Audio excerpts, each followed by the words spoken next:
some shit on this bit though. Yeah. Shit. And when you hear that, you should know it Mississippi, you feel me? I fuck with Texas though. Big X, what's happening? What up, Texas? Where the P's at? I know you got them. I need them. I need them, man. Shit. Hey, look, but when it come to this rap shit, man, I'm the new king of Mississippi, you heard me? And when it come to this gangster shit, I'm the new king of the South. You better tell Tip I said I let him. Look, I'm from Mississippi. I'm known for breaking bitches. We right up the street from me. We rotated revolvers on missions before extensions. Before backwoods and kush, we smoke wedges inside of Swizzers. If you ain't from around here, don't come fuck off in Mississippi. Shit, we step on shit and we get active. My mama from the South, she still stay there. Nigga, what's happening? Used to think David Banner was gon' sign me, but he flying. My youngin' looking for a come up, see him, they might rob. Come up. Shit, see BB King taught me the blues. Was catching plays like Jerry Rice when I got out of school. They know I'm Southside, all on the north, but I'm 100. Give a fuck where you from, if you hustlin', let's get some money. Hey, see, that's the difference between me and these rappers, you feel me? I'ma eat with or without, baby. You know what I'm saying? But when I pop my shit, you better let me pop it, you heard?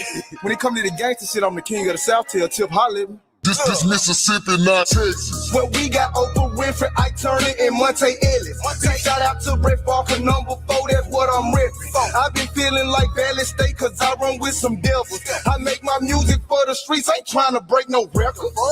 Shit, we still put speakers in our trunk.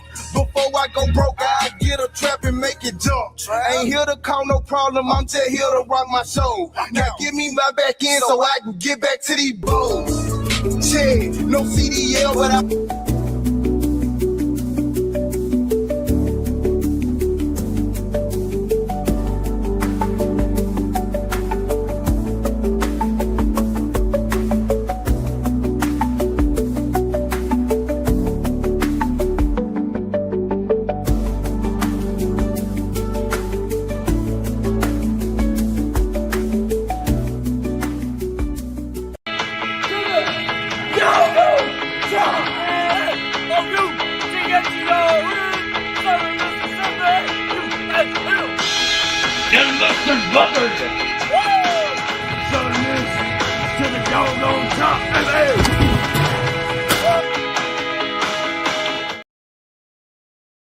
Boy, I tell you, what's going on, everybody? Been a little minute, not just really. It's been a minute that we've been on this show consistently. Now, we just did a show with y'all.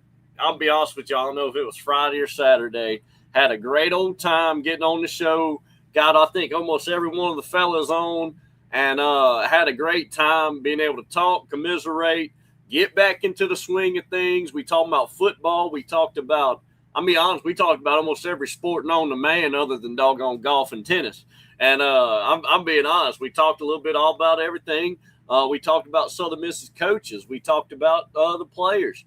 Tonight, we're kind of jumping back into that conversation since we only went about 2 hours and it was a midday show. And was it Team USA was playing at night? That's right. Team USA whooped the crap in the World Cups, whatever. I watched some of it. It was 3-0 at halftime. America came out, got scored on, and then scored again right there at the end to make it 4-1. Good soccer game. And I tried to watch some other soccer, Brazil and somebody, and I just couldn't watch it. I just be honest with you, I didn't have a dog in the fight, and it ain't like football to where in football, even when I don't have a dog in the fight, I'm going to find a dog, all right? I'm going to find that dog. I'll sniff him out. He's going to want to find – I'm going to find a reason to follow, a.k.a. to like a team and root for them. Now, you know, if it ain't Southern Miss, say it's USC and Texas, all right?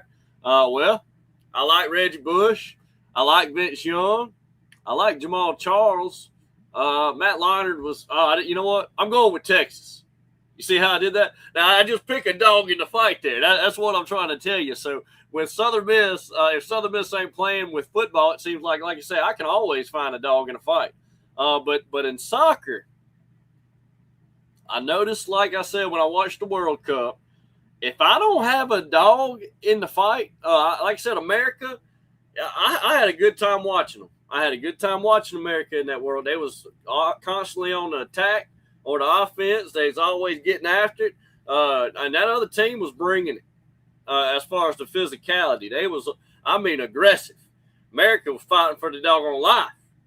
And I thought this was going to break out in a doggone scuffle at one point. But, hey, America kept their composure. I need to pull that off the screen.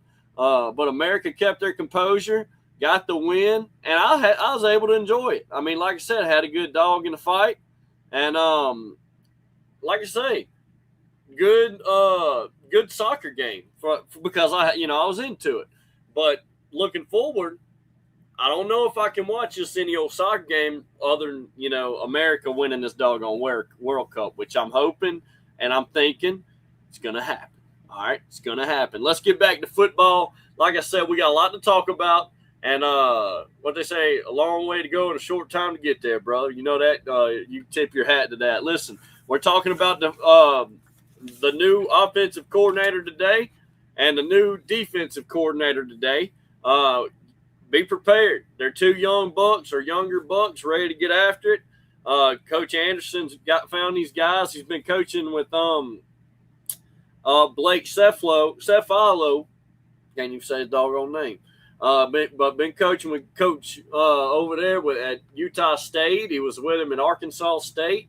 This guy was I think wide receiver coach at Cal, and now he's going to be our offensive coordinator. I got to hear a little bit of his what was this, about 2 months ago? I was listening 2 months ago interview. I was listening to right now about some of the stuff he said. We're going to talk about that, and we're going to talk about Joe Bolton, the defensive coordinator. So let's get prepared. If you're just still on your coffee, like I said, I got off work, took me a nap. I got the old faithful. If you remember them stickers, I still got a bunch of them stickers.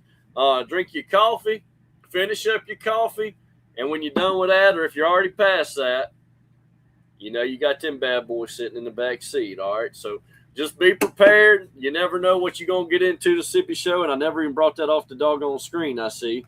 So let's get after it. I love you. Jesus loves you more. Let's get after it. I got Pops in the back corner.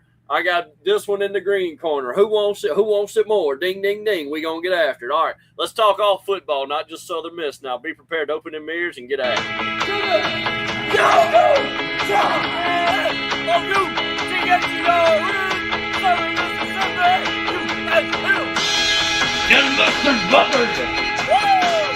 Southern Miss to the doggone top.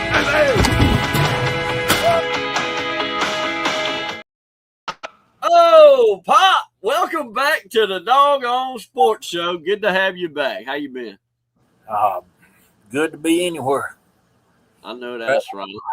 Last time we had you on the show, we had you in the phone call. We couldn't figure out the camera, but hey, you was on the show. Like I said earlier in the intro, we had, I think, just about everybody come on that opening show. I can't remember anybody that didn't come on, and if you didn't, you know who you are, and I don't. So you better come back on this one and surprise somebody with a surprise appearance, But Pops, Talk to us, man. You been all right? Yeah, just still rehabbing and doctor after doctor, and I'm getting better. I'm a lot more stronger than I was. I'm having to learn how to move from wheelchair to different chair or car, van or truck or bed. And I was having you one of them sliding boards. And like when they first picked me up, they discharged me. It was March 6th.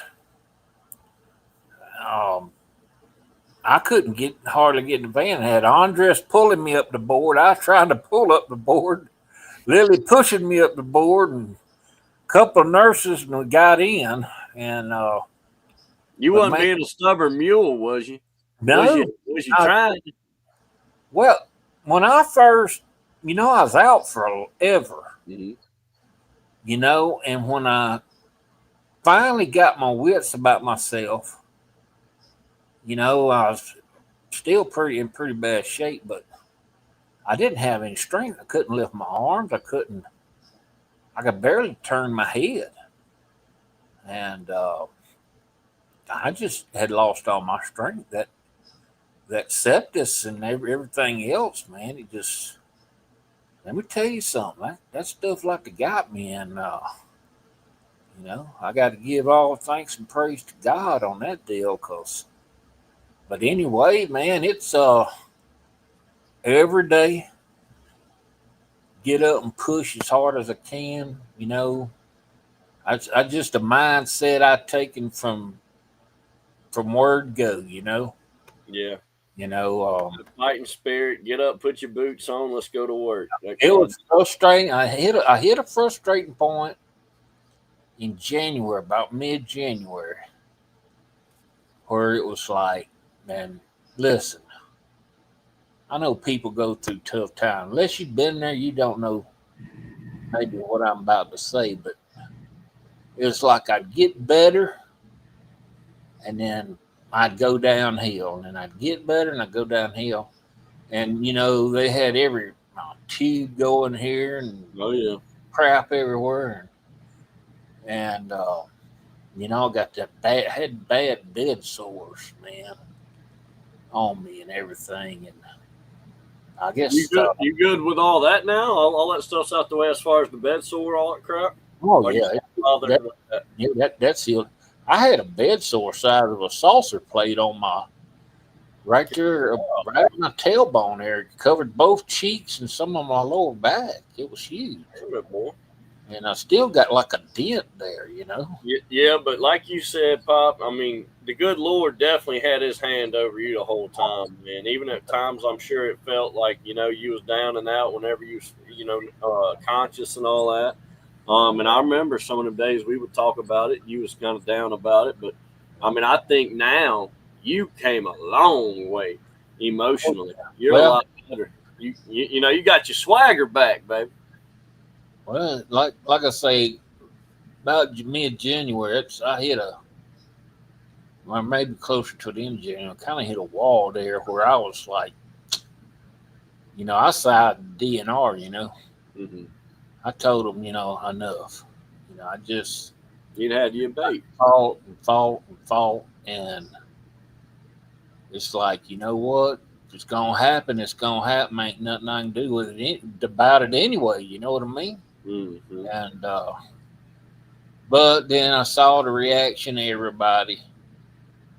And I'm like, well, I'm still here, You said, well, I got grandbabies, Hoss. So I just...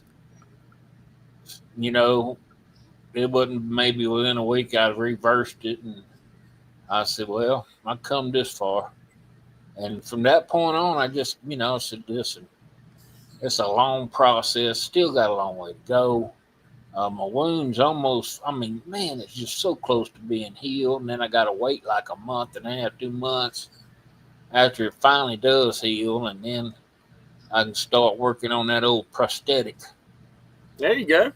And be like old Captain Hook, man, with a peg leg.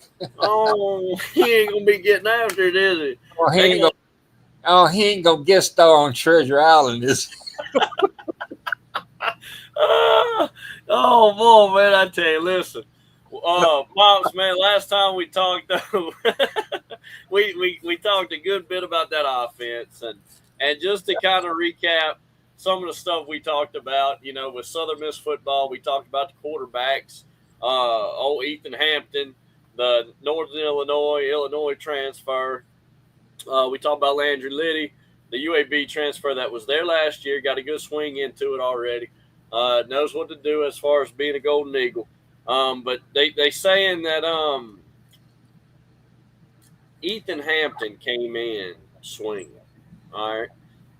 And a lot of people, even Mr. Matt that comes on the show, but not only him, but since that day and being back on the show, that was our first show back. But since that day, I've had multiple people reach out. Oh, Ethan Hampton's the guy. Oh man, Sip, you didn't know Ethan Hampton was leaps and bounds? Different things I've been hearing now. According to coaches, according to everything you hear from the program, there's a three-way battle. Some saying a two-way battle as far as who the quarterback's going to be. But it sounds like around the fan base, Ethan Hampton, it's his job to lose, which, honest to God, truth pop, with Landry Liddy coming back, John White coming back, and this guy sitting, and I say sitting, I'm sure he got the game a little bit at Illinois, but ultimately he was sitting on the bench behind Altmaier, Luke Altmaier at Illinois, right? So, I mean, take that for what it is. He did, like we talked about, if his first time on the show back, he's the quarterback at Northern Illinois that beat Notre Dame. Remember, Pop? That then transferred to Illinois. Well, in that time, Luke Altmaier transfers to Illinois. Luke Altmaier gets a starting job. Ethan Hampton's a backup quarterback. Voila, he transfers to Southern Miss. So that's where we are with him. And he came in a little late. I don't know how late. That could be a day. That could have been 5 minutes. But he comes in late, and they said he was, ready to go. He hadn't played a lot of football with the team, hadn't been there like the team. So apparently he got there late again. Another statement that proves he probably got there a day or a week late. I don't know. But he gets there after everyone, according to what Coach said. And he comes out there swinging. I mean, throwing the damn football, taking control of the offense. It sounds like he walked in saying, you know what? This is my team. Whether we like it or not, he walked in, this is my team. It's what I'm doing. I'm coming from the state of Illinois. I ain't got nothing to lose. This is my last go-round. I'm a redshirt senior. Pops, he tied his boots on, did his belt real tight. He said, doggone it, Hattiesburg, I'm coming to town. And Ethan Hampton just showed up, and he's been producing. Now, we ain't seen him play against one team yet. All right? I know I haven't. But everybody going around now since the show, hey, Ethan Hampton's a guy, Pop. Yeah. I mean, what do you think? I mean, we got Landry Liddy from UAB that sat there behind Braylon Braxton last season that, hey, anytime he got in the game, he looked good. Braylon got hurt a couple games. Liddy came in. John White came in. We got to see both these quarterbacks that are coming back. We've got to see them both. John White, they're saying he's making the backup, the third stringer right now, according to what we just going off of in our head. John White being the younger guy, we're just going to say he's a third string guy. And with that being said, we're hearing the coaches say he's throwing balls this year that he wasn't throwing last year. So he's progressing. And Landry Liddy, with him, I don't know what's missing, and maybe it's that leadership, that coming in, grabbing his nuts and saying, this is my team. Let's go. And that maybe he does. It's just now we're hearing Ethan Hampton's the guy. But Pops, what do you think? I mean, as a fan, like I said, I'm a big fan of returning players and stuff like that. You got a cat coming in, strapping the boots up, saying, let's go. Let's go. I mean, where are you at with that? I mean, Miami seemed, in comparison. Well, you got to have leadership. Yeah. And I think maybe, last year it seemed like that's the first kind of leadership you had in a while. Braylon Braxton. Braylon Braxton was. And, you got to have that guy, and, I got a lot of crap when Beck, went to Miami. Oh, they paying him all that money. He ain't worth that money. And I said, you know what? This cat, I know he didn't, he wasn't no hot shot quarterback anyway. He was from Georgia off 2 national championships. I know. He got a hot crap. He ain't got but just 2, he ain't hot crap anyway, but he ain't got but 2 national championship rings and 2 SEC rings. I mean, he ain't hot crap. And he might not have that huge arm. And you didn't see that tremendous deep ball. Hardly any out of him last year. But here's what you saw. You saw a mature quarterback that had game experience, that could lead the team, and no matter what happened, he was saying in the huddle, it's okay, guys. We got this. And look where they ended up. Look where they ended up. Now, I mean, to me, I don't know where I ain't even paid attention to because so much has happened to me this year, and I hadn't even looked it up. I don't know if he's in the league or not, but if an NFL team, somebody like the San Diego Chargers or I don't know, Cleveland Browns or whatever, somebody, have that guy on your bench at least, because he's a guy that's going to at least, have some leadership. What you're talking? You remember when, that guy, he went to, he's at Tampa Bay right now. I can't remember. Baker Mayfield. Baker Mayfield. Everybody gave the Saints should have picked him up in the last free agency when he was a free agent. The Saints should have picked up Baker Mayfield, and they let him go to freaking Tampa Bay, and he ends up. I know Carolina wanted. Listen to me. But he's been dominating down there. I was talking about him coming out of college. Everybody said he's not an NFL quarterback. I know. But he's another man's name. I told everybody, and I know they lost. They lost that Rose Bowl game they played in.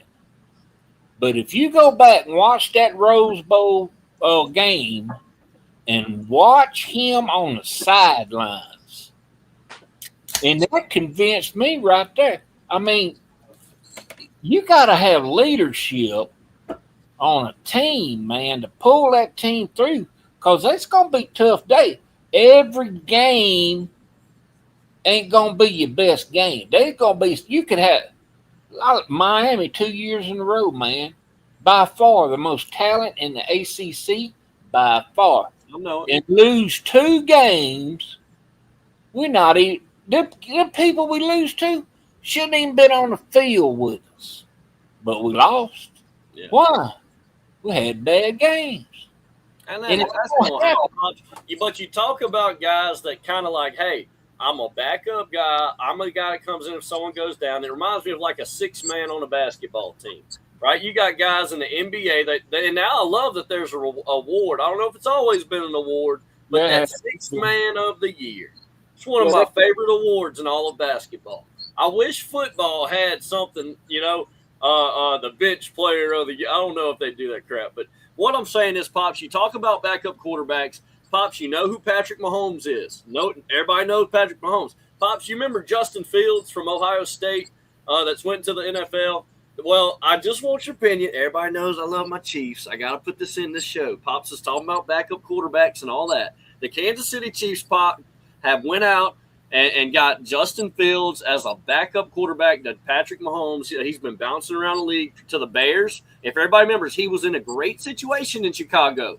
But when a generational talent like Caleb Williams comes into the NFL only once in every – I don't care how you feel about him painting his nails, all right? I don't like it either. I'm painting his little fingernails. I don't like all that.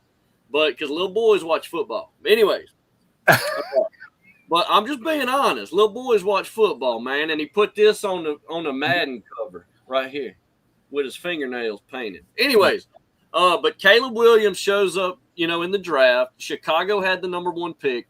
They would have been crazy not to take Caleb Williams. Yes, they had Justin Fields, but hey, why not trade Justin Fields? You still get Caleb Williams. That's what they did. Justin Fields, we know, goes to the Jets or whatever. Didn't work out there.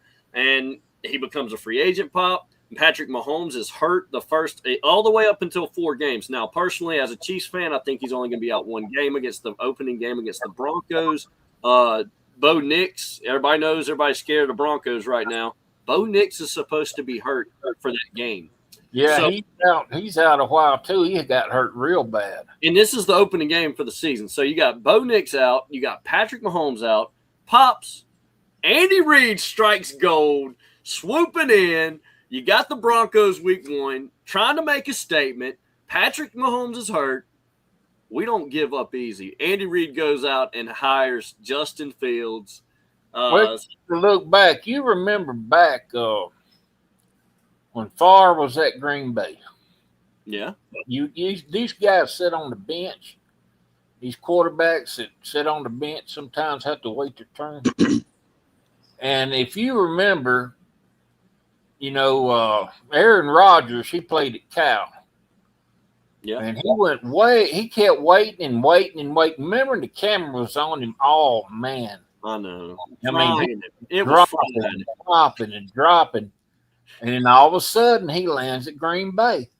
And, and everybody, man, and me and you talked about it. Said, man, the guy's good. It just sucked. We knew he wasn't going to get to play. But look who he sat behind. Correct, Pop. And if you remember when the Chiefs got Mahomes, I was mad in a way because we had Alex Smith. But the best backup quarterback in the legend of NFL football was the guy that took over from Bob Greasy. Yeah, he got him to the Super Bowl. Yeah. What was that guy's name? My God, I can't remember his name. You got to throw Nick Foles in there when he was it Morton? What was that guy's name? Morton. What was that? Know. But like I said, it reminds me of the old Nick Foles year. I mean, I remember that year. Well, I don't remember it. I was just a little kid. But, I know the history of it. He got them through the playoffs. And then, Harold Morrill. There you go. And then he got to the Super Bowl game, and then Greasy started. It was like he was already 40 years old. Everybody thought, what is Don Shula doing hiring this old man? Ain't got no sense at all. And Greasy goes down, about the second game or something? Everybody said, the Dolphins are gone. But that was a perfect season. And he was a backup. He was in 15 games or something? Yeah, but it was legendary. Now that was for the Dolphins or the Bears? Only perfect record there ever was, and 80% of the season was a back. Yeah, Mr. Matt, you remember a guy named Steve DeBerg? I do. Was he a Seahawk? He was one of the best to me in my me knowing NFL my lifetime. He was one of the better backup quarterbacks. He went all over the league. He was at the Chiefs for a little bit. Bless his heart, the quarterback would go down and the guy would win. Yeah. And win. And then in Kansas City, man. Every time he would be on a winning streak in Kansas City, they'd put someone else in. Every time. Yeah. But no, I'll say this. Y'all going around about backup quarterbacks real quick before we jump back on this situation. I'll say this, in my lifetime, in my little era, I'll say my generation's best backup, and of course he's a little older than me, right? I'd say Chase Daniel, guys. He's bounced around the league. He's been on almost every roster. He's been on the Saints. He's been, I know he's been on the Chiefs. He's been on the Dolphins. He's been on everywhere. Chase Daniels, and everywhere he goes, he produces. He's good. And listen, you're going to have people on this show that are saying, hey, how come no one's talking about Nick Mullins as a backup in the league? Nick Mullins will come in and win games. Now, his last couple starts, we won't talk about that. But Nick Mullins, his record speaks, volumes. Now, let's get back real quick before we get back to Southern Miss. Go ahead, Mr. Matt. I just want to – I'm glad you're back, Pops. I've been following – your story. Civitanovic catches me up every now and then, and I've been kind of praying for you. I'm glad everything's back and you're back going a little bit. I know that can be tough, Yeah. We all want to count our blessings. Every day is a gift. But what you're talking about, Ethan Hampton. Hold on. Time out now. Let's get back real quick, Pops. I want to hear your opinion. Justin Fields to the Chiefs, going to start potentially I think it's going to be one game and Patrick comes back. But, Pops, what do you think about this? I mean, is it a waste of money to go out and get Justin Fields? Or do you see this as, Coach Reed got him for one game? Something. Or is this a long-term deal for Coach? No, I'm just telling you something. Patrick's he's sliding down the hill, dude. He's on his 10th year, people. I know he looks young and it doesn't feel like it, but he's going into year 10. Hey, you can't. The guy's had a great career. they've had a great run, and 5 Super Bowls. sooner or later, the ball, like they say, the ball goes flat, dude. Yep. Time to That's pack right. up, move to something else, broadcasting or whatever. And he still got a few more years, but it depends on how he comes back after the injury. But Yeah, I that's true. think they made a good deal with the Fields guy, and I don't know, And just to throw it in, Pop, they got. Go ahead. kind of like this. Me being a player, and I played tight end and wide receiver what the years I did play. But we had the old triple back Oh, watch out now. when I played, and I don't even know what a triple back is. you had a wishbone, they called it. Okay. I know what you're talking about. No, Power right. Yeah. Okay. we had 2 guys that was good running the ball. We had a guy we called Bull, and his name was Kevin. He was a big old dude. He was a fullback, lead blocker. And then we had a guy named Milton Lewis, little black kid. And then we had a guy named Ladner. And that Ladner kid had one eye. He had a glass eye. Now, Ladner, he was like Bull. He just run over anything. Now, this way I'm setting this up. Just hang with me. I'm hanging with you now, Bob. They was running my side, and I had to block. I'd block. I ain't gonna lie. I'd block. If Milton was coming to my side, I'd throw a block, try to do the best I could. But I wasn't gonna do too much extra. But now if Kendall Ladner was coming to my side, I sure enough was fitting to block somebody. Oh man, you can't pick and choose now. I like Kendall. Oh, I did. You're my buddy. Well, the same kind of thing goes for these linemen. How much is this quarterback Fields in with his linemen? If they like him, they're going to block for him real good. Well, they like Patrick. They're going to block good for Patrick. So you're saying they might not like Justin Fields. They might not block a He's bit. a good guy. He goes to church, Pop. I'm telling you, I don't care if he teaches Sunday school. They don't block him. No block for her. Hey, Patrick, not Patrick Mahomes now. Patty Mac, Patrick, welcome back to the show, Hey, man. Dude, I feel like I'm listening to a Jerry Clower routine. Shoot up here amongst us, brother. One of us needs some relief. We got some Whoppers kiddies up in here. Yeah, we ain't far from Route 4, Liberty, Mississippi, are we, fellas? Yeah. Hey, listen, man. I wanted to knock that out real quick. Listen, I'm proud of the Chiefs, man. I like Pop said, this could be the downward spiral. He's on year 10. He's been injured. He's been banged up. He hadn't had the best offensive lines in the NFL every single year. When's the last time he had a running back helping him out? Oh, wait, where's the crickets? I am in the swamp. Listen to me. It's been a while. I know they got Justin Fields now. I don't know if this is a 1 or a 4 year, a 1 or 4 game thing for Coach Reed, or is this a successor to Patrick Mahomes? Or is Garrett Nussmeier from LSU going to steal the show for Patrick Mahomes? That's right, Garrett Nussmeier, the Heisman hopeful back in the day for LSU, which he should have won his junior year. Pro Pops, we talked about that. Garrett Nussmeier. His junior year was a first-round draft pick. He comes back 1 year, he gets hurt, and he ends up barely getting drafted by the Kansas City Chiefs. But he's a Kansas City Chief nevertheless. Go Chiefs. Another Super Bowl coming in. Anyways, Pops, let's get back on it. Ever since we talked, Mr. Matt, things have it's all one-sided. Every quarterback thing we've been getting ever since you spoke has been nothing but one-sided. Ethan Hampton seems to be the guy. Now, it seems like he was, like I said earlier, a little bit late to getting into camp or getting into practice initially or getting on campus for one. He ends up getting on campus. They said he comes in controlling the locker room, running the offense, came on campus ready to put on the show. Mr. Matt, you got any, follow-up comments? Because, I mean, you started that off. I had people messaging in all about Ethan Hampton. Well, all right. When they, I'll tell you a minute. They didn't do a scrimmage. They did situations.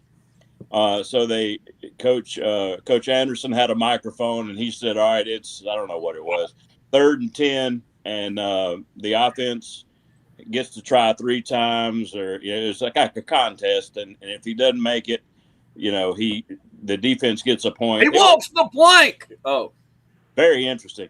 But anyway, Ethan ran out there first. So I figured that was something. And then I've been listening to some of the, like you say, there's not a whole lot of media on Coach Anderson. I think that's deliberate, and I think that's a good idea. But all I've heard the coaches kind of murmur, well, he's played a lot of ball. That's what they're saying. The guys had experience. Think about it. I mean, you got basically everybody on the team is brand new. Experience is great. So that's kind of what I think they're looking at with him. He's been around. Liddy's fine. Landry Liddy did good in the spring game, and so did John White. John White made some good passes. Coach Anderson's been talking about, last year I told him he was going to go FCS, and if he didn't get a stronger arm, he said this year he's making the passes because of the spread offense. Cephalo, they all do it in the Sun Belt. You spread them out and you throw it all the way back across the field to get 8 yards. But if you can't make that pass, you're going to get picked off every time. Coach said White's making the pass. And they're deliberately not going to tell who number 1 is because, that's supposed to be a surprise to Alcorn or everybody. Oh, they got to go to Auburn. You got to catch Alcorn off guard to beat them, brother. I don't know. Hey, don't hey, we got to take every advantage we can get. Don't laugh. I'm telling you, Alcorn, it ain't going to be no 70-0 game. You're looking at a SWAC and all that. Their first level players are going to hang right with Southern. It's going to be like third quarter, kind of like what the state game was. That's what I'm hoping. That was a good 30 minutes last year. It was like the old days, man. It was a buzz. The first 30 minutes was like, wow, this is the way it ought to be. And then when state came out in the third quarter, they knew exactly what to do. They picked them apart. Game was over.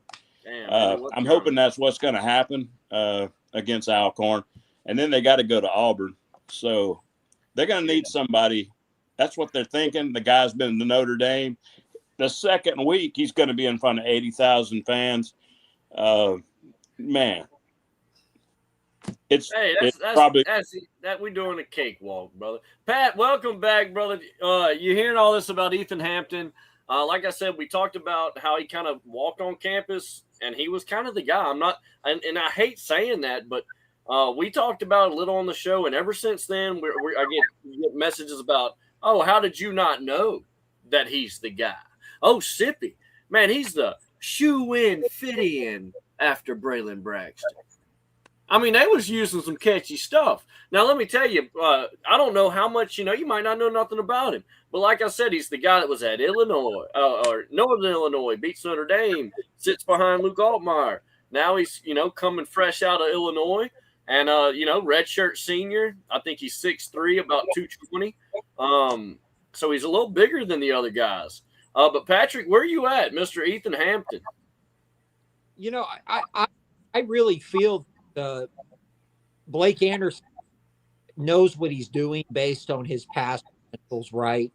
What he did at Arkansas State, what he did at Utah State. I mean, he could have, and gentlemen, please feel free to correct me if I'm wrong on this. He could have very well been our head coach after Fedora, right? He was under consideration, and we decided Johnson instead. Just think what the possible trajectory for program might have been had we made that decision. Oh, and then, when we were hiring Will Hall, he got another interview. Oh, that's true. Exactly. So, I think the bar is kind of low, just based on the kind of talent we have and the talent that left with Huff. But it wouldn't surprise me if we surprise some people. I don't think we're going to beat Auburn. I think we can hang with Tulane. Don't ask me why, but I just have kind of a gut sort of intuition that game could be closer than what the experts think. And I was thinking, did you see the comment from the Tulane tailgate on our YouTube show from the last weekend? No, I didn't. What was the comment? Just to pull it up real quick. So we got a message right after the game. We had right after the show. We talked a little bit about that Tulane game, and I can't remember who it was, but someone on the show said that they thought that we're going to go in and win that game. I can't remember who it was. It could have been Mark. But somebody came on the show and said that that's a game we should win. Anything, right? And someone came in the comments. I say someone. It's one of our good friends at the Tulane tailgate on YouTube. Coach Hall probably has big plans to destroy his former team 60-10 in New Orleans this season. Get ready, Sippy squad.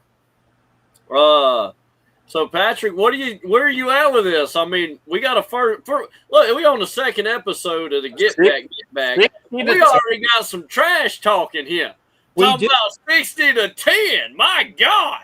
And we should expect nothing less, right? Tulane's at least in the past, they were one of our biggest rivals, and I still consider them. And I think most old school USM fans still consider them to be. Yes, we do. Them in Memphis, brother. Them in Memphis. Exactly. The Battle of the Boot, or not the Battle of the Boot. The Bell, exactly. And then the Black. So, 2022, we went there. You were there, Sip. I was. We had a large, nice representation and a nice size Sippy squad contingent. Oh, yeah. I was in there like swimwear. You couldn't get no tighter, brother. Exactly, man. It was a hell of a time. It was nuts to butts that day. It really was. Exactly. So history could very well repeat itself. We shall see. But I just have a good feeling about it. I really do. I was thinking about our series, like our past games against Auburn. When was the last time Southern played Auburn in football? Was it when Hobson was the coach? About 9 years ago? I don't know, but I feel like Nick Marshall was the Auburn quarterback. Is that right? I'm thinking the time frame was like 18. Because I know it was after Cam Newton, right? I want to say Nick Marshall was the quarterback. I might be mistaken. I can't remember who the coach was for us, though, just off top. But I think Alzon was their coach, and I think Hobson was ours. I think Bo Jackson was the running back. Is that right? Bo Jackson and Cadillac Williams was his backup, right? Cordell Williams, Cadillac. And you mean Cadillac got 4 busted tires, Williams? Oh! He had a blowout. That was his reputation. He couldn't stay healthy with the fun. I saw a game in Jordan-Hare when Tommy Waters was the quarterback. We were late to the game. When we got there, it was like 10 minutes into the game, and Southern was ahead 6-0, and the game ended 6-3 or something. I've never in my life. That was the most ball. I mean, it was like defense. I mean, it was. I've never seen a game. Coach Bauer, that was schemed. That was because Southern didn't really have the personnel. But my gosh, they won the game, and I think that's probably the last time they won that game. Hey, real quick, man, shout out to Mr. Don Michelle. Every time he pops up, I want to say Don Micholi, and I'm going to say, whoa, that's Don Michelle, the one from over here on the North Shore. Our good buddy I met through the Croatian Cowboy, the Croatian sensation, Mark Satanovic, baby. Listen, he's asking for Jimmy from Gretna, brother. If you've ever been on WWL radio over here in Louisiana, ever in your life, just turn in one day, listen to it. You're going to hear Jimmy from Gretna, all right? He might comment in on – go ahead, Pat. Oh, and I hate to cut you off, but he's got colossal fans in the Raging Cajun, not James Carville, but Bobby Hebert, the Cajun Hebert. They love some Jimmy from Gretna. Dude, Jimmy from Gretna needs his own damn fan base. He needs a Facebook page. And if you've never heard Jimmy from Gretna, he comes on the show quite a bit. And I mean, I almost literally every episode I put out, I think he comes on the show. We couldn't love Jimmy from Gretna anymore, brother. I mean, I love me some Jimmy from Gretna. If it's either him or a friend of mine, I can't remember who. My attorney tells me to say it that way. No, yeah. The one we must not speak of, you know. The one we must not mention. But anyways, man, listen, drink the Kool-Aid. Y'all come have some. We're all talking sports. Real quick, what was this? Oh, that was during the show, Mr. Matt. I had some comments that you had posted, but I think that's before you jumped on last week. It was. Go ahead. It was after I had to go. I had a guy waiting on me, and we had to go take care of some stuff. But I just think there's a lot of this pessimism. We're not going to be vying for the national championship, but I think the mentality has to be you take what you got and you work with it, and you play the schedule that's out there with the team that's out there. You do what you got to do, and all that other stuff is a waste of time and effort. You can't do nothing about all this stuff. You just got to go right on and play the cards you got. I'm kind of with you on this one. I feel like we're coming off of a 7-5 season, but guys, doesn't it feel like I know? And we're coming off of a good season. But the way it ended, right, the season, then we go to the bowl game, the way that went, and then, we switch coaches. We lose all our players. We're doing a total rebuild again. We're a 7-5 football team from last season, guys, but doesn't it feel like we're coming off a losing season? I mean, maybe I'm the only one, but I feel like we're coming out of – it's like we're back to square one. Well, I mean – go ahead. Yeah, go ahead, Mr. Matt. I mean, it's I don't even know. See, the last year has no bearing on this year, hardly at all. There's one guy, I think it was an offensive lineman, played some that came back. Robert Briggs, right? Robert Briggs, the running back. He's coming back to Utah State. He was a backup, but yeah. Yeah, they didn't call him a starter, but I mean, That's right. You're right. Good. I'm hoping he does good this year. But that team pretty much checked out at 7-1, and that was it. I don't know what I mean. Everybody talks about Huff was already hanging out in Memphis and all that. I don't know what all happened, but it was pretty obvious to a guy like me, a guy that cuts grass. They were gone. They checked out. The intensity was gone. But that team has nothing to do with this team. Like the only thing I can say for myself, we went to the spring game. I talked to Ethan Hampton. He was all right. He was a very friendly young man. Asked him about Notre Dame. I talked to all of them, and some of them I would remember from research. And all you got to do is get on, just put in Southern Miss roster, and there's all these people, and there's a little write up. So they were very happy to be in Hattiesburg. So what else can you ask? I mean, they're making good grades. They're showing up for class. They're doing what they're supposed to do, and don't let anybody tell you they're not big enough. They're plenty big. I was standing right next to them, like that lady they did the interview for Wimby. You see that? Oh, that was funny. Yeah, she looked like a freaking peon. Oh yeah, she was so little, and they couldn't even see her. You see her hands. They didn't have to do that woman like that. They could have got Lisa Leslie or something. My God, Candace Parker or somebody. Get up there. My good, give her step stool, Daddy. Come on, do something. Help little mama out. Help little Shawty. Listen to me. Look, I want to talk about this real quick. We talk about, and I'm gonna tell you, although it does, and I won't get the opinion on everybody here in a second. But although it does, like I said, feel like we're coming off a losing season. Listen, we're coming off a 7-5 year. We're coming off a season that we were begging for. Yeah, it ended with bowl loss, and then players all leaving, coach leaving. They said, hold on, Sip. Well, you kept Blake Anderson, your OC's now the head coach. There's some familiarity. Well, hold on. A roster left. You do got guys coming back. but it feels like none of them guys are really starters. So I feel like we're 2 years in a row back in the same spot. But we do got a guy coming in playing wide receiver. We've heard a lot about this guy. If you've been in any kind of square mix or group or anything talking Southern Miss football, you've heard the name Jalen Himes.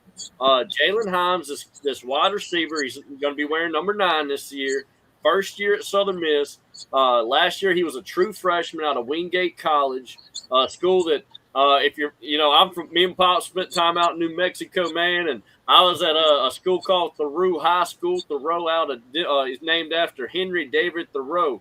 Thoreau High School, and about, I don't know, Pops, 15 minutes, whatever, down the road. We were on a Navajo Indian reservation where we were. Well, down the road they had the Wingate folks, and they had their clans and all that there. Not the clans y'all know over here, you bad fellers in Mississippi. Don't you think like that. The Navajo Indians and the Zuni Indians and they all call their people clans. Yeah. And the clans in Wingate right down the road that was our rival school, Thoreau versus Wingate, Wingate was where they had it back right after World War II. They had Fort Wingate. That's right. They had a military base there, small outpost. There was a trains come in there, had a depot there, and then they stored ammunition, shells, artillery shells. And man, if you ever out that way, I hate to just throw this in there. You get around that area just about maybe 10 miles east of Gallup, and you can look to the south or to the left side of the road there. It is just 2 or 3 miles of just bunkers, ammunition bunkers. Just ammunition bunkers, man. But that ain't the Wingate we talking about, though. We talking about the College of Wingate. Yeah, I know. We talking about. I know, but wouldn't it be cooler if it was the Wingate we're talking about? Yeah, but I don't even know where the heck Wingate College. No, I don't either. That's why I was hoping it was like the little Navajo Indians made a damn college, and this guy was a star. But that's not the case, is it? No, he's from Wingate College. Jalen Himes. He's a 5'8" wide receiver. He's holding a weight of 180 pounds. He played in all 12 games last year for Wingate College, 1,100 yards, 11 touchdowns, and all that off of 66 catches. And out of the 12 games, he had 7 of them where he had over 100 yards. Like I said, I don't know if that's D2, JUCO. Wasn't he an All-American or some kind of All-American in that division he is in? I don't even know what division it is. I thought it was damn Fort Wingate in New Mexico. I'm sure he's all state, wherever he's at. I think he's a real good player, but now that's like you say, he's might be real good there. What is he going to be on D1? And he could be a guy, Pops, when I tell you his size, right? That alone tells you, oh, well, that's why he's in whatever division he's in, right? Oh, he skipped on because of his size. Well, maybe he's one of them guys that can ball, and maybe he fell through the cracks. But Jalen Himes, regardless, he's getting a lot of noise. Go ahead, Mr. Matt. I got him here as a sophomore. Yeah, oh yeah, he's true sophomore. So if he's 5'8", is he going to be the guy that does that bubble screen where he turns around, they throw the ball, and he just slips right out? No, man, he going to be a super back. No, I'm just kidding. No more super back. I hope we ain't got to do that again. That was a tough thing. Nobody's ever done that, but Will Hall. But he didn't have a choice. But I've heard that there's a guy from Illinois that came. So you got to wonder if Hampton knows the guy. I mean, and the story goes, if you're. I'm not going to tell too long of a story, but when Peyton Manning was at Tennessee, they got up in the morning. You can do whatever you want. They got you on these regulations now. In 96, they came in. You can't do it 20 hours or something. You get in trouble. But you can do whatever you want by yourself. So Peyton would get all the receivers up, 7 in the morning. They'd run all these patterns. And when time came, they knew what was going on. You would hope that Ethan Hampton knows the guy from Illinois. What's his name? Mario Saunders. He's a junior wide receiver. It's all about timing. If you know where the guy's going to be, then you can throw it to him. So if you can't work them in the off season, but I don't know, very little, but you can work whatever you want. If you do it yourself, okay, don't hurt your ankle and all that. Somebody will tell them, like, do this, do that, but they can go do it. They need to do that. Yeah, if they and want Mario Sanders, you talk about the transfer that's coming with Ethan Hampton. He's a guy that's a little bit bigger than the guy we were just talking about. He's about 5'10". He's a bigger guy. Now at Illinois, didn't see the field a lot, but that obviously, like you were saying, Mr. Matt, they've been practicing for years, over 2 years together. And I'll give you this one. He didn't play a lot there. He did play in JUCO. He's a JUCO guy that went to Illinois, so he's on his third transfer. But it sounds like, maybe that was his roommate over there. Maybe it was something like that, and they were buddies. And he said, you know what, I like catching passes from him, and I want to follow Ethan Hampton. He's a good quarterback. I don't know. But with him, he's got dreads, so he's going to be good. All right. If you got dreads, you're going to be good. Yeah, I mean, I think that's like part of it. If you got, it's all you got to have dreads, and it's over with. Now, this will be, if y'all know Kaz on the show. Now, I don't think Kaz has been back in the first 2 episodes so far on the show. But Kaz is going to love this guy, and I'm being sarcastic. Now, Kaz is our North Dakota State fan. He loved North Dakota. Boy, you can't tell this man nothing that he don't know about North Dakota, Pops, and y'all know it. Y'all know how Kaz is. He can't stand state. Well, I'm going to just say it like he said. Shitty soda. He don't like shitty soda. And that's Minnesota. That's what they call it. If you're in North Dakota, I don't think they make maps with Minnesota on it. I don't think they do in North Dakota. They make them, like I said, I don't keep saying it because somebody watching. But he, anyways, this man that we're getting from Illinois is from Minneapolis, Minnesota. Wow. And Kaz is going to love that fella. He's 5'10", almost 200 pounds. And Mr. Matt, he's a redshirt senior too. It's all or nothing for old Sanders. Mario Sanders. Oh, I got him as a junior. You may have. I thought he was a junior, but I don't know. But I'm just hoping. All right, whoever is the receivers, and Kyle Cephalo is the offensive coordinator. And you got to have an offensive line. We've all talked about that. But it's going to be, all right, you're looking at Sun Belt ball. It's going to be the intensity level. And I think I've heard the coaches talk about it. If they want it, I think they got enough physical and mental ability to win some games. I don't know if they're going to win 10. I don't know what they're going to, but they're going to be on the field. I don't see a South Alabama blowout coming. That's just something. That's just me. I've been around them only that few minutes.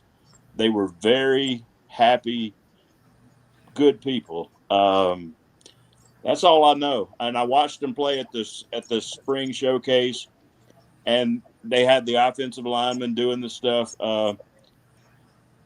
I left there totally encouraged. And in a way, I'm glad there hadn't been the everyday talk about the media and all that. That Coach Hall, bless his heart, they shouldn't have stuck the microphone in his face so much.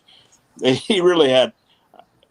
I don't know why they did that. That kind of hurt him. To me, I mean, it was painful to watch. Another guy I want to bring up too, since we're there, is Eli Singleton. All right. Eli Singleton, this is a guy I talked about a little bit, not necessarily him, but I talked about the group when I talk about these, when we're starting a new building year and we're starting fresh with a new coach, why not hit the JUCO, right? Why not hit junior college, the old faithful?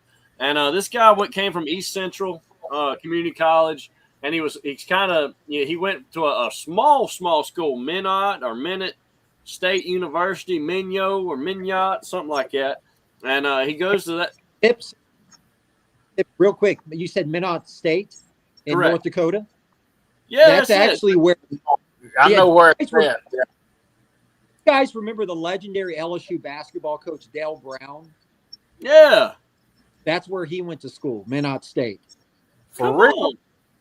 Absolutely. He's from- I worked, my God, the coldest place I ever worked, just about maybe 30 miles west of there, a place called Tioga, North Dakota. Wow. And Population. Toyota. Is that where they make the cars at? no. They make ice there. Toyota Tundra. That's probably why they call it Toyota Tundra. Get it? Tioga. Close Oh, enough. that ain't got nothing to do with no damn Toyota. That's what it is, Tioga. But anyways, is this a case of hitting a JUCO portal with Eli Singleton, pops? I mean, how are we into? Hold on now. In today's world, is JUCO relevant? Yeah. If I was Southern Mississippi, that's what I'd be on top of. I wouldn't recruit the first high school player. Hey, I'm going to tell you what. If you go, is it Hurley? I think it's Hurley. You know, he coaches Oregon UConn basketball. basketball. Dan Hurley or something. He said he is not going to recruit a high school basketball player. He said He said that on the Pat McAfee show. I know the problem we are having, and I hate it for a lot of high school Yeah, players. and I hated it when he said it, but I get it. High school players, guess what's fixing to happen to you? This can of worms opened up, and I'm just going to don't tell you how it's going to happen. A large percentage of high school players are going to have to start going to junior college first, because Or Division twos. or division or NAIA ball or whatever. But I see it that if I was Southern Miss, I'm not going to spend time going on trying to recruit this guy to high school. It's going to turn around and go to Tulane or South Alabama or go to Mississippi State, LSU, whatever. I mean, I can go right up there to Jones Junior College or Hines or East, anywhere in Mississippi, right there at junior colleges, and put together a roster just out of JUCOs that were on the field. And grab a 5'10", 180-pound wide receiver out of Tampa, Florida, baby. Yeah, but I can get guys that's played 2 years, maybe started 2 years. Let me tell you something. Game experience. It matters. It's that speed. Dude. And if I'm building the offensive line, I need guys that have developed at least at the JUCOs, What about like I say, it's the speed, the game speed at that level is so much faster. championship last year? That he was 17 years old. What was his name? Who's that? that? I didn't hear you. You remember him? He played on the other. Let's see, it was What team? I didn't hear you. Miami, I think, wasn't it? No, that was Carson. Oh, you're talking about Malachi Tony. That guy was ridiculously talented. I've never seen him. He's back this year, and they got Jordan. And by the way, since we're here, I gotta bring him up. Fletcher, our running back that was so. I mean, we had a running back. Got to give it up on that. That cat's back. He's put on about 10 more pounds of muscle. Me and Patrick got to see Jordan Mensah. Jordan Mensah at Tulane was the man. He was the guy, Pops, when Michael Pratt. When Michael Pratt left Tulane, they were lost. They didn't know what to do. Tulane was and Tulane's smart people, brother. I've hung out with them folks. They like school more than they like football. And I mean, that's how we should be, right, fellas? Everybody back here listening, yeah? Well, they said they like football. But yeah, you should like school more than football. Books and ball. Anyways, I ain't never seen no book on the football field, brother. Watch out, brother. Even playbooks are digital. Watch out. Listen to me. But with where was I? Shit. Well, you got that playbook always tucked down in the front pants of a coach there. No, but Jordan Mensah pops on the scene again in our freaking show. We can't avoid the guy. We used to hate him. Patrick, I feel like we can love the guy now. He goes to Duke, another smart tail school. Now guess where he's going? Oh, I'm going to the Miami School of Law. Jordan Mensah, man, he only transfer. He's going to Harvard next. Yeah, dude. No, this is kind of somewhat related to what you brought up with Tulane and Duke, now Miami. I bet you 9 out of 10 people don't realize that the University of Miami is a private school. Maybe a lot of people don't. Because you think the university of a city, you just assume it's public. With the name, yes. With that, like a question. Cincinnati. Yeah. Is Cincinnati a private school? I think Cincinnati's public. Okay. Syracuse. Not sure. I'm not sure about Syracuse either. You know, I think of teams like that, it's what we're, Private. University of Tulsa is private, and it's religious. It's a Presbyterian school. What about Texas El Paso? That's public, isn't it? It's private. Did you know private? Hold on now, one at a time. What do you say, Pop? I said I thought Liberty was a private college. It is. It's private. It's religious. Oh, this way. What do you say, Matt? UConn is right. It says Independence, Notre Dame, UConn. I didn't realize they weren't in a conference. It says they're independent. Oh, that's probably why it was so easy. Think about it. Once we dropped Louisiana Tech, it was easy for us to pick up UConn. They were East Coast, unless they. Well, yeah. I saw it. It came up. I was surprised. I thought they were in something, but it came up on something on the computer. They were independent. That's interesting. It's surprising. It might be their football team's independent. Yeah. Their basketball team, I think, is East Coast. They're the ones that I think the men and the women go to the Final Four all the time. So I don't know. I think they're in the Big East or something like it that. Came up that way, and I thought everybody. I even thought Notre Dame was going to try to get in a conference, but I wasn't. I'm not sure if they are or not. But Mr. Matt, I think that's on our. Yeah. Are we on? Yeah, y'all hear me? Yeah. But I think Patrick was saying something. Yeah, Mr. Matt, can you hear me? Oh, he's muted, man. Okay. Oh, I hear you fine. No, I mean Patrick is. But yeah, I heard Patrick. But as far as I could tell, that's the Louisiana Tech thing. That was sort of a hoot, and they had them all that money they had to come up with to get in the conference, and had them playing 20 games, and then we had to redo our schedule, and everybody did, and they ended up with UConn. But I'm kind of hoping that that they can hang with them. I think UConn won about 7 games last year, 6, or I think they did pretty good. It's not going to be easy, non-conference. Oh, man, but UConn will be straight. I ain't worried about UConn. We gonna beat UConn. This ain't basketball. No, I'm just kidding. They're gonna bring the heat. Go ahead, Pat. Hey, gentlemen, I about UConn and Notre Dame. He's muted, man. Yeah, I can hear him fine. I hear you fine, Pat. Okay. Well, maybe it'll come up. Maybe. Hey, so technical difficulties on my end, man. Hey, go ahead, Patrick. We hear you fine, man. Yeah, no problem. Sorry about that, Mr. Matt. I think with Notre Dame, I think their conference affiliation is the ACC in all sports but football. Like they have a loose affiliation in football with the ACC, like they play a certain amount of ACC teams. But they're okay, kind of like Notre Dame did during COVID. I remember this. Yeah, but they're not formally a member. Game is Notre Dame, right? They're better belonging to any conference, right? And I was in the ACC as well. I thought with Syracuse they came into the ACC, but I could be mistaken about that. Yeah, they in the ACC. Syracuse is. Well, I know Syracuse. I thought UConn was as well because I thought they No, they're not in. I think I may be wrong.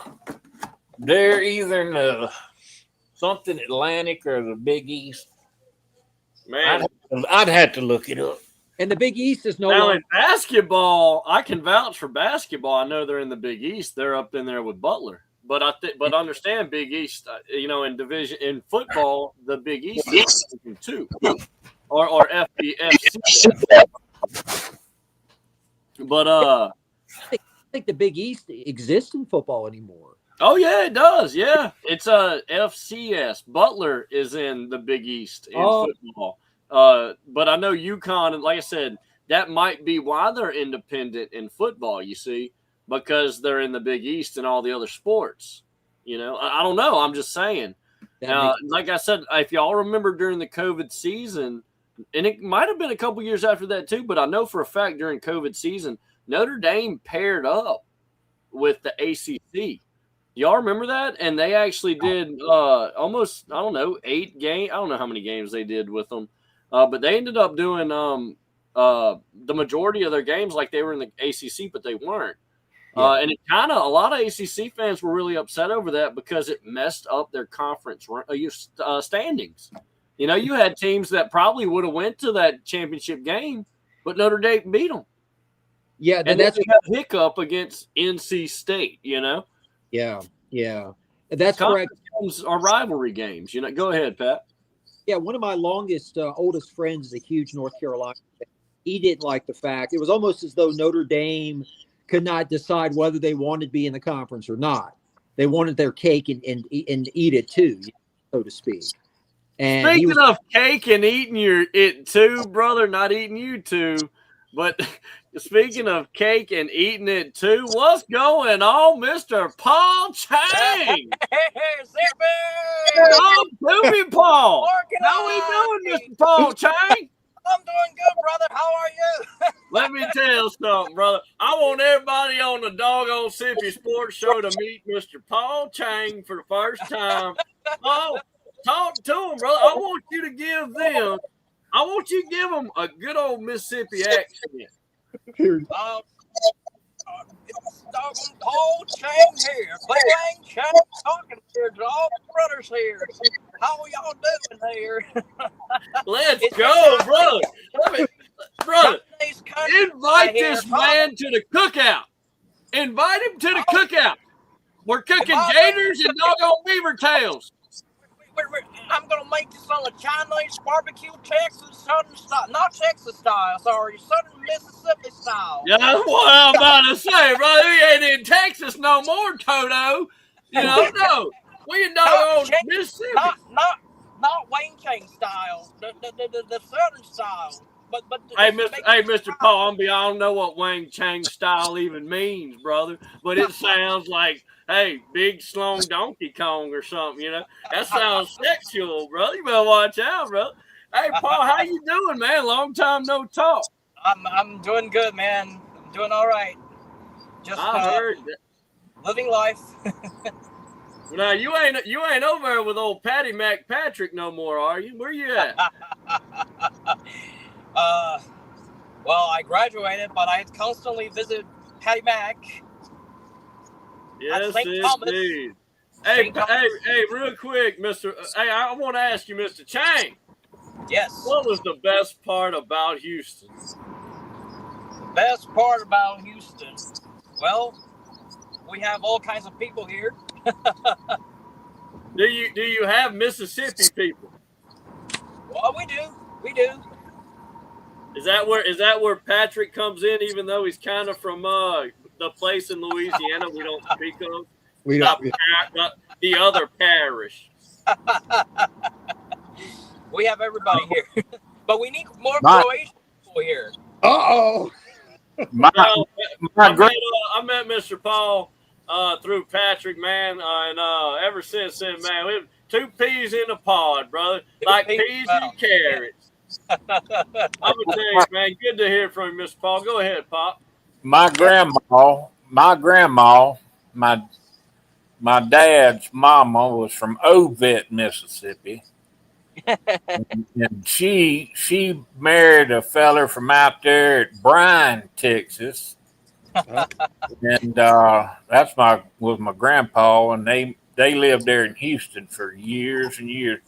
Well, when they were in the States, he worked for Citgo, and he was a geologist. He graduated UT there at Austin, and he traveled. They went all over the world, and him looking for oil. That was way back in the days when they was still finding oil. You know.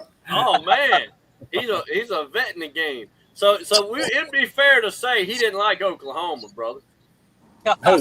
Nah, they stayed out here at Millen, Odessa. They was in Argentina. They was in Southeast Asia. Somewhere, I think they was in the Philippines for a while, and then they was in Australia. Like I might have said that already. Man, you remember that time, Pop? You took me to Epcot. That was in Florida, son. Man, what? I thought I was in Asia.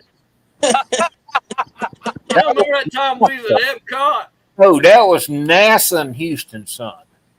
Epcot is in Walt Disney World. You know what? Hey, Paul, I ain't never been to Asia, brother. I thought I'd been there one time, but I think I was just in Florida, bro. Why y'all laughing, boy? I ain't know. Hey, let me tell you something. Y'all can hate all you want. All you want. You did go to NASA. You have been to NASA in Houston. Yeah, hell yeah. And I've been to a UST basketball game in Houston. You better get it right.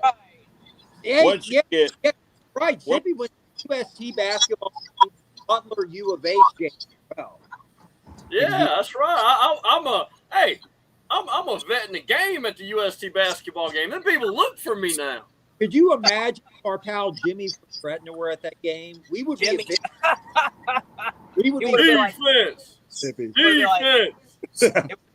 like, well, I'm here at the game at St. Thomas where Patrick goes, and all you people have to show up and give Patrick a shout out. Yeah, brother. Give me a P. Yeah. I'm not gonna. He got a long name, bro. I'd be here for a while. Shekels too. You got to throw shekels there. He loves to talk. Oh, you got to throw them shekels, brother. Them oyster shells, brother. Well, hey, Pop, talk to me though, man. We've kind of went around having our fun, but shekels, and I'm gonna get some shekels for Patrick to go to the Croatian game in Dallas for the World Cup. Oh, is Croatia playing in Dallas? Is this happening? That's tomorrow. Oh, brother, I know a certain Satanovic.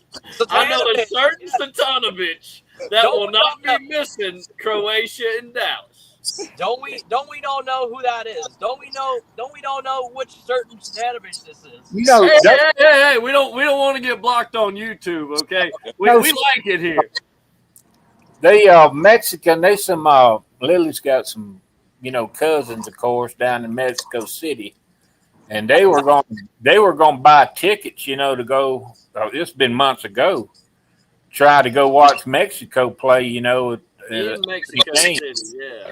And they were American dollars, $4,000 a ticket. Oh, that was the cheapest ones for the Mexico City game. Yeah. And they won. They packed that place out, though. I don't know where all them rich Mexicans come from, but they packed that place out. When they play in Dallas, I think they play in Dallas. I think it was just like George Lopez in the they pack out it for Dallas Cowboys anyway. If they were they probably paid with cash too. They paid for the tickets in cash. You better wait. Y'all better wait until damn San Antonio gets a football team, brother. All right. So speaking of that, Tippy, gentlemen, what do you think? Speaking of like San Antonio possibly NFL team, did you hear the rumor that what's the guy in Houston? I should know his name. Tillman Fertitta is thinking about purchasing the Saints. Out of Houston. Out of Houston, yeah. And I was thinking if this were to happen, it wouldn't surprise me if he ends up moving the team to San Antonio. I don't know. it's like here in El Paso. I mean, where we sit, between us and Wattis, and then you got Albuquerque 4 hours away, and I mean, you probably got 2.5 million people in this little area here. Yeah. I've been to get a soccer team here. Rocket Man just called me. He said he bought Popeye, so I'm gonna go have myself some Popeye chicken tonight. Oh, watch out! Louisiana. Louisiana fast. Watch out, brother. Hey, that chicken right there makes slap your doggone grandma and your mama. Go ahead, Pop. Go ahead, Pop. Yeah. Rocket Man is my dad, by the way. It's an inside joke. It just looks like Rocket Man. That's my nickname for him. Oh, Rocket Man, Pop, Rocket Man. See, I call my pops Pop or my daddy Pops. Papa Rocket Man. Yeah. Hey, but look, Pops, we talk about this the team moving. Now, Patrick, as far as the NFL goes, the most liable team every single year for the last 10 years continues to be the Jacksonville Jaguars with the Saints number 2. Now, I've always thought that was weird because New Orleans loves the Saints. And I feel like there's no other place that loves the Saints the way New Orleans does. But real quick, couldn't you see Jacksonville easily moving? I mean, I'm just being honest. Absolutely. They're the Jacksonville Jaguars are the most irrelevant team or franchise in the NFL. Unless you're from England. Well, see, London loves the Jags. Well, London loves the Jags. Could you see them moving to England or somewhere in Europe? Is that or San Antonio is growing. I forget the numbers, but it's like somebody told me this. It's been like last year this time. They said San Antonio's growing like 5,000 people a month. Good. The Spurs, man. The Spurs want to go to the Wemby, and the big tech hub now. There's a lot of tech businesses and companies there, and they're building factories there. I know they just went on a big deal about 10 years ago and redid their airport and expanded all that. I mean, that's a city for sure that needs a professional football team. And I'm going to tell you. Well, look how the Spurs fans show up, Pop. I mean, they just went. I know they lost the fine. I'm trying my hardest not to talk about any sport but football. But we're on San Antonio. I mean, you got to talk about the Spurs, man. And Popovich, wait, is Popovich Croatian? Wait, we're not going to talk about that. You got Wemby, though. I think he's certain, but a certain friend from Gretna can correct us on that. No, Jimmy. Jimmy from Gretna. Hey, I'm little Jimmy. It's your boy, little Jimmy here. And hey, Paul, man, do you have a Jimmy from Gretna impression? Jimmy from Gretna. Oh, I don't know if I can do one. There we go. All right. By the way, Paul does an excellent Senator John Kennedy of Louisiana impression. Really? Let's hear the old Senator John Kennedy. I do, and let me demonstrate that to you guys. It's Senator John Kennedy here, and I just want to make our state, Louisiana, a great state for all people, all residents. We're all going to appreciate the great state that God has blessed us with. Abundance of resources, abundance of nature, and kind people here. And Patrick here, he endorsed me. He wanted to endorse me here.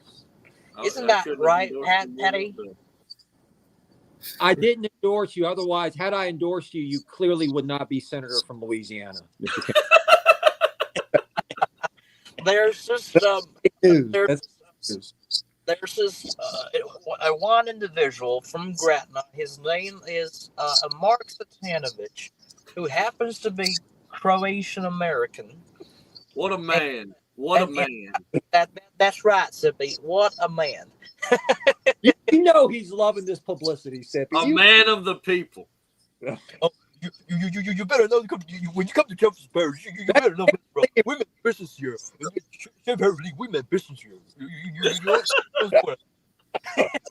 There we go. Oh, John McKennedy. There we go. You Wow. gotta I let me. love it. Sure, I love it. You gotta let me. You gotta let me say. Go ahead, Mr. Matt. If- We don't if- miss Mr. Matt. Everybody on here knows Satanovich. All right, if you ever go to a USM football game tailgate, you might come in. You go in there where they got all this food and people, and then you see Mark. And all of a sudden, there's like all this chaos. I mean, he's talking to everybody. He knows everybody. Everybody that walks by, he already had been talking to them earlier. Does he know him? Everybody Or is that part of the act? A great question. Yeah, great question. I don't Anyways, know. I don't keep know. going.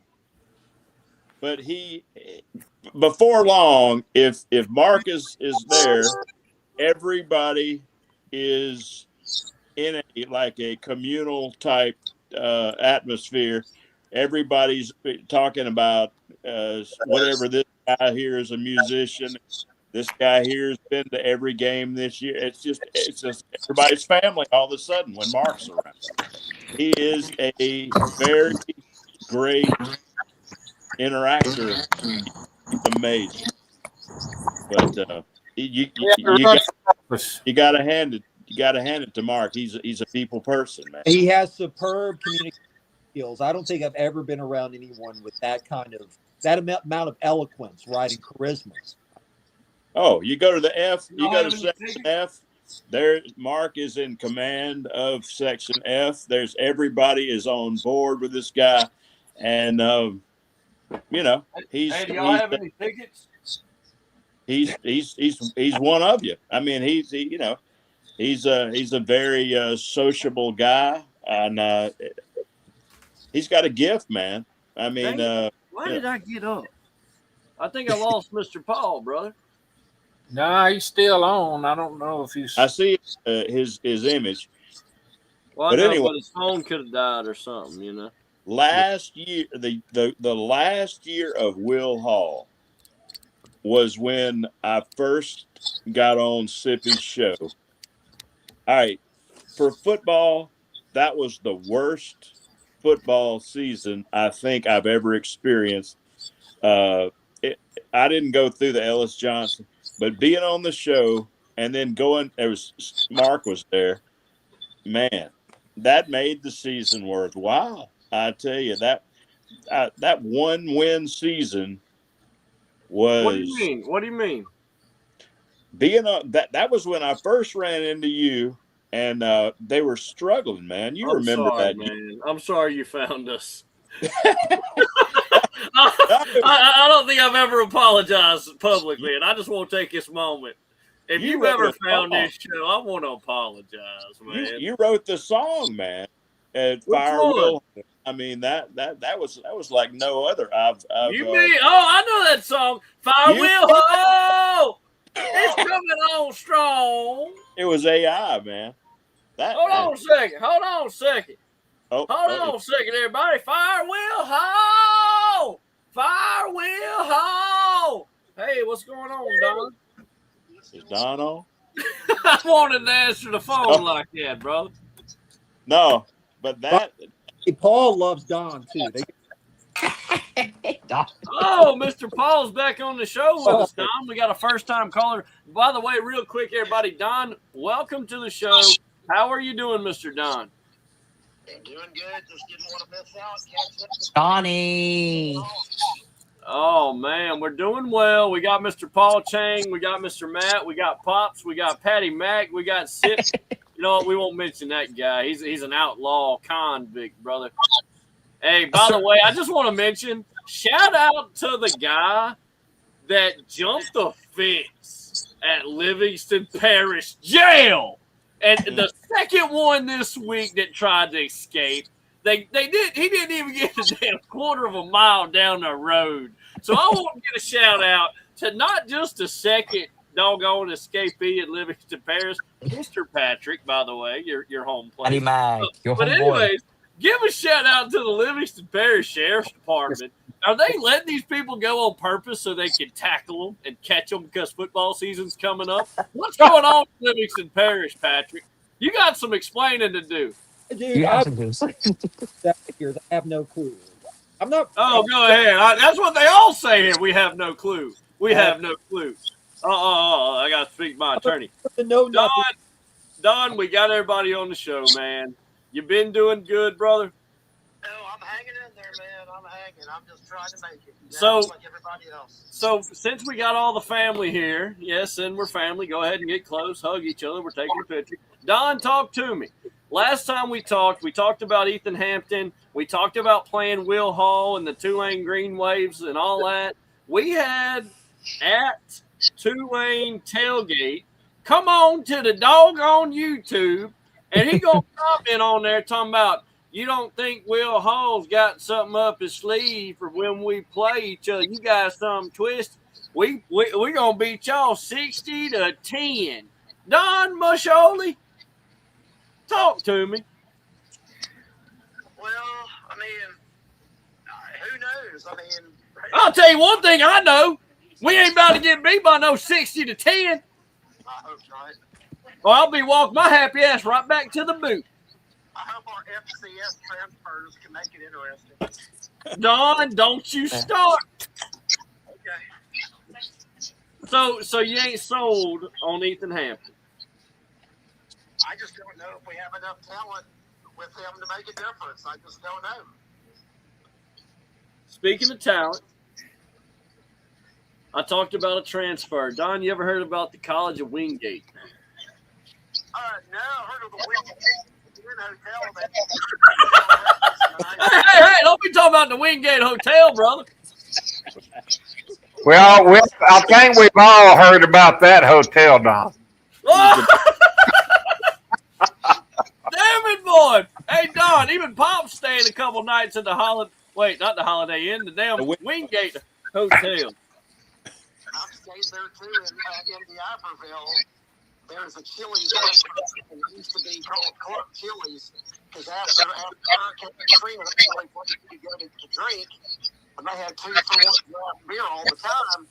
And if it got too serious, we would just get a room at the Wingate and sleep it off next door. Man, that's legendary. That's badass, man. I bet Donnie Tyndall was right there with y'all. Larry, you Stacy? Larry, You Stacy? Patty Mac. Yeah, I know, Don. What you got, Mr. Paul? Talk to Don for a second. What you got for Don, Mr. Don. Paul Chang? It's good to hear from you, Mr. Don. How are you doing, brother? Doing good, man. There's a new Disney movie that you need to check it out. I know you What's up? There's a new Disney movie you got to check out, Mr. Paul. Oh, okay. It's called Song of the South. Wow. No, I'm just kidding. I'm joking. Don't you dare. Hey, YouTube, I love y'all. Don't kick me off, brother. Talk to him, Don. Yeah, you're well. A transgender whale. Yeah, the name of the movie is Maybe Dick. Hey, look. Hey, I'm listen. trying to go get the thing where you can stand your phone while you're charging your phone, because my phone is charging right now, so I have to lay my phone up facing the ceiling. Otherwise, I want to see you, but I'm holding my phone right now. Hey, listen to me. You only gonna get to look at this thing for about 2 hours, brother. Wait a minute, Paul. What nationality is Paul? What you eating, Paul? You got that Popeye's chicken on there, bro? Popeye's chicken. Hey, you better start showing it off like that. Don't you be showing that chicken off to me like that. I come over and grab that chicken out your doggone mouth, boy, and put some doggone There you go. big sauce in it. And, I'm eating it like a doggone dog on a bone, baby. Come on now. Talk to me. Hey, Don, what you think, brother? We got this transfer coming in from Wingate College, man, 5'8". I want to spit this off to you, Don. You can say, hey, he ain't proved it at this level. He ain't done it at Southern Miss, and I ain't seen it with my own 3 eyes. Hey, some people got a third eye. You better watch where it's at, though. Listen, my man's name is Jalen Hines.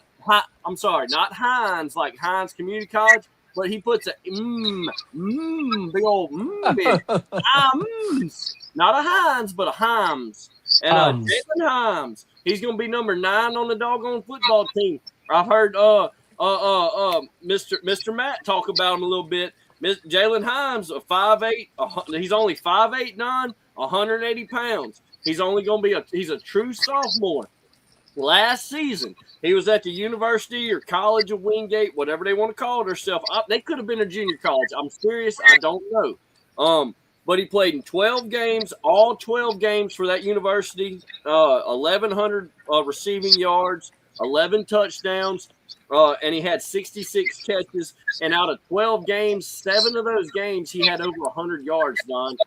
I know he's a smaller guy. I talked to Pops about this. I mentioned, he might have been one of them guys that was just undersized and fell through the cracks. Go ahead, Pops. I see you shaking your head. Well, I'm being like you. Look at Tony, with Miami. He's small like that, but he can get deep on you and fast. Or with the frame, get you on a bubble 180, 5'8", 180. So he better be fast, right? He better be fast. He might be like Tony. He might have a lot of yak, man. Go ahead, Mr. Matt. I see you over there, Mr. Matt. We got Wingate, North Carolina. There are the Bulldogs. They are in Hendersonville, North Carolina. They have 3,450 students, and they are Division II. Oh. There you go. Don, talk to us, man. Are you kind of like there's certain guys that, hey, man, he ain't nothing, this and that. He ain't done at this level.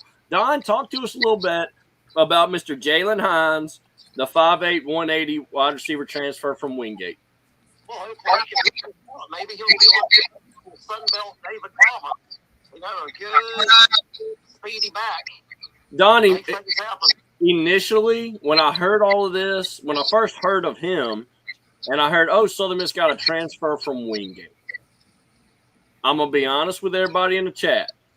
Don, I kind of, it was, who? Like, nothing against the kid because we don't know him. But Don, when I dove into it, I looked him up. I started reading about it, started hearing of other people around the conference talk about this guy. Listen, we got an Illinois transfer that's coming with the quarterback. We got Davis Dalton, a senior that's been biting at the bit to be able to put this team on his back and show people he can do this, and he's been at Southern Miss. He's the longest tenured Southern Miss player that I think is on this football team. I'm pretty sure that's correct. I'm not sure, but I'm pretty doggone sure. Now, listen to me.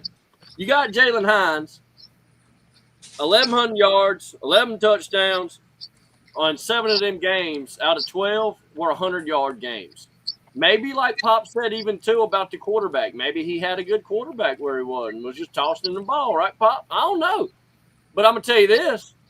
He's coming with a guy that strapped his boots up. Don, you wasn't ready. You wasn't here for this. But ever since our last show, every comment, every message, other than the Tulane fan talking shit, was about Ethan Hampton. And Ethan Hampton's a guy, Don. He came in. They said he was a little late. Now, like I said, I don't know if that was 5 minutes late or a week late. But he was a little late getting there. And when he shows up, he didn't skip a beat. They talk about how, as far as game experience, no one's touching him. And that's saying a lot to me because I watched Landry Liddy get a lot of in-game experience at UAB. I saw him get some in-game experience last year when Braylon Braxton went down. Don, Landry Liddy's a guy that he's not someone that hadn't playing time. So this really, once again, Don, I'll sit here on top of the mountain and tell you I still haven't seen him play in the Southern Miss uniform, right, guys? But at the end of the day, I love a guy that straps his boots up, puts his buckle on, puts a doggone cowboy hat on, puts a doggone star on his chest, and says, there's a new sheriff in Hattiesburg, Mississippi, and I ain't over just awards cheeseburgers, baby. Talk to me, Don. Mr. Ethan Hamilton, your Southern Miss quarterback as of right now. I hope he gets in and make some big plays. Lead the Golden Eagles. I'm upset with that, Don. I wanted you to tell me that he was going to come in and win the damn Heisman. You hear me? Well, we got to beat Alcorn first. No! Why is Don, you're the second person on this show that's been worried about Alcorn. You have Mr. Matt over here worried about Alcorn. Now you got you telling me you got to beat Alcorn. Let me tell you something, Don. They don't have Steve McNair Jr. Steve McNair, right, Pat? Yeah. Alcorn State, right, guys? They don't have him. We have enough FCS flavor on our roster. Don, I don't want to hear that. I want to hear you tell me that we got one of the premier quarterbacks that Miami accidentally missed on. Okay, USM, they got a quarterback, a diamond in the rough that Miami, they overlooked. Hey, that sounded like full of shit. Mr. Matt, help Don out, man. Introduce him to old Ethan Hampton. Now wait a minute. I'm gonna skip around on you. I know Go ahead. I was looking on AI, and there was a guy. I used to love watching Allen Iverson, brother. He was a hell of a ball player. Go ahead. At the spring showcase, there was a defensive end. I believe his name is J.J. Hawkins. That's my guess. Standout player. Is he ball headed? He had a helmet on. Don't know. But he did and I don't know why AI pulls up Brodarius Lewis. He graduated, right? Yeah. So some of this stuff is off. You know how AI is. I know, yeah, but Allen Iverson can be was deceiving never off, sometimes. brother. Allen AI Iverson can be- was never off. Go ahead. AI can be deceptive sometimes. You can't trust him, brother. I saw AI as Trump, and he looked like damn Rambo. I saw Donald Trump, Mr. Paul Chang. Donald Trump don't look like Rambo, and I don't know about all that now. He doesn't like Hey, Paul, you know who Donald Trump is? Yeah. Yeah, The orange man. the orange man. Yeah, that's him. That is him. That is me. That is me. I'm the president. I'm the president of the United States, and That's I'm him, here brother. I'm here to act tariffs against China. You know where he grabs them, right? Do you know where Donald Trump grabs them? Grabs who? The women. I know where he. You better not say it. I'm just wondering how much you know about him. You know, I mean, this man grabs them. Yeah, what my grandma used to call a mussing touchy. Hold on, now that was the most Gulf Coast shit I heard all day. What'd you say, Don? My Hold on, Pop. What'd you say, Don? My grandma used to call that particular part of the body Pop, I can't hear Don, Pop. What'd you say, Don? touchy. So that's what he been grabbing, the mussing touchy. What he touching, Don? What's going on? He's shucking oysters down under. Don, don't you bring him oysters into this. I like me a good old fried oyster. I don't want the next time I'm eating a fried oyster po' boy. Hey, Paul, you ever had a damn oyster? Oh, yes, I have. I have many times. Did you eat it? I love it. Oh. You ever had a crawfish? Yes. I've had all of them. You've had everything? I'm not gonna say nothing. I'm so interested, and I haven't really ever talked to Paul Chang, but this ain't the time, is it, Don? Listen to me. Don, we just popped in. Speaking of small wide receivers, oh, wow, really? Okay, maybe that's a thing. Didn't Darren Sproles was a wide receiver? They moved the running back. So say it doesn't work out for this fast, if he's even fast. We don't know if he's fast, Mr. David. But David, say he is. 180, and he put up stats, right? We see that. And there we go. Sorry, the ahead. connection was horrible. My No, Wi-Fi connection is horrible. So yeah, yes, I've had crawfish, I've had oysters, I've had all that. There we go, brother. Hey, did you come down to New Orleans when Pat came down here at the Satanovich Hotel? Yeah. He was with me. Yes. Awesome. That's good I was with stuff, him. brother. Okay, so And we're gonna and go ahead and with label him Joseph as Cowles, well cultured. with Joseph What's that? Cowles, with Joseph Cowles people, one of our Joseph Cowles people, I don't know what one of them Joseph told people me. Joseph mean. Powell, former representative from Orleans. He's from Vietnam. That ain't got nothing to do with the Brigham Young people, does it? I don't think so. No. Okay. I heard of Brigham Young people one time, and I was like, bro, you don't be bringing nobody young around here. You better be already 21. Joseph Smith, not Joseph. He's a Brigham Young. What? No, damn, Don. Shit. Don, stay out of this. Hey, Don, this is a little side quest I wanted to bring up on the show. Mainly Don, Pops, Mr. Matt, and dang, he does have bad connection. Oh, Paul's from around here. How connected Sir? he is. I said, Paul ain't from around here, is he? No, he's from around there, brother. He He's ain't from around here. He's from around there. Mobile. But oh yeah, he's from East of Butchie, Pop. But anyway, yeah, he's from Sandersville, brother, up there at Sandersville Farm, bro. Hey, watch out, right outside Laurel. He's from Myrick, bro. Oh, Pops, he's from your country, bro. Myrick, Mississippi, bro. Like, Watch like out. Hey, listen, out there by So-So. Hey, man, Mace not late. They got Bigfoot out there, right, Mr. Matt? there was a guy. It was ninth grade, first week of school. Everybody was in class, and there was this dude from like somewhere else, and he wasn't talking much. Somebody went up to him, he looked like he's from like way off, like Oriental or something. They went up to us and, man, how you doing, man? Where are you from? And he turned around, he said, I'm from Mobile, Alabama. That's I love it, Alabama. bro. dude was What in a like dude. the whole Hey, year. his mama and them taught him very well. You listen, he's all, no, Mom, I'm from Thailand. No, motherfucker, you from Mobile, Alabama. You know?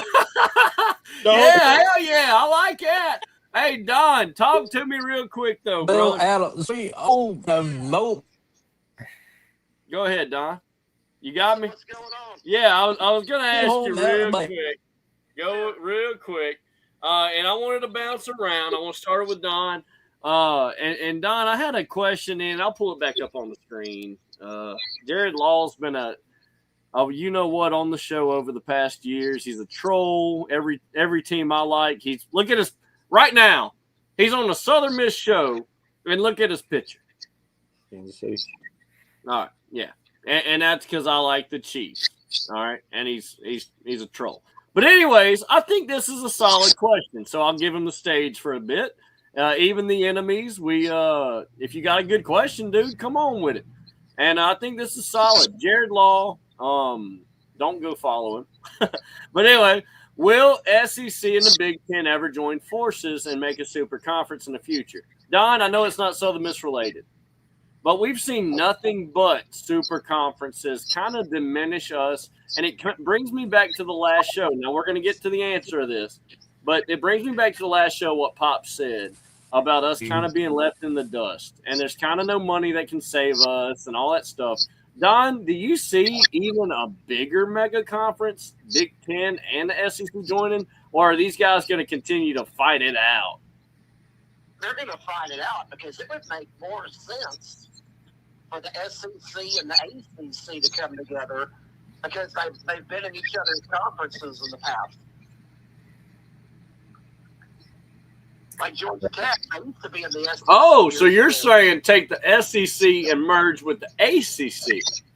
I would. I think it'd make more sense because there's so You, much. it would kind of be like the NBA selecting a few from the ABA. Well, You Yeah. can't. Hey, that was wrong, though, Pops. That was wrong. You can't put Duke. You can't put Duke or NC State or Georgia Tech or North Carolina. Big Forest, any of them. You can't put them people in the SEC. They'll perform worse than Vanderbilt.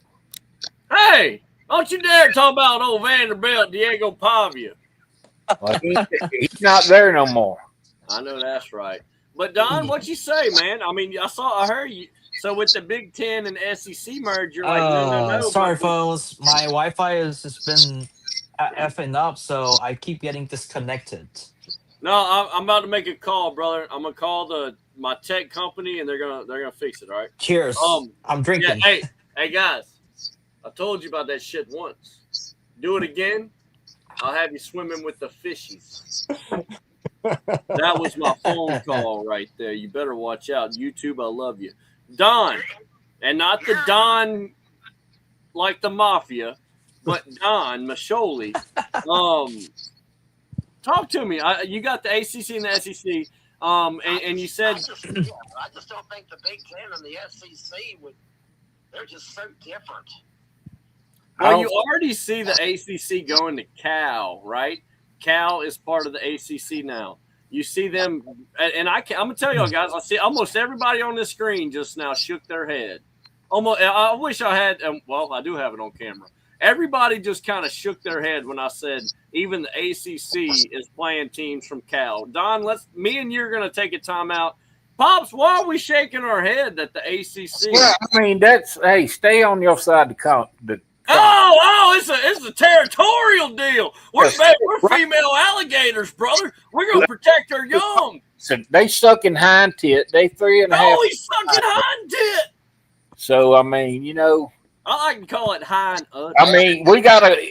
Listen, we don't mind coming across the country because we love coming to town. It's a nice town over there for a while to party with.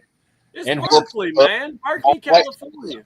And I know they love coming to Miami. But that's not it. But I don't think that, I don't know why. I can't understand the life of me why Cal and Stanford were allowed into the ACC.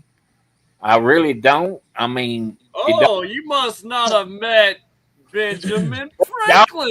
It is. We need to be careful. Because I think there's an undertow of things going with this talent level and the money involved between the SEC and the Big Ten. And this has been on my mind, and I've kind of washed it around a little bit. But what if they just decide that they're going to form their own division? Bye. Exactly. I'm going to be honest, Pop. Bye. Maybe we'll win a national championship then. Let me mention it. Let them go pro. Let them go pro. Well, everybody's pro now anyway. Yeah, that's what I think's going to happen, Pops, is you have the 40, 45 teams, big mega conferences, right? They don't need the NCAA. The NCAA is nothing more than a.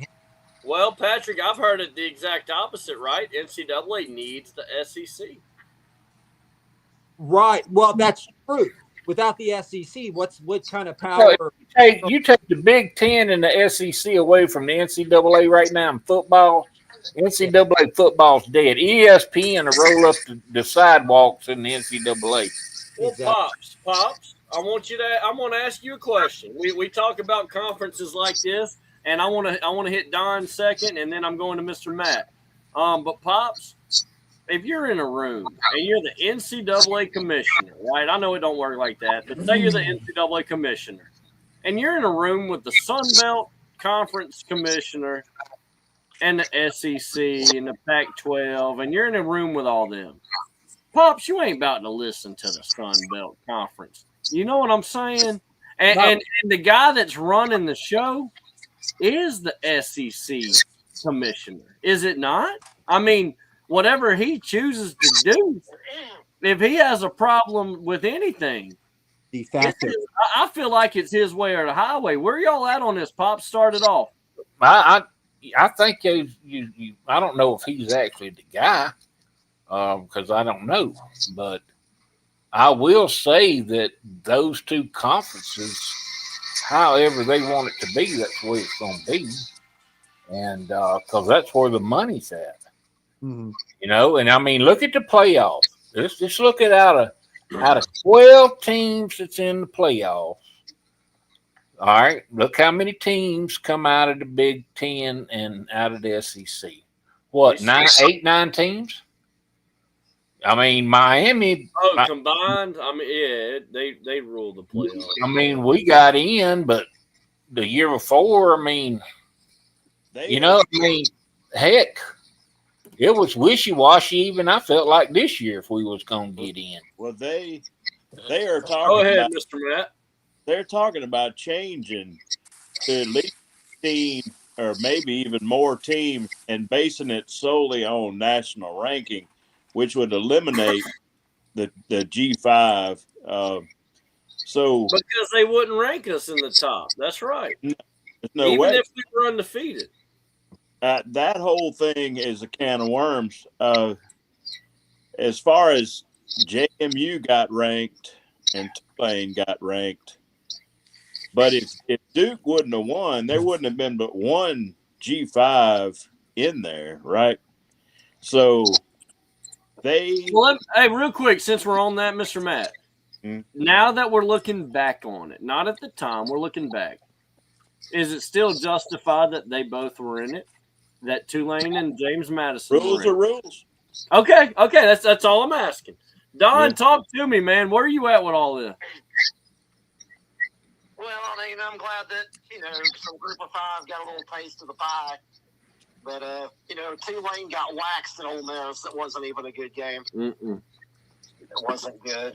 But like I agree with be honest, Don, rules are rules. And they did it by the rule. And, hey, looking back on it, Don, put it this way. And, Pops, I want your opinion here. Patrick, I'm coming to you right after. Pops, I feel like with the whole playoffs, the seeding is off. Is that it can't? Do y'all understand what I'm saying? Why did Tulane have to play Ole Miss twice? Anybody? I mean, didn't they already play Ole Miss? Yeah, they played in the regular season. Yeah, but they anyway they did what they did in their conference. Pops, they did it on purpose. They did it on purpose. All right, well. They seeded it the way they seeded it. I mean, I'm not in charge of that. I'm just saying. Let me back this up. Tulane was. No, they do the shit on purpose to hurt the little man. That's what they're doing. Just like the damn government. It don't matter. Just like the damn government. Let me tell you something. It don't matter. All right? You wonder why I still shit on company time? Because you make $1, I make a dime. That's why I shit on company time. All right, a group of 5 ain't going no deeper than the second round anyway. They got to get past the first round. They will not go past the next round. Let me bring Cinderella story. I got to bring this up. All right, Cinderella story. You got a team. Tulane had money in their followers. JMU had money. All right, think about it. If you got a guy like me watching the Southern Miss the whole season for $85, do you really think the people down here are going to go to 4 bowls all across the United States and wear the black and gold? There ain't going to be no. I can't afford it. I can't afford it. You want the truth? I can't afford it. But them Ole Miss people, I watched. They filled up every freaking stadium they went to, and went the 3 days before and had every part. It's about the money, and that you look. I was happy for Ole Miss. I'm not gonna lie. I'm glad we beat them, but even if they'd have beat us, I'm gonna tell you what, that was a hell of a ball game between Miami. We talked. Yeah, that was the best game of college football of the year last year. I'm gonna tell you, Ole Miss. They deserve to be in a championship game with anybody because they had a hell of a year. After you take Lane Kiffin left, right, and they still get there. So hats off to the guys, the coaches, the fans. At Ole Miss, dude, you got to give them props, man. They had it, and they from Mississippi, dude. Hell yeah! They can recruit. Mississippi. Hey, Pop, listen to me. somebody else and still get away with it because NCAA don't matter. Hey, Patrick, Just I walk kind of over. want to pick up that same question with you, Pat. You've always kind of been there with me every time, almost every single game I've been at Tulane, at Yeoman, or let me say it correctly, Tom Benson Field. Hold on, Tom Benson Field. You gotta say a little fancy, brother. I feel like we got money when I say that. But anyway, listen. It's not Tom Benson. Tulane Green Waves and the James Madison Dukies. They, the Monarchs, the Dukes, whatever they want to call themselves, puppy dogs. Patrick, they both were in the playoffs last year. I want your opinion. Looking back now, did they deserve to be there? Well, I would say that Tulane does because their overall body of work the last few years, right? I mean, you can argue that they've. So now the playoffs is based on a couple years. I think when it comes to the No, he's not saying that. I mean, they beat UFC in the Cotton Bowl. Come on. So it does matter what. Okay, so program history matters now. Right or wrong, I think for the Group of Five it does because. Well, I do too, but because they put butts in the seats in Dallas. Hold on, Pop. Hold on. You ain't Patty Mac. You're both Irish son of a guns, but we're talking to the other Irish son of a gun. Hey, Patty, and another one right here. Oh, Paul Chang. I'm sorry. Paul Chatty Mac. Paul I'm also Irish. Irish.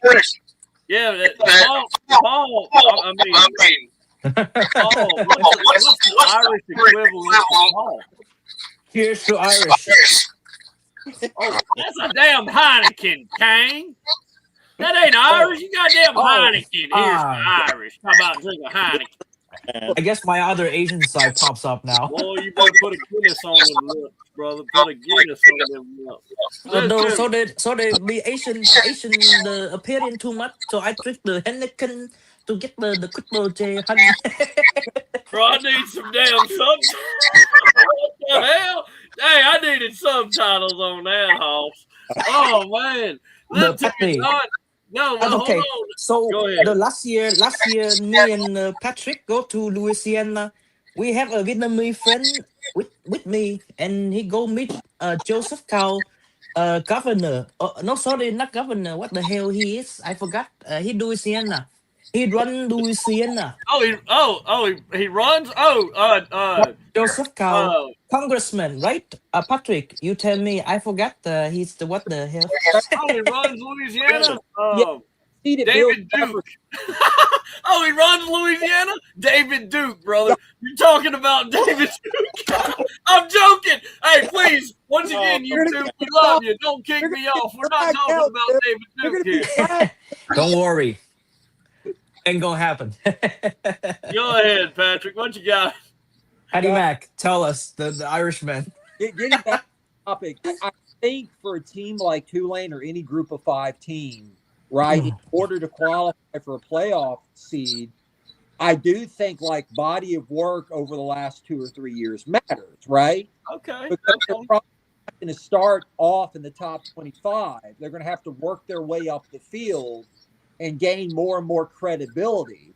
I'll add this to your argument. Does change of coach matter? I think in this case, yes. In Tulane's case, because I don't think Will Hall. I think no. I'm saying when they went from Fritz to John Summerall, they didn't skip a beat. They did not skip a beat. I think in your argument here, I think it does. It's almost like it matters in a good way. Like, it wasn't like they lost Willie Fritz and took a step back. No. They lost Willie Fritz and kept rolling with it. They hired John Summerall. And now, let's be honest, guys, now with John Summerall going from John Summerall, Don, to Will Hall. Yeah.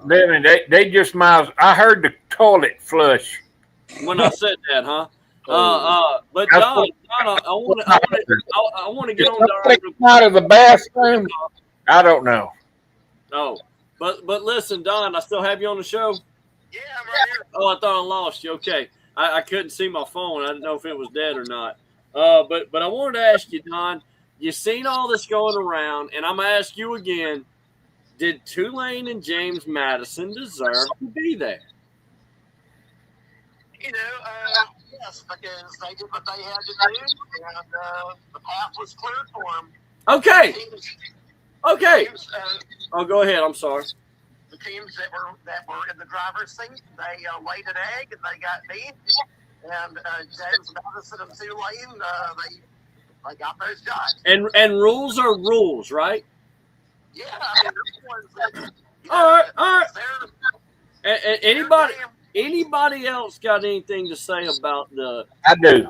Tulane I and think- James I Madison? think- Did they deserve to be there? I think, here's what I think. I think you're going to see this. And it may happen sooner than you think.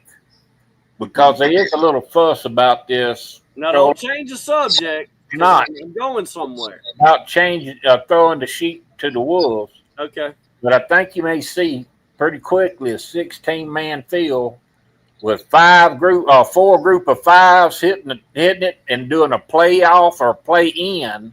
Okay. Like you have in the NCAA men's The basketball. only way the group of 5 gets in is win your conference and go through a play-in tournament, and then you're into the tournament. Is that what you're saying, Pop? Basically, yeah. Okay, so they have to earn. But you would include 4 group of 5 teams instead of 1, possibly 2. Getting in. You could go. All right. Go ahead. Hold on. I had Mr. Matt. Go ahead, Mr. Matt. What I've been hearing is that there is going to be more of an exclusion altogether of all G5 teams. That we break away. Like a 24-team playoff or something. And Pops, real quick, where he's going with this, he might not even be knowing what they're going, but it's the the NIT and the NCAA tournament. That's what it sounds like to me, right? Right? I mean, be real. It sounds like we get the private schools and the public schools. Well, what was his name? Mike Leach or whatever coach. Yeah, the old pirate ball coach. He made this argument years ago. I think I put it on Sippy Show, your Facebook last week of him back when he was over Texas Tech. I think it was. No, Washington State.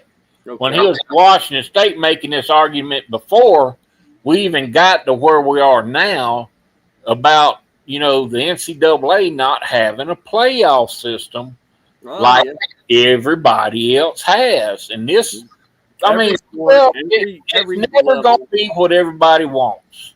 Yeah. Okay, guys?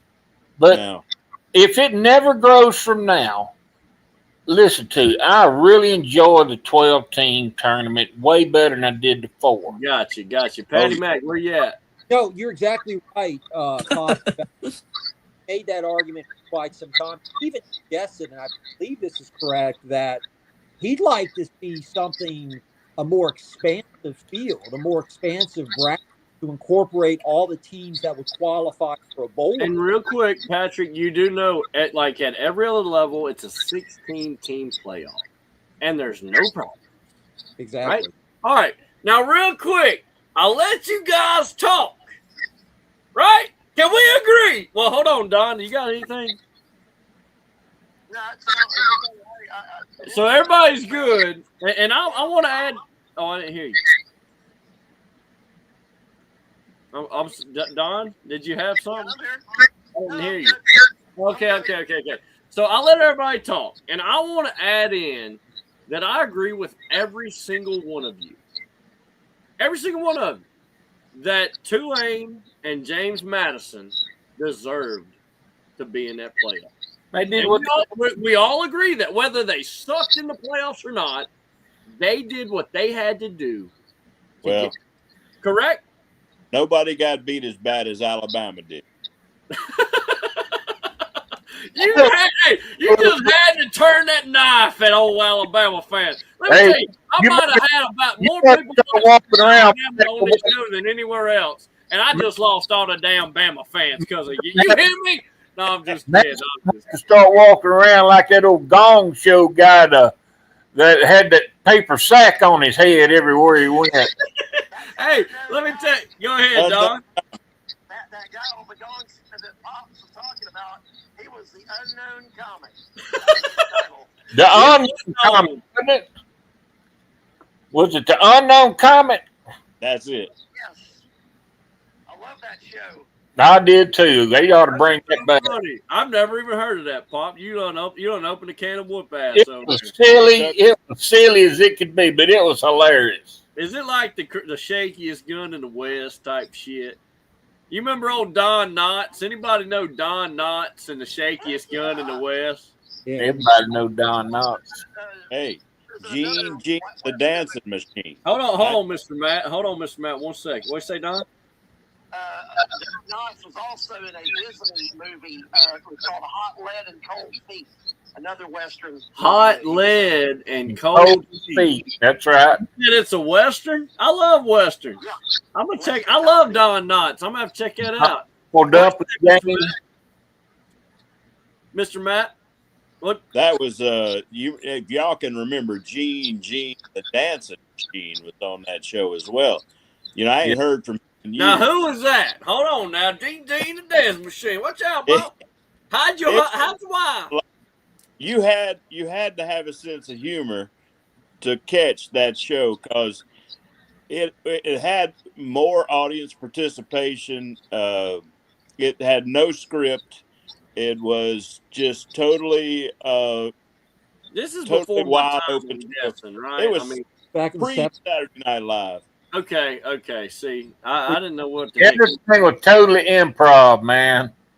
And they had how many minutes? I mean, we're talking It 5 ran minutes. about an 30 hour?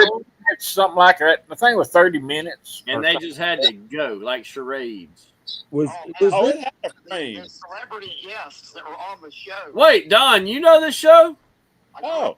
Yeah, you come on. The thing about the show was you came on the show with a talent, and they had this big gong thing there, and you had like a couple of celebrities or something, and if you come out and you sucked, they would gong you out.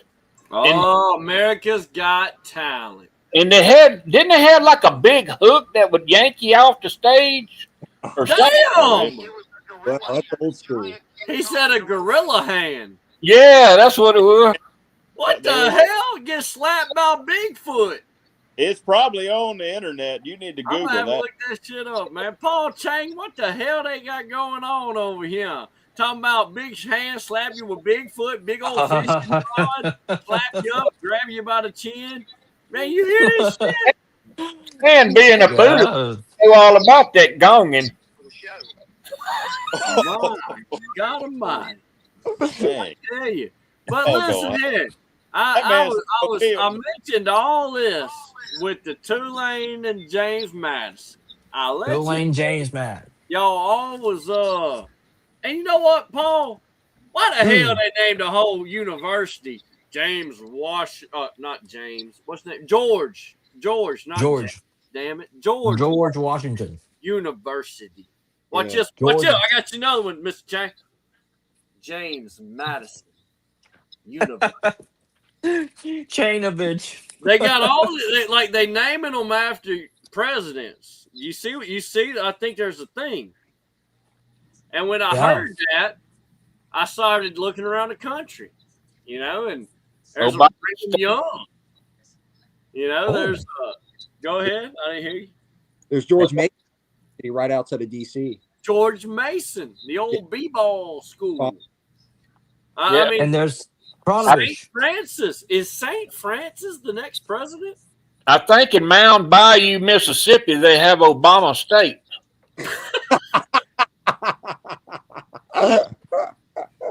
No one Damn. will take me as a president. Obama Tech, I'll be brother. the president It's for the not rest of the State, life. it's Tech. I told you this, Pop. Get back out there with Ma and them dogs. Mississippi. What I'm hearing all this is fake news. I'll be the president for the entirety of the existence of this country, or as long as I'm alive, I'll be the president. Hey, and Mr. nobody- President. Hey, how about Yes. another UFC fight on the front lawn? Oh well, I don't know if I'm into fighting. Hey, let me tell you something, Mr. Ball. Yes. I ain't never in my life seen some cool shit like that, man. I mean, whether we're against it or not against it on this show, I don't care. I think, what if we had a Southern Miss football game in front of the damn president at the White House lawn? Now, what university is in Washington, D.C.? Somebody help me out. Georgetown, GW. Do they got Georgetown. a football team? Do they have a football team? It's FCS or Division II. Put them on a schedule. That's- Put them on a schedule. Yeah. Put them on a schedule. Put them on a damn schedule. You want a football game? You want a football game? Put them on a schedule. I had that President Trump out there watching the Golden Eagles, brother. Take it sideways around here. He watched UFC event. He want to host that until damn 2 a.m. with my damn tax dollars. He can watch Southern Miss football on my tax dollars. How about that? How about that? And that, hey. There you go. Right there, brother. Right there. I seen him more. He saluted more. Let me tell you something. Donald Trump saluted more at that doggone UFC event, Patrick, than any military man's ever saluted in his life. And he was saluting UFC fighters. I thought that was funny. Anyways, Michelle Obama's a man. All right. Anyway. You mean Michael? That was funny. You mean Michael Obama, not Michelle. His real name is Michael. Just kidding. No. I'm just kidding. No, it was. Hey, shout out to whatever the guy's name was. He probably shouldn't have said what he said. Yeah. But the shit about the Michelle Obama is a man. Real quick with politics in general, I always love to say this. We love to have our fun with politics. Everyone's a target. Absolutely. Right? Yeah. Everyone's a target. But with politics, I always want to say, I don't take it serious at all. I don't even think I think it's an act. Well, I always thought it was an act. I think the last person that wasn't acting or anything was George W. Bush, and at the time everyone hated it. But right now, when I look back, I miss old George W. Bush. He didn't get into shit until you can say that, he was following his dad's footsteps out there in the Middle East looking for a fight. That was staged. 9/11 was staged. He was looking for a fight. Let me tell you something. All he did As far as media, and listen, social media wasn't even this big of a deal now, right? I mean, in our huge social media era, it's really only just been Obama and Trump. Yeah. I'm just being honest. In this the monster of social media. Well, could y'all imagine being president? Let's be real. All right, now let's be president with social media. All right, well, let's just play. I can't even order McDonald's without them exposing my McDonald's receipt, Pops. Let's just worry about football. I could care Anyways, where you vote. No, well, I do. You better not. Now they're incriminating my rights to vote. All right. Hold on now. You better bring your ID when you vote, brother. All right. Pop, talk to me. Ethan Hampton or Jordan Mensa. I don't. Well, you know who I. I'm joking. Did we ever look up their schedule or not yet? Do I need to pull this crap up? Yeah, pull it up. I ain't even. I know you don't want to, Pop. But you need to. You need to know who Miami opens up against. Hey, in that meantime, go ahead. Who's talking? Sippy, it's Pat. I was trying to figure out what was the Tulane game we went to with Satanovich in which they confiscated the bag. Do you remember that? Were you there? I do remember that. No, that was not a game against Southern Miss, Pat. That was no, it was against SMU, maybe. They were either them or Memphis. I'm gonna be honest, I don't remember. Yeah, but I know they were both ranked. It was a big game. Yeah, and Mark was being compliant. I mean, but no, the fact that they took his flag and they told him what the policy was, and he's like, the clear bag policy, right? You can put the bag into the stadium, but it has to be a clear bag. And his response, real quick, just like that, like, "Oh, I'm sorry, officer, off that policy." I had to like turn my head laughing. Wait, I didn't hear you. You broke up. He Say said that again. he said there was a clear bag policy. Right. I remember that. I remember this. That was one of the officers brought that to me. And right when he was told this, he responded by, "Oh, I'm sorry, officer. I thought that policy applied to women."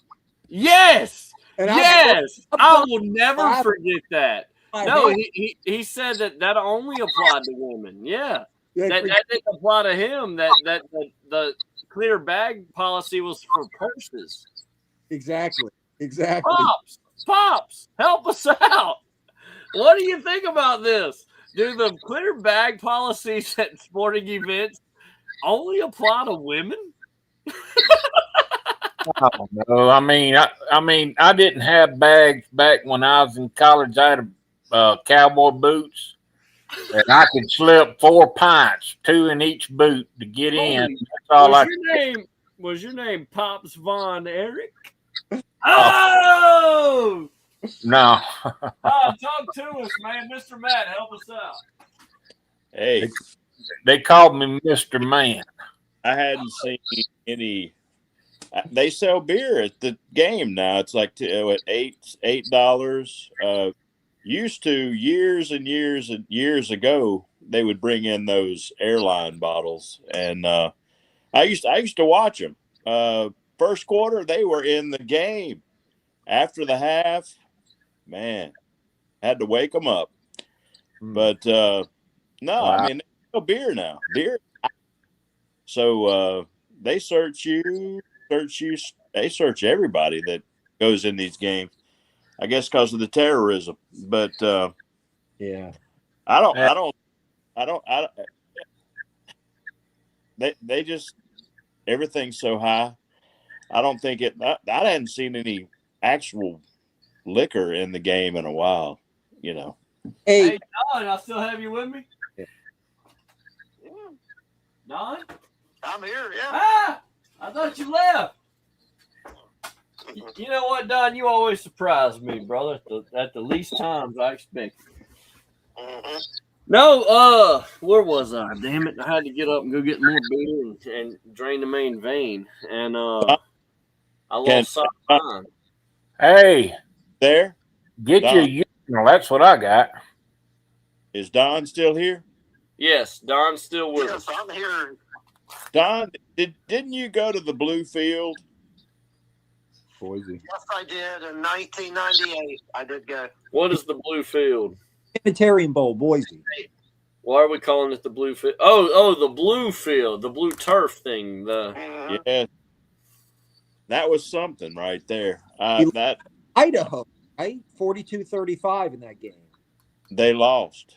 Southern Miss lost to freaking Idaho, the Vandals. The Vandals. Hey, Had hey, a big lead. We let the big lead slip away. What is up with my shit tonight, bro? Fuck. I'll tell you, Oh, could y'all hear that? Hello? yeah. Yeah. I hear you. Oh, shit. What happened? Sorry, I was cussing. My mouse isn't working. I have touchscreen. This is all touchscreen anyway. But my mouse, my little mouse, it ain't. Anyways, shut up, Patrick. I see you laughing. Anyways, Pat, I want to hear this from you, brother. We've kind of jumped around. Obviously, I've never asked you publicly or privately, even for their matter. I want to go around, and it's not just for Pat, but everybody too, because I've never asked any one of y'all. But starting off with Pat, let's go to Don second, and then we'll break it off after that and see what's going on. Pat, Blake Anderson's the head football coach. Now, we talked to Matt a little bit about Pat. We're talking to Pat right now. But we talked to Matt a little bit, see how I'm getting tongue-tied, about, Blake Anderson. We talked to Don a little bit about Blake Anderson, about how, there was times in the hiring processes before all this that he was going to be the coach, or at least he was interviewed twice that we know of before this third time him getting the job. Pat, we've talked about this before. What I'm getting at is, in your opinion, you go from I don't want to go too far back, but let's just go from Coach Hop to Will Hall let's go to Coach Huff for 1 year. And now we are at, as a program, think about our history. You said other program histories matter. Our program history, where are you with the hiring? Because we kind of just inherited him. He was the offensive coordinator under Coach Will Huff. Listen to me. Michael Huff. Good God. Charles Huff. Michael Huff was the freaking Raiders. I hate the Raiders. I'm a Raider hater. Anyways, Michael Huff, the old Texas cornerback safety guy. Anyway, Charles Huff. And now we're at Blake Anderson. I mean, as far as the old splash hire as a national name, yeah, we took a step down. I'll be the first to say it, so no one else has to take the blame of being a dick. Blake Anderson wasn't a Charles Huff type of splash hire. He's not a Brian Kelly, a Coach O, a Lane Kiffin. We know him because he's been around our area. Like he was at Southern Miss before. He was at Arkansas State going against us. We saw what he was doing at Utah State before all that went down. Now he's with us. He was under us already with Coach Huff.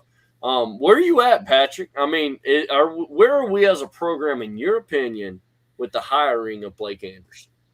Well, I looked at when we hired Huff and he brought Blake Anderson on board with him. I kind of looked at it as sort of a package deal. And I thought, look, if Huff was right, then it would make total sense just to promote Blake Anderson from within, because the guy has, 75 wins under his belt.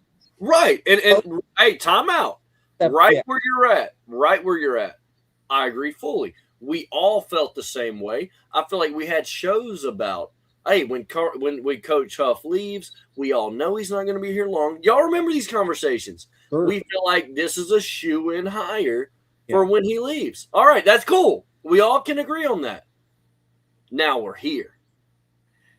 And it feels a little bit more scarier. We knew it was coming. Well, you may be in better shape than you think you are. But okay, Pop, maybe you don't feel it. No one else. I felt scared.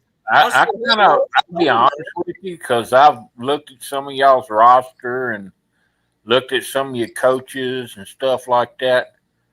I don't see y'all. There's a possibility, a slim possibility. Well, y'all could have a 500 year this year. Go ahead, Pat. Where you at on all this? Well, I was just going to say, I think had we won our bowl game, there would be more of a sense of going into this. And remember, that was famous. He was the interim head coach and we lost. So for I think the morale of the team, that makes a difference. You're breaking up on me, buddy. You're breaking up. I hear every other word. Can you guys hear me now? Yeah, but it's like I said, it's every other word. I hear you, but every other word.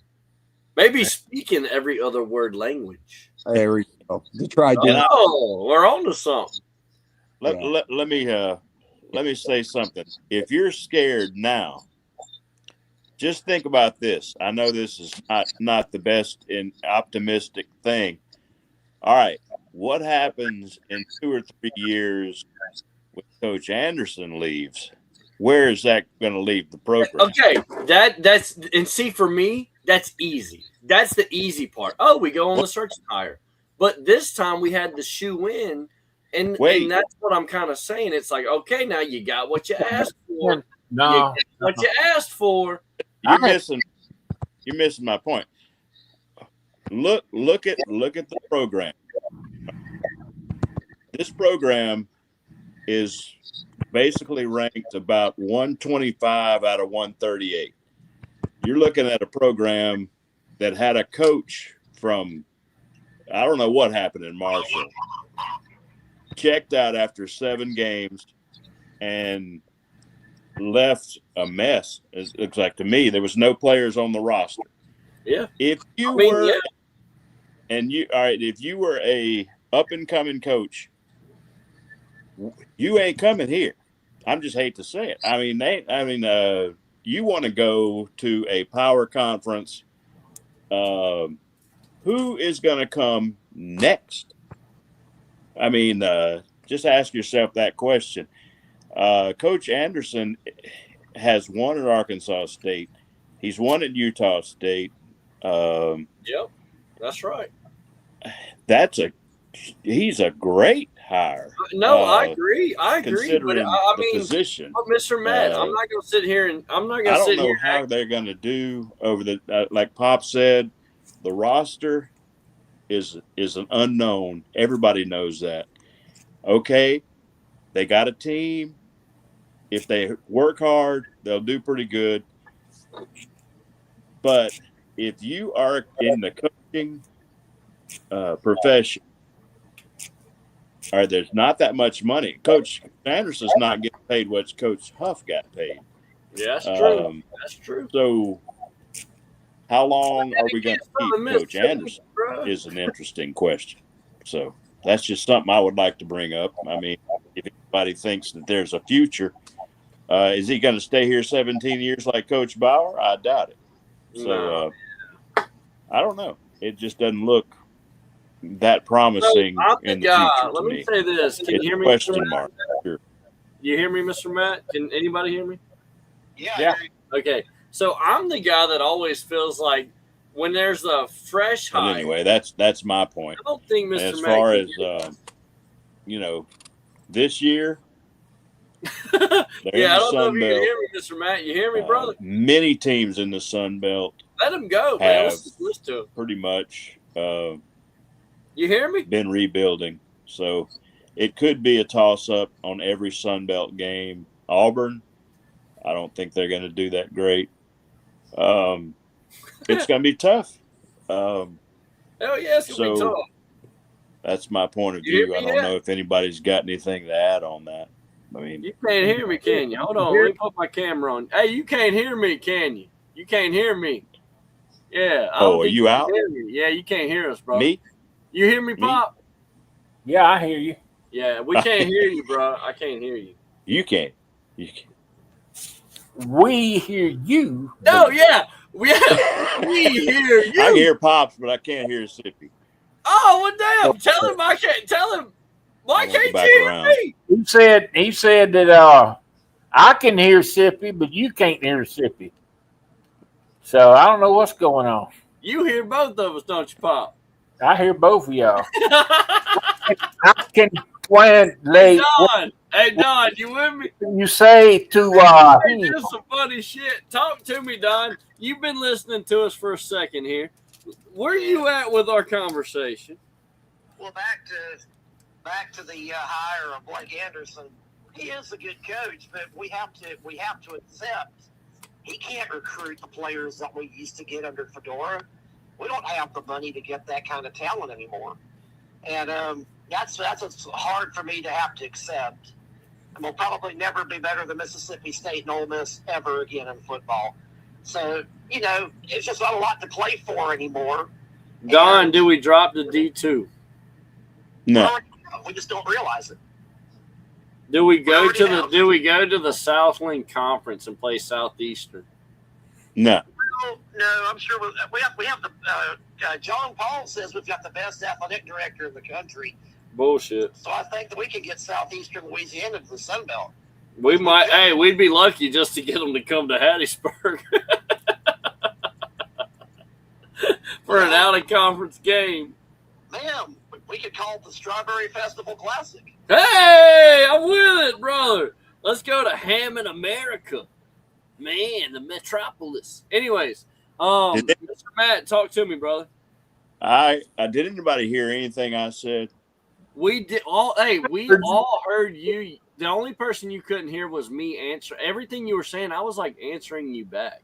Oh, well, it's something. But you couldn't hear me, so you just kept on talking, and it just got to a point. I said, "Hey, let's just listen to him talk," and you just kept on talking, brother. I said, "Hell yeah, this make my job easy."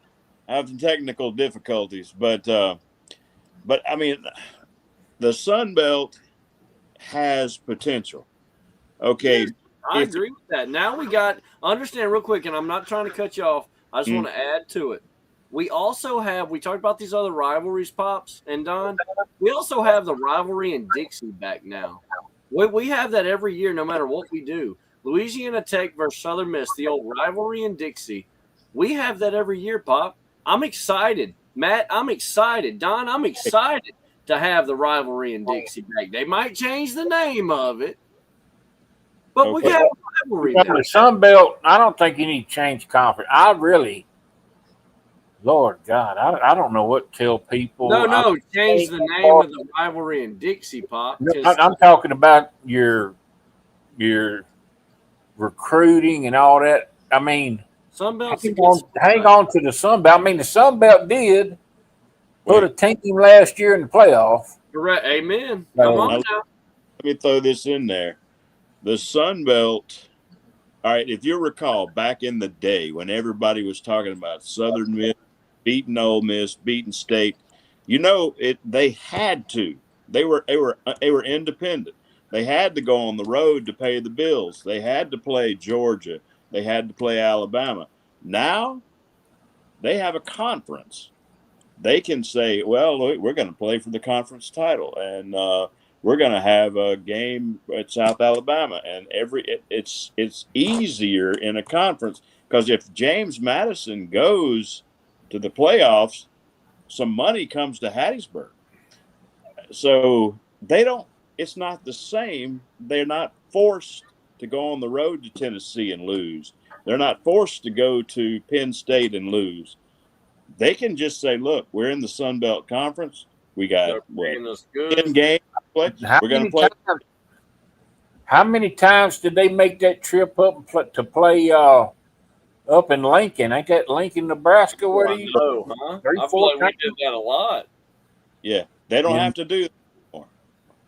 They would get You beat know up. what? So if JMU continues to have the success they're having in the Sun Belt, They the might first move. chance they get to jump, they gonna jump to a bigger conference, and and a team like that moving hurts you.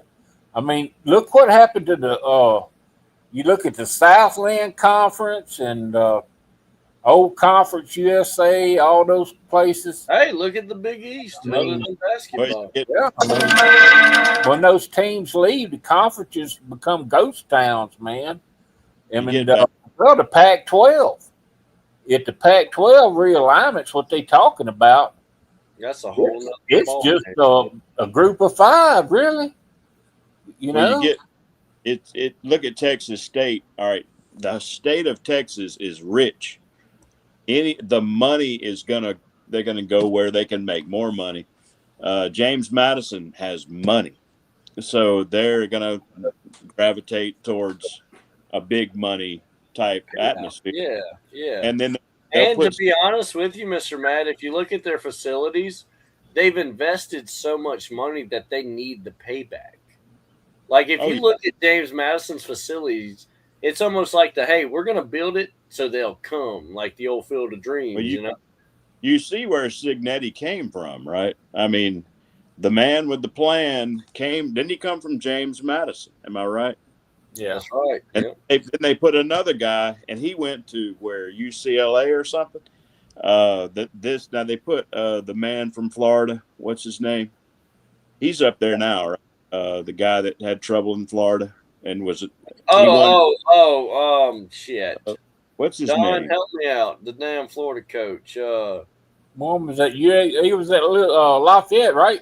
Yeah. Something like that, and they put him up there. Oh, anyway, man's name slips my tongue every time I think about it. But boy, he did not make it in Florida. I'll tell you what. I watched games with Florida fans, and he did. He was not popular down there, but he did good in the Sun Belt, so he's back. Not Norvell. That was before him. No. He was. Mike Norvell was before. Lord have mercy! I can't believe I can't think of this guy's name. You know, it happens to a lot of guys in Group of Five. They build great programs, have great success. They make that step to that big SEC or Big Ten. Billy Napier, Pop? Napier. Is that his name? Yeah. Uh-huh. Yeah. Yes. I can't hear you. What did you say? Yeah. Yeah, Billy Napier. Okay. Yeah. And they just can't, for some reason, they can't. I think, I don't know. They just can't coach on that level for some reason. So jumping back on something way earlier in the show, I'm going to start it off with Don. You still there with me, brother? Yeah, I'm here. I gotta check because it's on the cell phone, you know. But Don, we talked about the JMU. We talked about Tulane in that playoff, and I know I've lost a couple guys on the show so far. They had to get after it. But we all agreed on that. We all agreed, and I agree that Tulane should have been there. Hey, it don't matter if they got beat by 90. They should have been there. They deserved their way in it. They worked their way in it, and damn it, they got there. James Madison, same way. Y'all want to talk to me about Florida State going undefeated and not getting in? Well, no, Pops. Damn it! I knew it was going to be you, the first one to speak up. Old Miami fan. Go ahead, Pop. Explain that one to me. How does James Madison get it? Hold on now. Let me speak. How does James Madison of Sun Belt Conference get in? How does the Tulane Green Waves get in? I know there was more teams when this happened, right? There were more teams. But how did Jordan Travis get hurt and an undefeated 12-0? I know I'm picking a scab. This ain't got nothing to do with Southern Miss. Being honest with you, I don't have an answer for that. That ain't right, and you know it ain't right. Because I'll be honest with you, I don't have an answer for that because I figured they was going to be in regardless. Injuries must matter. But then as soon as it was over with, the season was over, and the talk started that they, for some reason, I don't know why, but like they wasn't going to be able to compete. They wasn't going to be able to compete. Well, my God, they competed. They went undefeated. You know, I can't stand Florida State. I mean, to me, I'm happier than a puppy with two peckers over the deal that didn't go. But, I mean, I can't explain why they didn't go, but maybe one of y'all got a better answer. The number one reason, the starting quarterback was hurt. Pops, they were 12-0. Yeah, but they went a long ways without the starter. No, wait a minute. They had to start. Go ahead, Don. Hold on, Pop. Go ahead, Don. Just real quick, when that quarterback got hurt, Florida State still beat the Gators at the end of the year, and they beat Louisville in the ACC championship game. Sure and did. They turn around and say, even without your good quarterback, you're undefeated. But we're going to say y'all aren't very good anyway, so you're not in. Well, here's the thing. Here's the thing, Don. I know everybody say, well, they didn't have a starter quarterback. Yes, they did. When that guy got hurt, the guy that was on the field, that was the starter. What, Jordan Travis? The guy that was on the field was the starter. He wasn't the backup no more. Oh, I see what you're saying. And the guy, it's like I Don get what you're saying, Pop. Once he takes the field and an injury goes down, he's a starter now. What? You tell me. We didn't win the ACC last year. And we made it all the way. We got in. Duke won the ACC last year. And they didn't get in, but Miami gets in. Yeah, man. Come on now. Man, I gotta get out of here, man. All right, Don. Have a good one, my friend. I'll talk to you. Good to see you. As always, Don. As always. Later. Hey, what you think, man? What you Sippy, say? I got to sign off too, but I just like to leave one last thing. As far as the Sun Belt and the future, I think there's potential because as the years go by, I think it's going to strengthen. I think it's just like they're setting all this up in the infant stage. They're going to be fine. It's interesting ball, and it's good if they can still be allowed to play a power team, once or twice a year. I hope they don't break away and make another league. I wouldn't like it. But as far as the games, there's going to be, it's probably going to be some trouble. Maybe 20,000. I don't think the crowd is going to be huge next year, but it's going to be something to build on. The situation with the total team rebuild, and then what happened at the end of the year has affected everything. But the games are going to be interesting. The way I don't know, I just got a feeling it's going to be very competitive. Hell yeah. And it's going to be worth the money. I mean, the tickets are not expensive. No, you get no, $600. they're not. $85 for season tickets, bro. Yeah.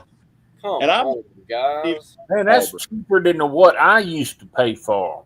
That's what I mean, Pop. There's And no excuse. that was somebody, what, that's 25 years ago? That's no excuse. There's 12. Well, I don't know how many home games, but there's 12 games in a season.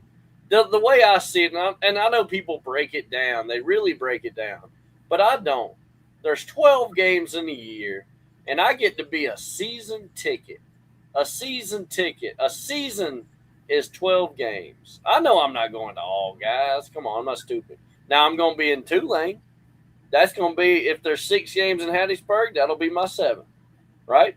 So what I'm saying is, I look at it as a season ticket. I see it as I'm supporting Southern Miss. The same way my pops used to look at it. He's been that season ticket holder, man. All right, I got to go, but I got to say, go ahead.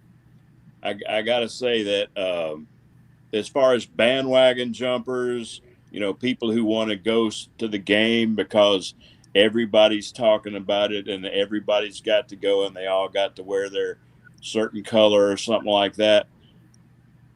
I'm looking at it as it's just a drama unfolding. This is the situation. You got 12 games. You got this team, and it's going to play out. And it's very interesting to me. And I live here, and I went to school there. So, hey. But anyway, thanks for having a show. I think it's great. Man, always. You know that. You're the man with the plan, but your name ain't Stan. It's Matt, brother.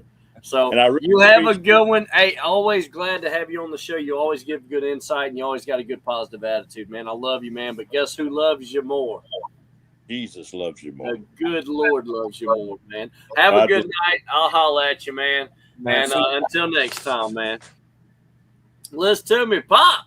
I ain't going nowhere fast, at least. I still got stuff to talk about. You can get off the show, too. You ready to go? I ain't got nowhere to go anyway. I'm stuck. And I ain't got a whole lot now. But, unpacking I like to unpack the show. Well, here's something to think about. I look back and thinking about, the years at Southern Miss, me coming up as a kid, and, we were all, our neighborhood, we were all Southern Miss fans. I mean, we thought, man, was it taught? Was it by nature? It's right down the road. Where's that come from? It was just the big, the big college. It was bigger than JCJC. And Pops, if someone heard you in today's world say it's the big college, well, I mean, people would laugh. From where I was coming from, and back then, I mean, Southern Miss was a force to be dealt with, and we had great years with Collins, and I forget who between him and Bauer, and then when Bauer actually came in, though, they were patient with Bauer. I'll be honest with you, because I've heard that he had to build that program. He had that time to build that program. But now he did build a program, and I think that's what we expect all schools. That's like Miami. I don't know, 82, 83, somewhere back in there is when I started, becoming a Miami Hurricane fan. And I've been that diehard, of course. My whole life, I know that. I've never known you nothing different. Yeah, I enjoyed, making sure, we got time together to go to Southern Miss. And let me tell you, With your Miami hat on. The best football games, some of the best football games I ever sat in person and watched. I sit there at Southern Miss and watched them play at the Rock and taking it to the top right there. Real quick, Pops. But listen what I'm saying. You remind me of a thing I wanted to talk about on the show. And I'm going to make a short video out of this one we're about to talk about. Pops, you remember a guy I used to watch. Obviously, I was a Dante Hall fan. And I because of that, I was already a Southern Miss fan. Hold up. Somebody ringing our doorbell. Hold up. Watch out now. Well, I hear somebody coming down. You want me to put you backstage? Hold on. No, that's fine. Somebody went there. You all right? All right. Yeah. But the reason, and I tell everybody, the reason I watch football. All right. I remember watching football. I mean, little bitty with my daddy watching football. I also remember watching Michael Jordan with my daddy, which is one of the earliest memories of any sporting event I've ever remember watching. And, Pops didn't watch a whole lot of basketball, but I remember watching Michael Jordan with Pop. And after that, it was football. Every memory after that was football. We watched football. And that's what we did. We weekends was watching football, and then on Sunday we went to church. And guess what we did after church? We watched football. That's just what we did. And then at night, we had to go back to church. That's right. Then we went back to church, and that was my weekends, and that was kind of all I knew. And I became a big Dante Hall fan, and he was a return man. That's all he was. And he was speed, and he was fast, and I grew up with a daddy, Pops. Everything was fast, man. We do this to get done so we can hang out and have a good time. We do the yard work. We do it early in the morning. We beat the sun. That's where I get that saying. Let's get out there and beat the sun. What that means is, people never heard that. That means we're going to get out there before the damn sun, basically before the sun gets hot. Folks never understood when I was coming up as a youngin'. Well, Pops, we take for granted the saying "beat the sun." People don't know what the hell "beat the sun" means. When you had to work in the fields, like when I came up, you had to work out in the fields, and you got your butt out there when it was light enough you could see. And you'd already been up an hour feeding hogs and, dealing with chickens and whatever else you had to do, Mama wanted you to do. And then as soon as it got light enough, you went to the field and you got your work done. And now Mama was fair. She was hard. My mom was a hard mama. I'm going to tell you right now, one of the hardest people. I've never had anybody that was as hard on me as any kind of way as my mom was. But at the time, I thought she was the absolute devil. I ain't gonna lie. Oh, that's a kid in you. That that was a kid in all of them. But my mama, she was a disciplinarian that, she'd whoop your butt. She ain't play around, and there was never a or what Mama said. You just moved, even if you knew what she was saying. You just moved, and but. She worked as hard. We had to. We was very poor.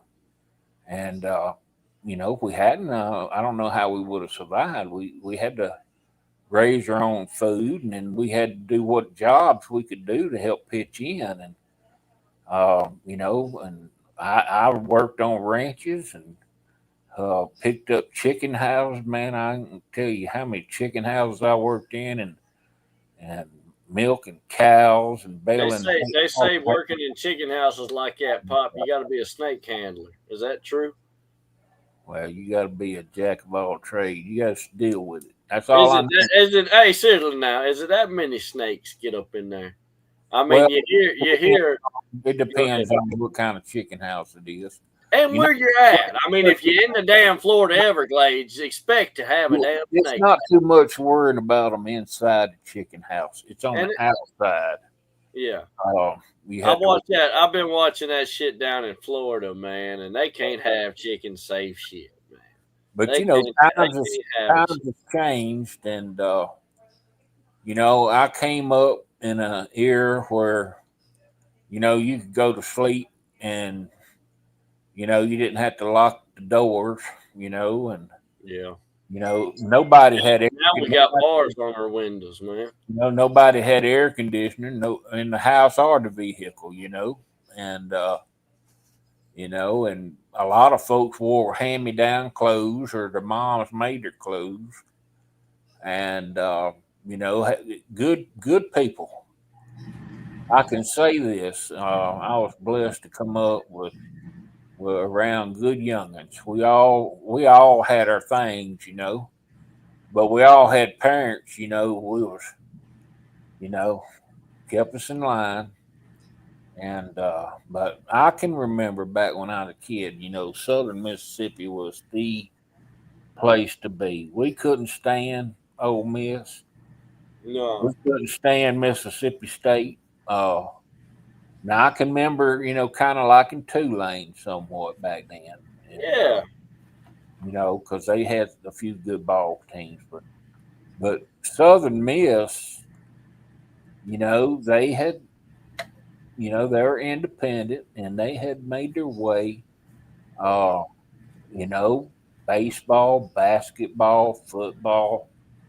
I mean, as a university from a you know a small market in town, um, they were something to deal with, you know, and we somewhere in there it got lost after Bauer. You know, the same thing when MK Turk left. You know, after MK Turk in basketball, Uh-huh. you know, it's just not the same. I know Ladner had a you know good year there too. Yeah, and he's still there trucking, man. I He's mean, still plowing through it, but you know those guys they had time, you know, and the university was patient, and you know I you know Bauer, like I say, you know it didn't happen overnight. It took him about 4 or 5 years, but finding those needling in the but haystacks. when he got it together, when he finally got it and started getting those little players, the little key nuggets here and there, everybody like it was anyone, anywhere, anytime, buddy. And Pops, the And reason I bring up earlier, I was talking about, you know, a little snippet in the show there. I wanted to bring up, you remember, I was a fan of Dante Hall and all that.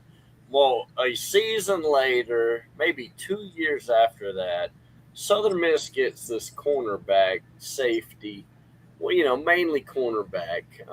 He wore the #1 jersey. Mr. John Eubanks.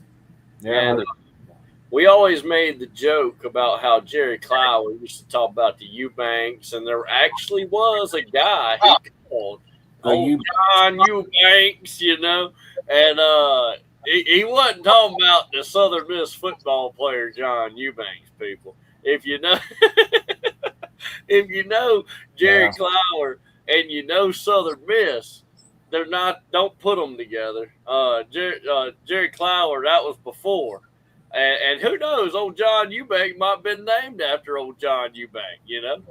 Pop, we don't know. I mean, but give it all that. I mean, John Eubanks, the football player, he returned football, you know, he returned kicks. And but punts. everybody, you know, getting what I was trying to say though, Go everybody, ahead. We're bouncing. everybody wants to win now, and that's expected. We all nobody wants to lose.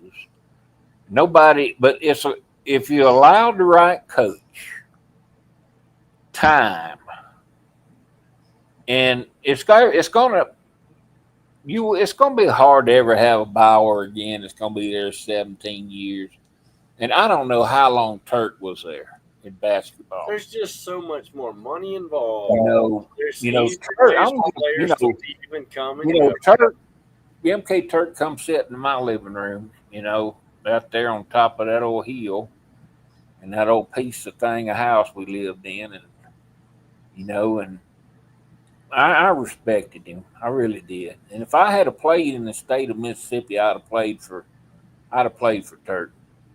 And you know, What about Coach Knight, though, Pop? I mean, I hear nothing but good things. I know he was at William, well, Mike Vining, and everybody used to say, I well, was he's at William Carey. Well, it's William Carey. Oh, you talking about that night? Yeah, Coach Knight down at William Carey. Well, that was, you Retired know, a couple years ago. they were in the NAIA school back then. And see, that's what everybody says that didn't No. go there.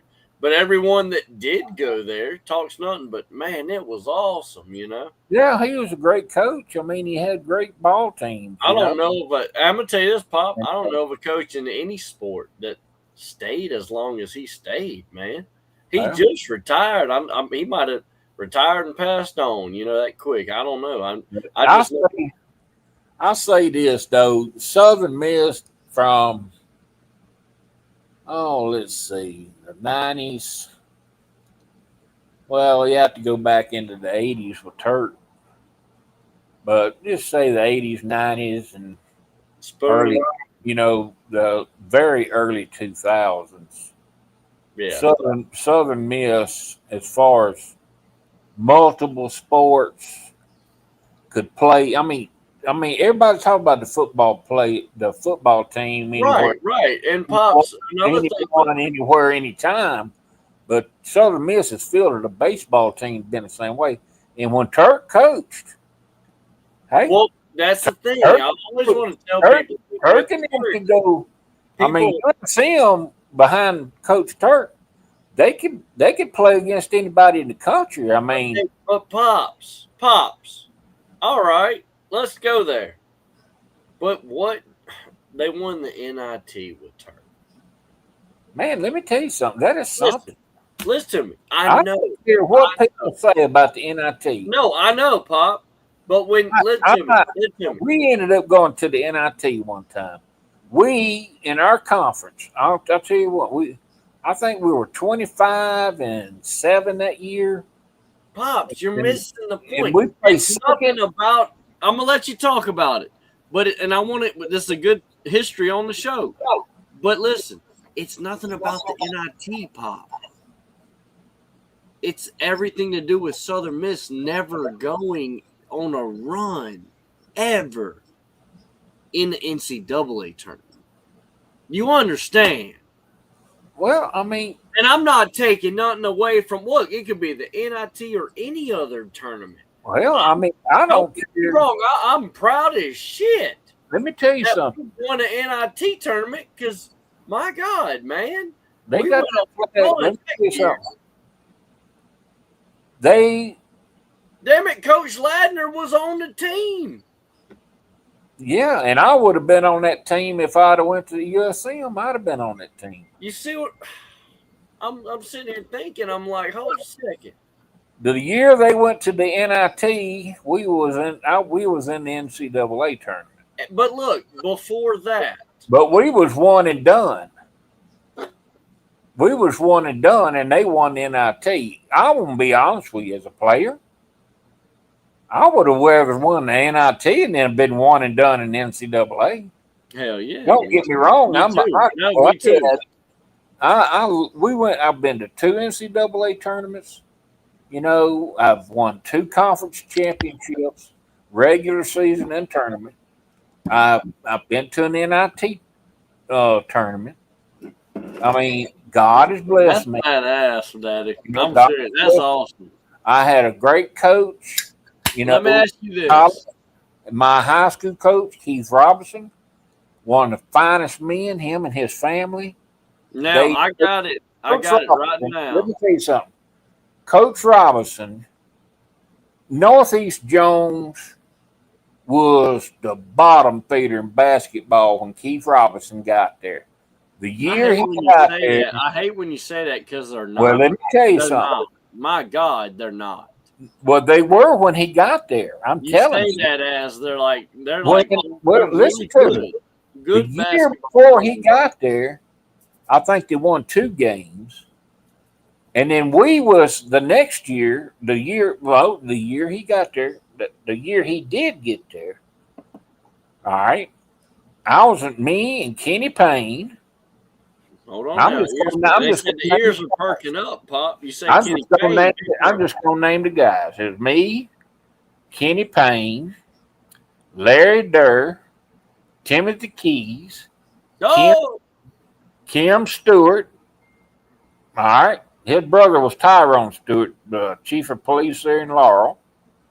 Okay, that was Kim's brother. You had a guy named Chris Thornton. He was quarterback on the football team. I think he played at Nicholls State. He was a pretty good quarterback in college too. And so on the 8th grade year, the year before, I think we were like 4-7. We were clumsy. I don't know. We sucked. you said y'all were what? Like 4-7. Oof, Pop. Then the 9th grade Now, hold year. on, I'm gonna have to edit that out, y'all.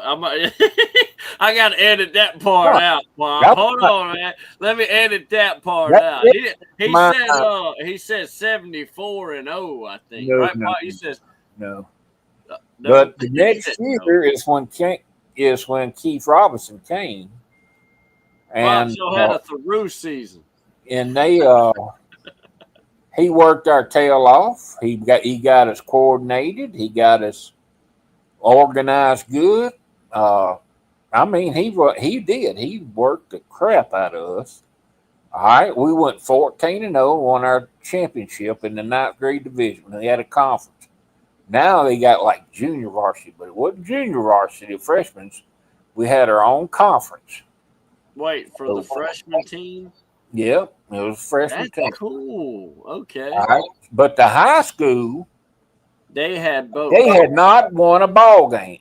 Oh, they had JV and varsity. So we won. Listen to this. On Saturday night, we won the conference championship, finished 14-0. On Tuesday night, we was on the high school. The starting 5 of the 9th grade, coach moved up to high school. No, And hell, that's illegal as shit. and we was playing West Jones, and West Jones had a ball club. All right, and Mustangs, brother. You better watch out. listen to me. They was just kicking our high school boys' tail. They're And good. I think they got up probably 10 or 12 points right out the gate. Yeah. And coach Robinson called a timeout. And he put all 5 of us in, and that place went crazy.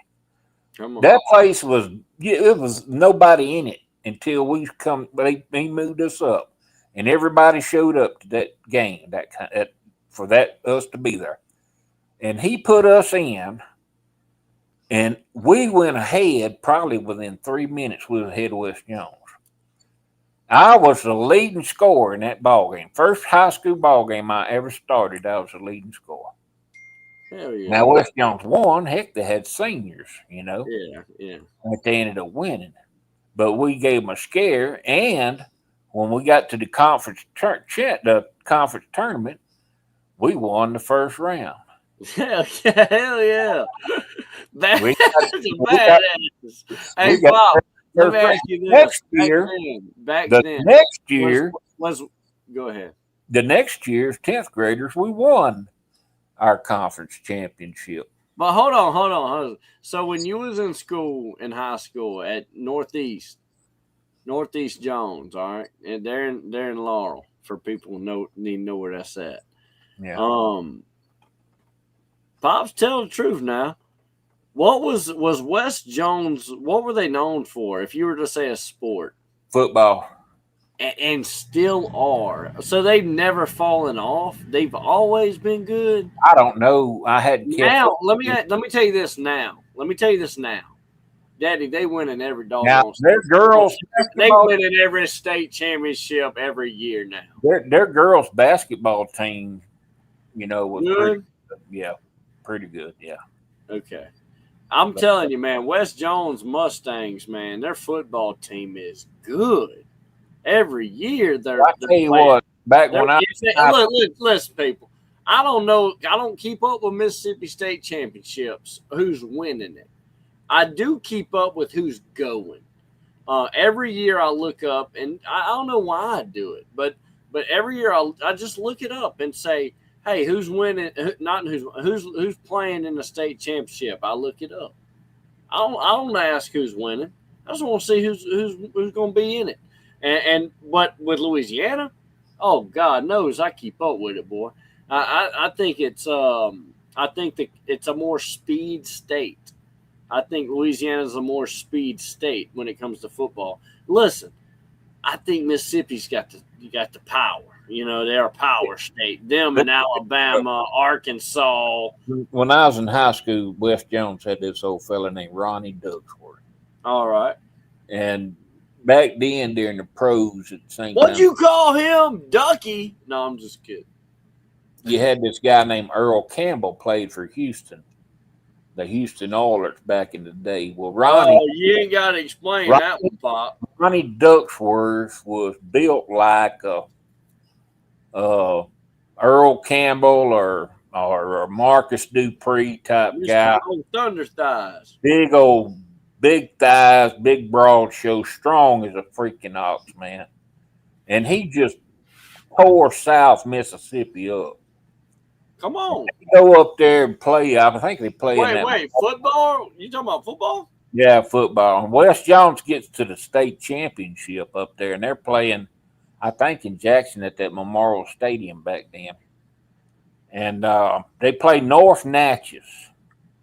Now, North Natchez ain't got no real big guys at all, but they fast, and they all like scrappy.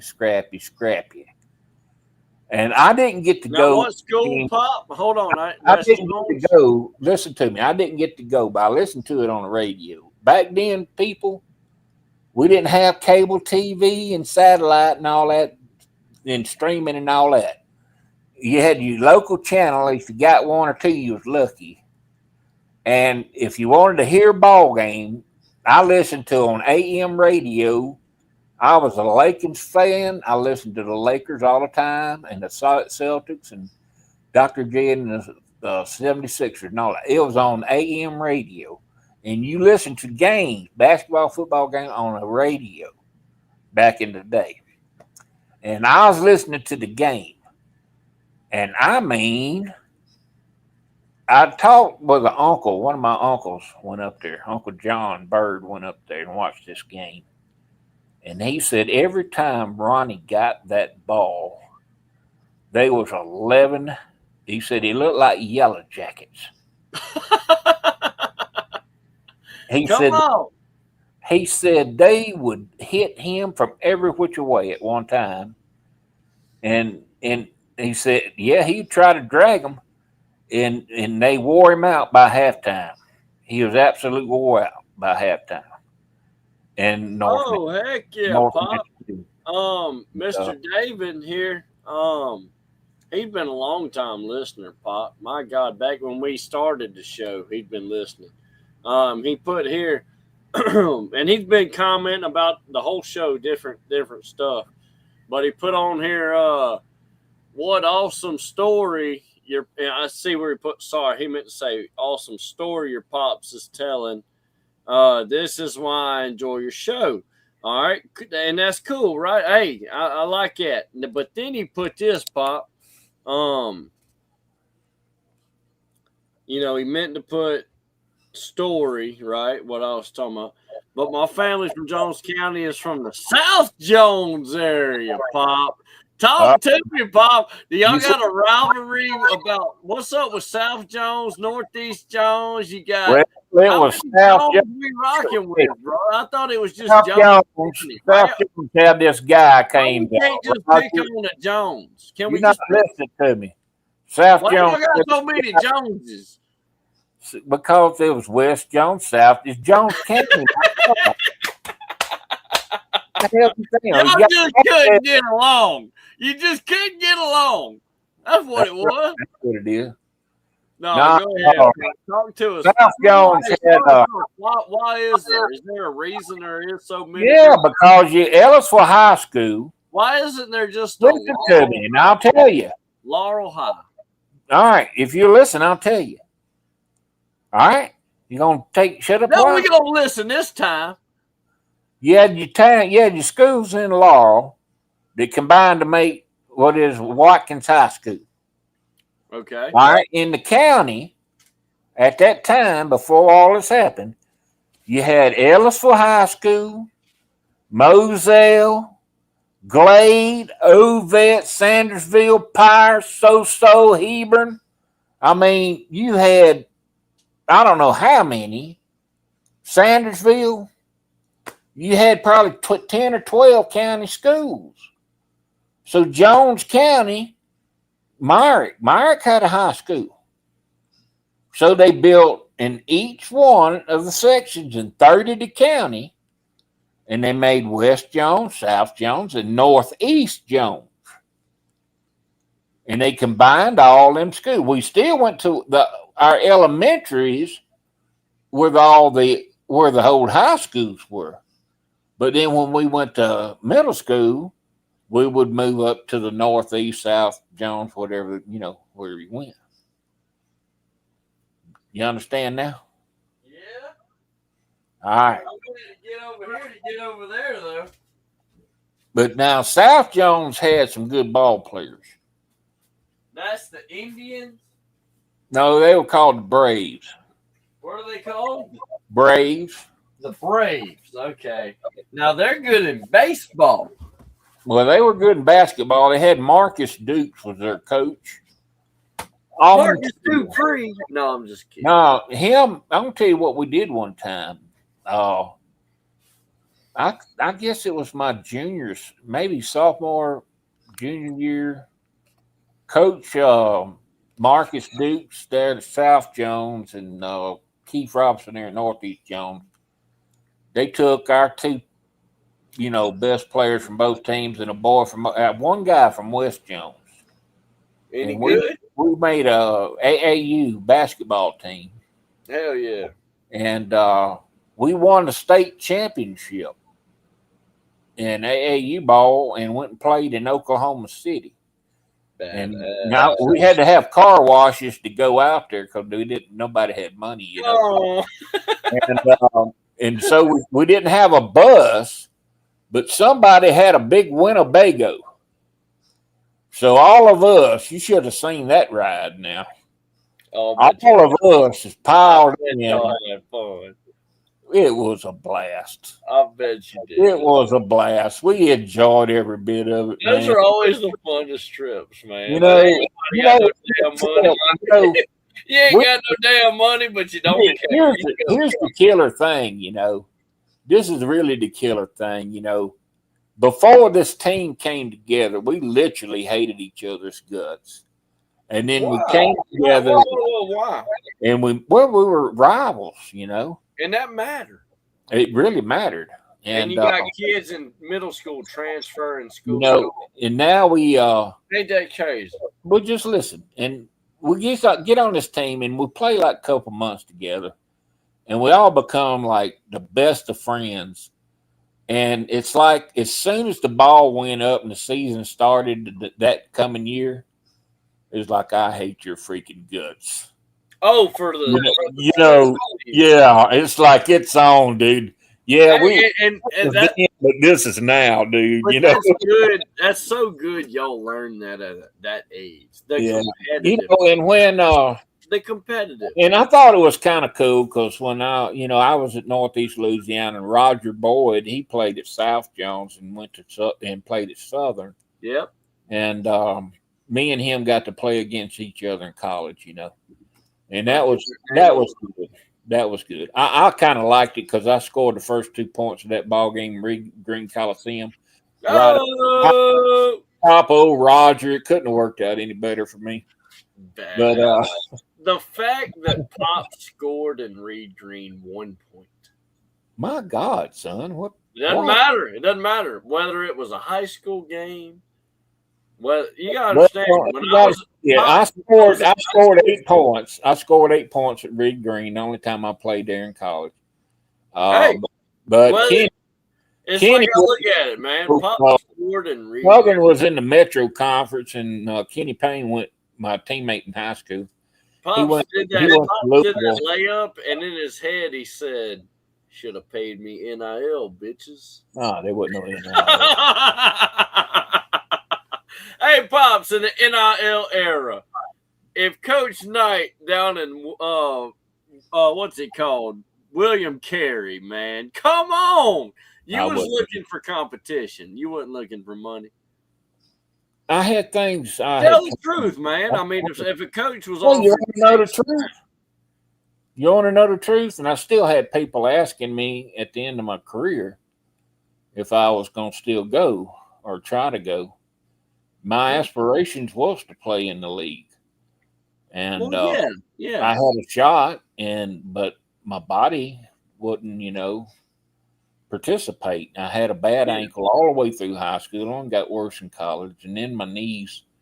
They wanted me to weigh more.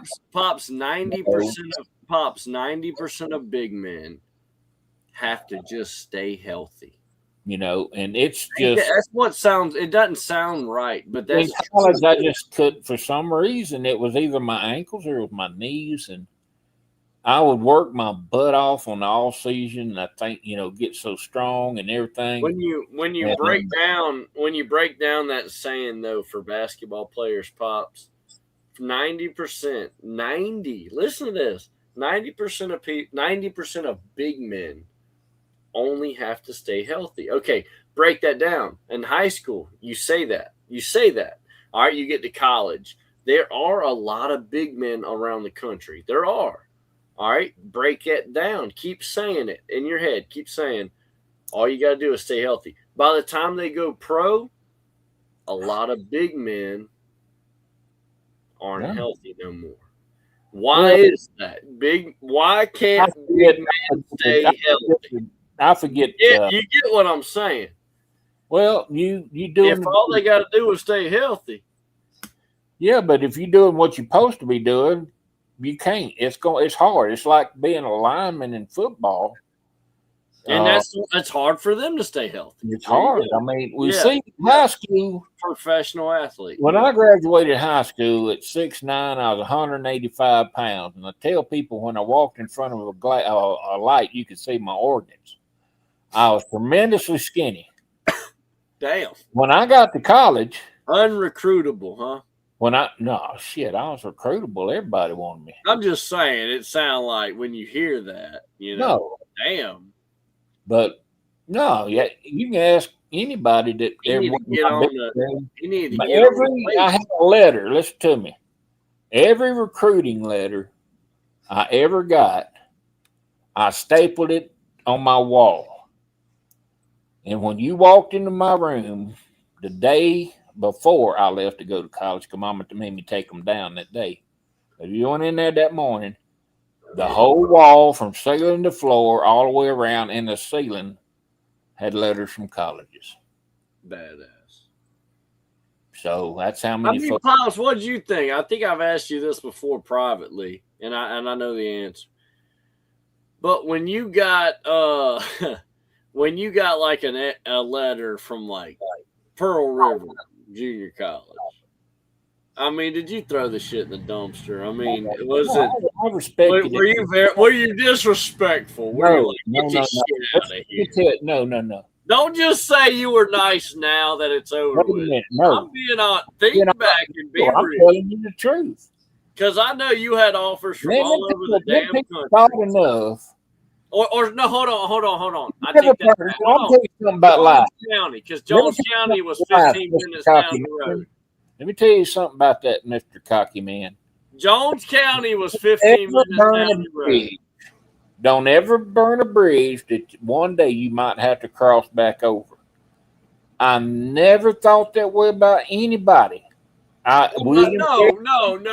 not saying that. Hey, there in Laurel at that Missionary Baptist College they got there, Southeastern Baptist College, they had a team. No, and I got a letter from them. It was on my wall. I'm not saying that. Yeah, But I'm you are. saying at the caliber of athlete you were. Dude, I'm not that's saying like I'm not, you know what I'm saying? No disrespect. But it was like, hey, that ain't worth my time. I never. As if I'm saying, hey, if he called your phone, did you answer? I That's what I'm saying. still never have thought I was all that good. I never did. I just believed in working hard. I cut my, I had white boys do. Yeah, I could dunk the ball. I could power a ball and dunk over somebody. When I got in college, I was strong enough. But that wasn't like you had to work on that shit. Even being a big man, you still got to work on dunking. It ain't about dunking. That everybody makes a big deal about a dunk. Hold on now. Your generation. What did it count? Your generation. Yes. This generation only wants to shoot threes, and I'm just being real. But no, the first letter I ever got, I was in the 9th grade. I was in freshman. I got from Harvard University. That was the first letter I ever got. That's bad. An athletics ride. I had from Princeton and Yale and Cornell and Brown. And look, you had Ivy League, you had top tier colleges, but Pops, I'm serious. Jones County, come on, I know you was like, bro. Are y'all don't even call it. It's like this. If I always kept this in thought in my mind. Say I said, well, what if I go here? Okay. Why didn't you go to Jones County then, Pop? Again, if you transferred now. Why didn't you go to Jones County then? Let me tell you something. Back then, if you transferred, you lost a year of eligibility. No, you would have went to JUCO. No, you. That's why I didn't think that way about JUCOs. I said, well, if this don't work out, I'll transfer back to Jones County Junior College and play a year and then see who picks me up from there. And that was always my game plan. That's the way I thought. And that's when you asked me. No, that's very smart. Yeah.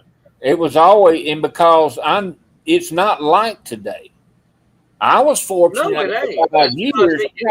Because I had a red shirt. That's why it's so interesting. That's why I'm so in. That's why not me, but that's why we got people this late.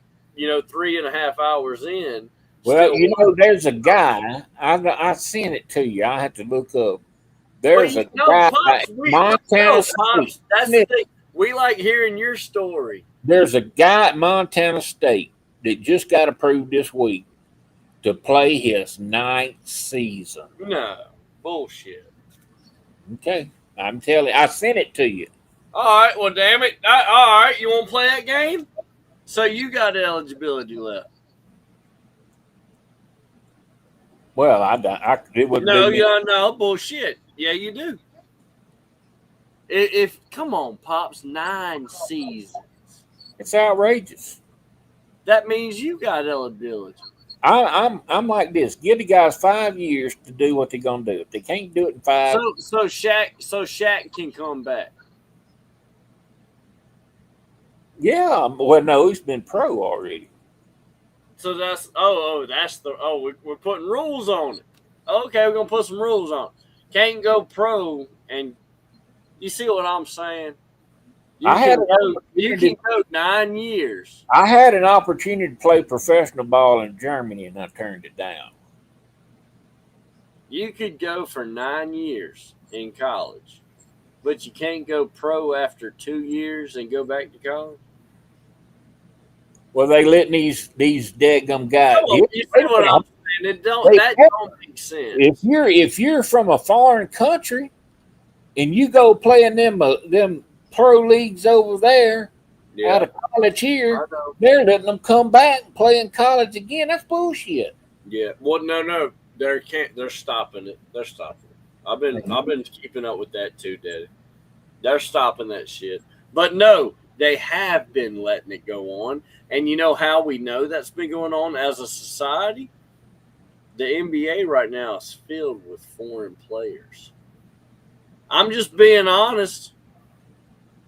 I mean, we got some of the best per capita. You gotta understand something. China, We got some of the best per capita per area basketball players. You know why I don't watch them NBA?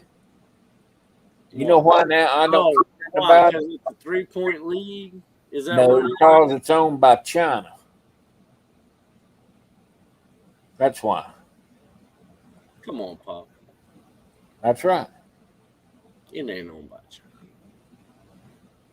Do your research, son. Come on, Pop. And do your research. I'm be. There's one thing about I'll say, and I don't give a crap what anybody thinks. You know, my grandfather, 1939, was in China as a Marine, and he was training Chinese to fight against the Japanese. And then after Pearl Harbor, they was evacuated from mainland China to the Philippines. And then, I forget how many days, it was up within a few days after Pearl Harbor, Japan invaded the Philippines. And my grandfather was taken, they had to surrender because they were starving to death and out of ammunition. And they marched them 69 miles on a forced march. All right? You want to know why I'm the way I am about a lot of things? I'm finna tell you why. Japanese did this shit. Same Japanese that's over there right now. Everybody they just the Japanese. The same Japanese. They marched my grandpa and his buddies. And if they stopped or fell down or couldn't walk, they shot them in the head.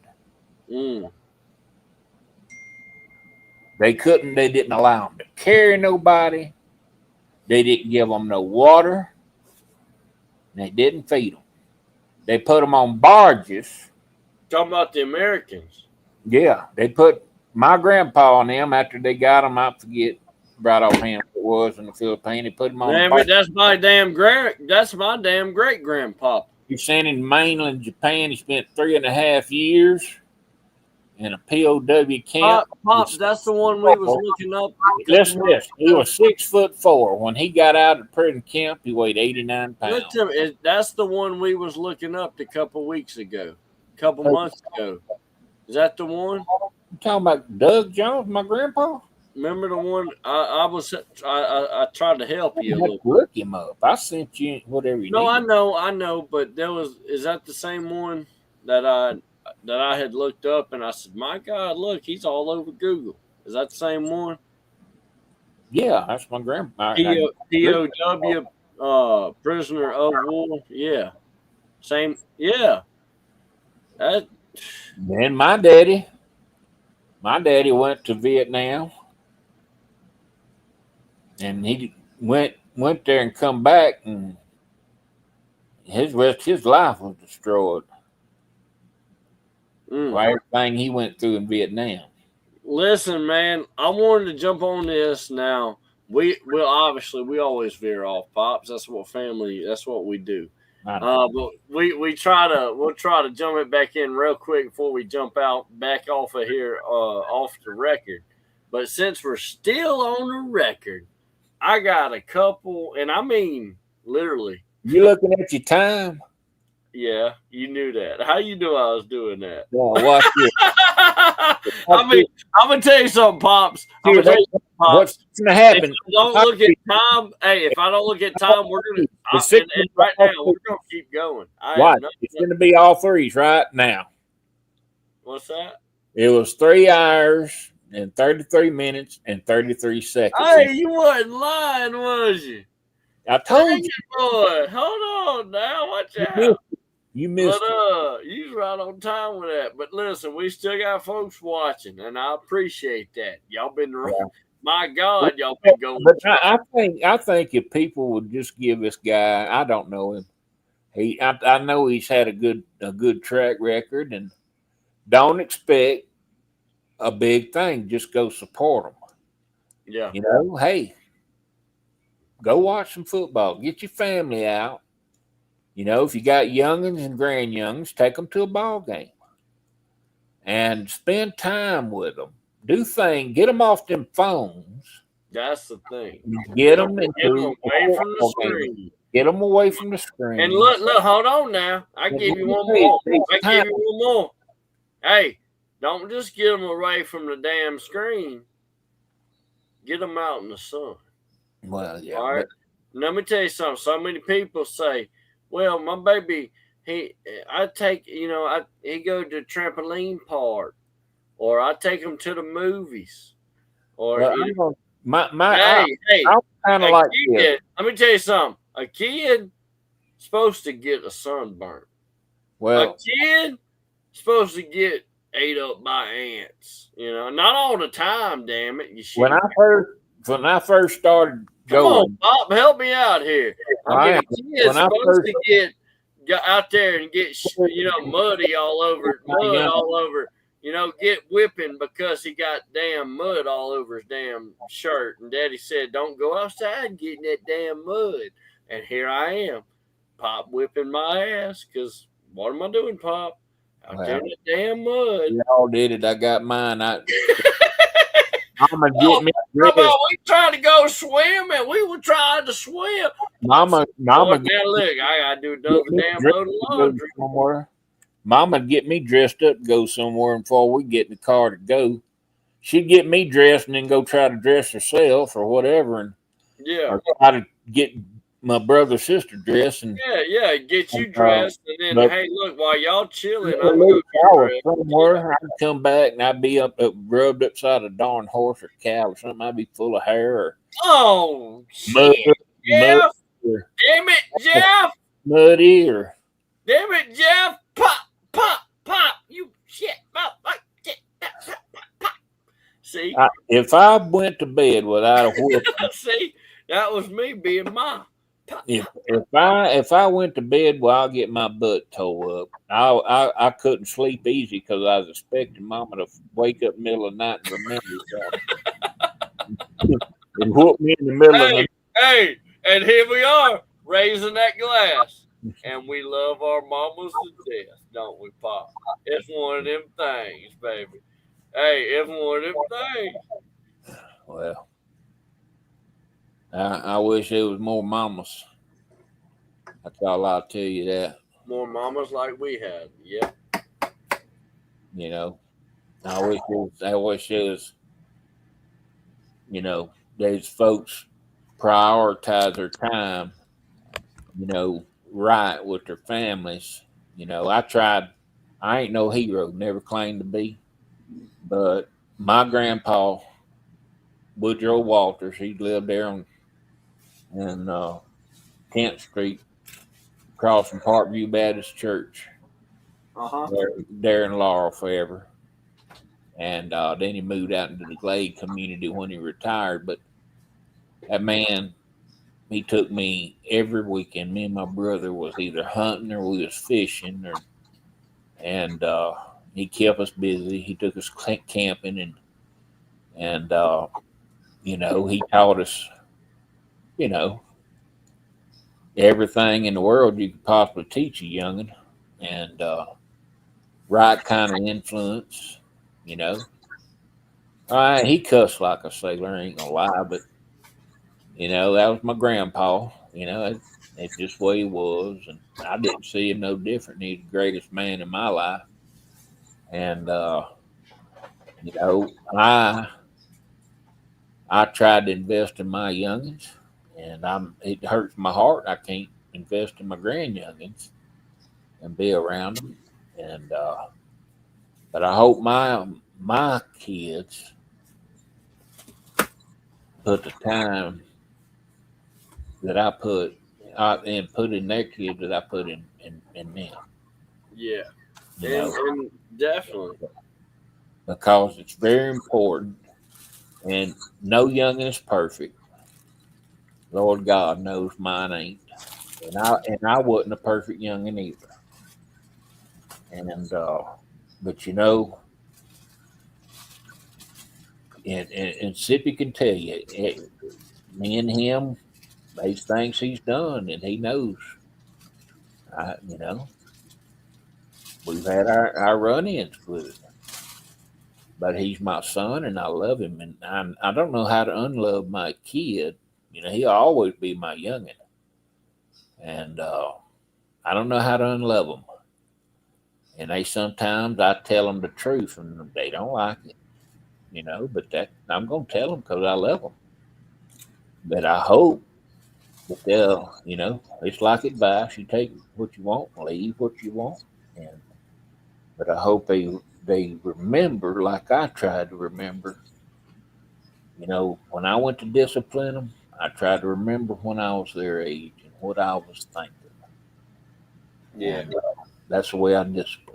And you know, expect people to fail you. That's the worst thing people do is not do that. If you're in a marriage, expect your spouse to fail you. It's gonna happen. Yeah, it's And gonna happen. and another thing, you know, we that marriage is a contract. You know, and vows. You know, I was reading that today, this morning. I get up every morning about 5 and start my reading and studying. I study all kind of ancient scriptures and history. You need to start sending me all that. Well, when I pass away, you'll get it. It's what's yours. But anyway, Well, I you're got never gonna pass away, Pop. huh? You're never gonna pass away. Well, this body gonna hit the earth. I'll never cease to exist because I always have. You know, I've never not And existed. you ain't gonna never cease to exist in my lifetime. But Oh, always told anyway, you know, there's several different, not just the Bible as we know, but other cultures too, talk about not, you know, don't vow a vow to a God. Yeah, correct. And Go, but- hey, go ahead and talk about that now. but That's a good one. you That's vow, a good one. when you go before and you have a preacher, you know, and you make that vow, you're standing before God, and those vows. And I'm gonna give you some experience. I've been married twice. Now, pops, real quick. Look, I want every show. I think this would be awesome. We don't have to do this every show. We can do it some shows, or we never can do it again. But pops, how cool would it be, is if we did a football show, and there towards the end, everybody flakes away, and we just talk a little bit about, you know, what the Lord's doing in our life, and Yeah, we can do that. That's fine with me. I got a lot to talk about. I just think that's cool. But anyway, when you vow, when you say for rich or poor, in sickness and health, that's what I was about to say. That's what I was about to say. You put vows before in people. good times and bad, I will promise any young person this. Let me promise you something. Don't say I'm married because we in love. What do you mean? No, see, there you go. There you go. I'm going to tell Explain you. that. I'm going to explain it to you. It's easy for an older fella, an old head, whatever they want to call it. I've been married twice and I still learn. Look, I get comments like this right now, Pop. Right now. Hold on. Let's back it up. He said, great show. Going to watch till the last second.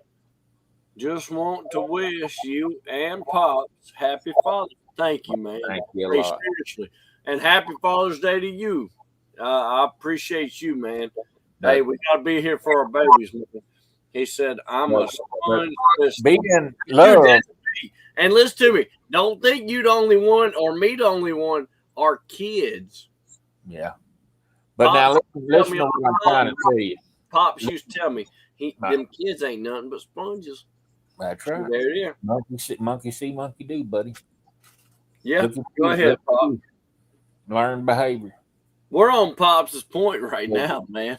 That's okay. But no, let me tell you something. You gonna not be in love 90% of your marriage.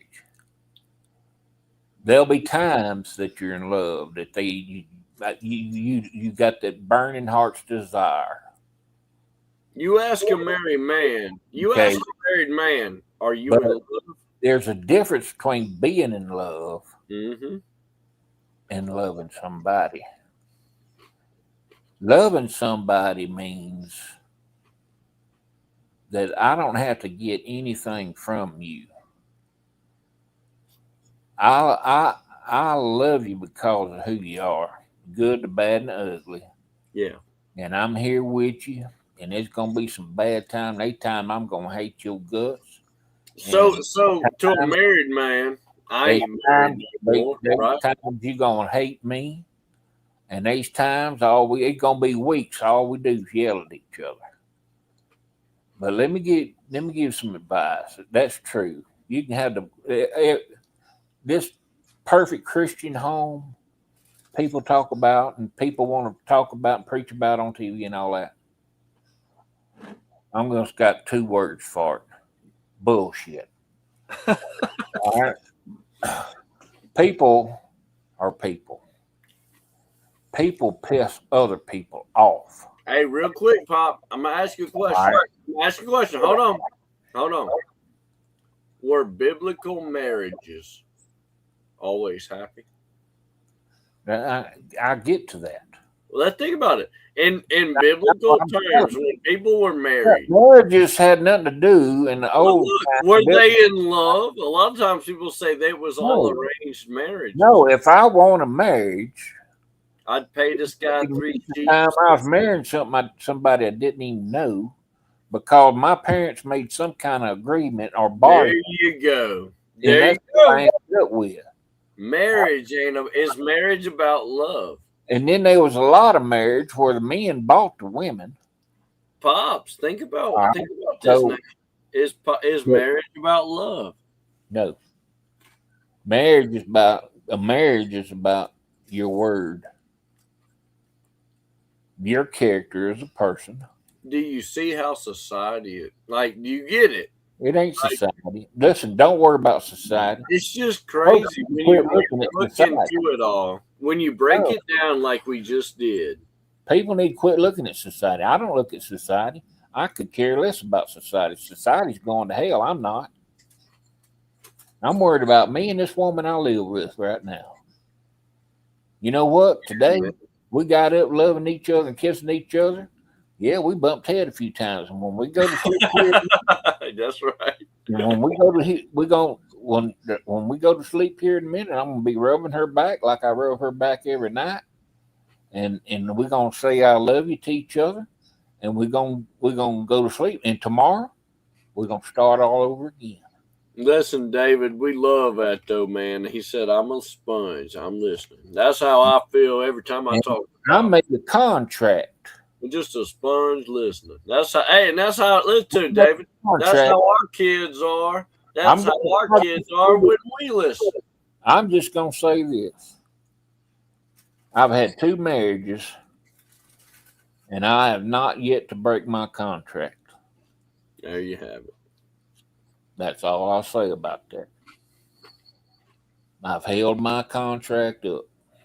My end of the bargain has been held up. Point blank. I'm gonna tell you what. When you do that, the happiness. Let's look at happiness and joy. Now, I'm gonna tell you something. People talking about I'm not happy. I'm not happy. I'm not. Let me tell you something. Your happiness is a decision. Happiness is a win. You got to win happiness too, Pop. You know, and people It's need just. Let me ask you something, Pop. nobody feels I sorry. always ask you just something like this with happiness. Here's a happiness question. Did you have fun playing basketball or winning basketball? All of it. So you had fun losing? Let me tell you something. I've had some. You had fun losing. I have had some of the best games, walked away feeling sometimes more fulfilled in a game that my team lost. Daddy, I'm going to tell you something. Sure I did. had more stats in a game that I lost Yeah. than I won. And I remember feeling, Here's the thing. and When I was like, I was happy for myself, I feel like this, but I felt like I a tell- loser because my I tell team players won. this. I tell players this, I tell everybody this. If you'll do your best, then nothing else can be expected out of you. No matter what you do. No matter what you do. No, phones didn't run marriages. Or the money hadn't run marriages. It Marriages. didn't run the kids. Parents, now hold up. You got a point off, David. You got a point, man. I mean, these people get on these phones and they see the social media of what they got over there and what they got over here. Let me tell you Man, something. worry about what you got, what your family's got. Be proud and be happy what your family's got. Stop worrying about the Joneses. You know, keeping up with Let the me tell you Joneses. something. You ain't got to keep up with the See that? Joneses. See that? How's it right there? The Ethiopian Bible. All right, see that? Why you got the Ethiopia Bible? That was the first one. So you don't believe in King James? Yeah, I do. It just came later. Same book. There's less books in King James. Well, I know that. Ethiopian Bible got 88 books. King James kept stuff out of it. The Ethiopian Bible got 88 books. Okay, so I didn't show it to be the Ethiopian Bible. I'm trying to make a point. Go ahead. When folks stop trusting God, when people stop going to church and praying and reading and praying together, me and my wife, we pray together. I pray with my mama. When I talk to my mama on the phone before we hang up, I pray with my mama. You know, it don't cost me a thing. No. And that don't make me no goody two shoes. It don't change. Yeah. You know what? They gonna come a day, if I live long enough, that I can't pray with my mama no more. Oh, okay. Don't talk. Come on now. Come on. You, I mean, you're right. I understand what you're saying. That person that you're mad at, Let's not make it depressing. that woman or that man that you fuss at, women. If there's a woman listening to me, that man, you on his butt all the time. I'm gonna tell you something. I was a preacher for 14 years. All right, and I preached this man's funeral. I knew him. Me and him was pretty good buddies. And while we went to their house, you know, his widow was there, and me and her sitting at the table with some friends. She just broke down, you know, really bad. She's an elderly woman. She's in her 90s. And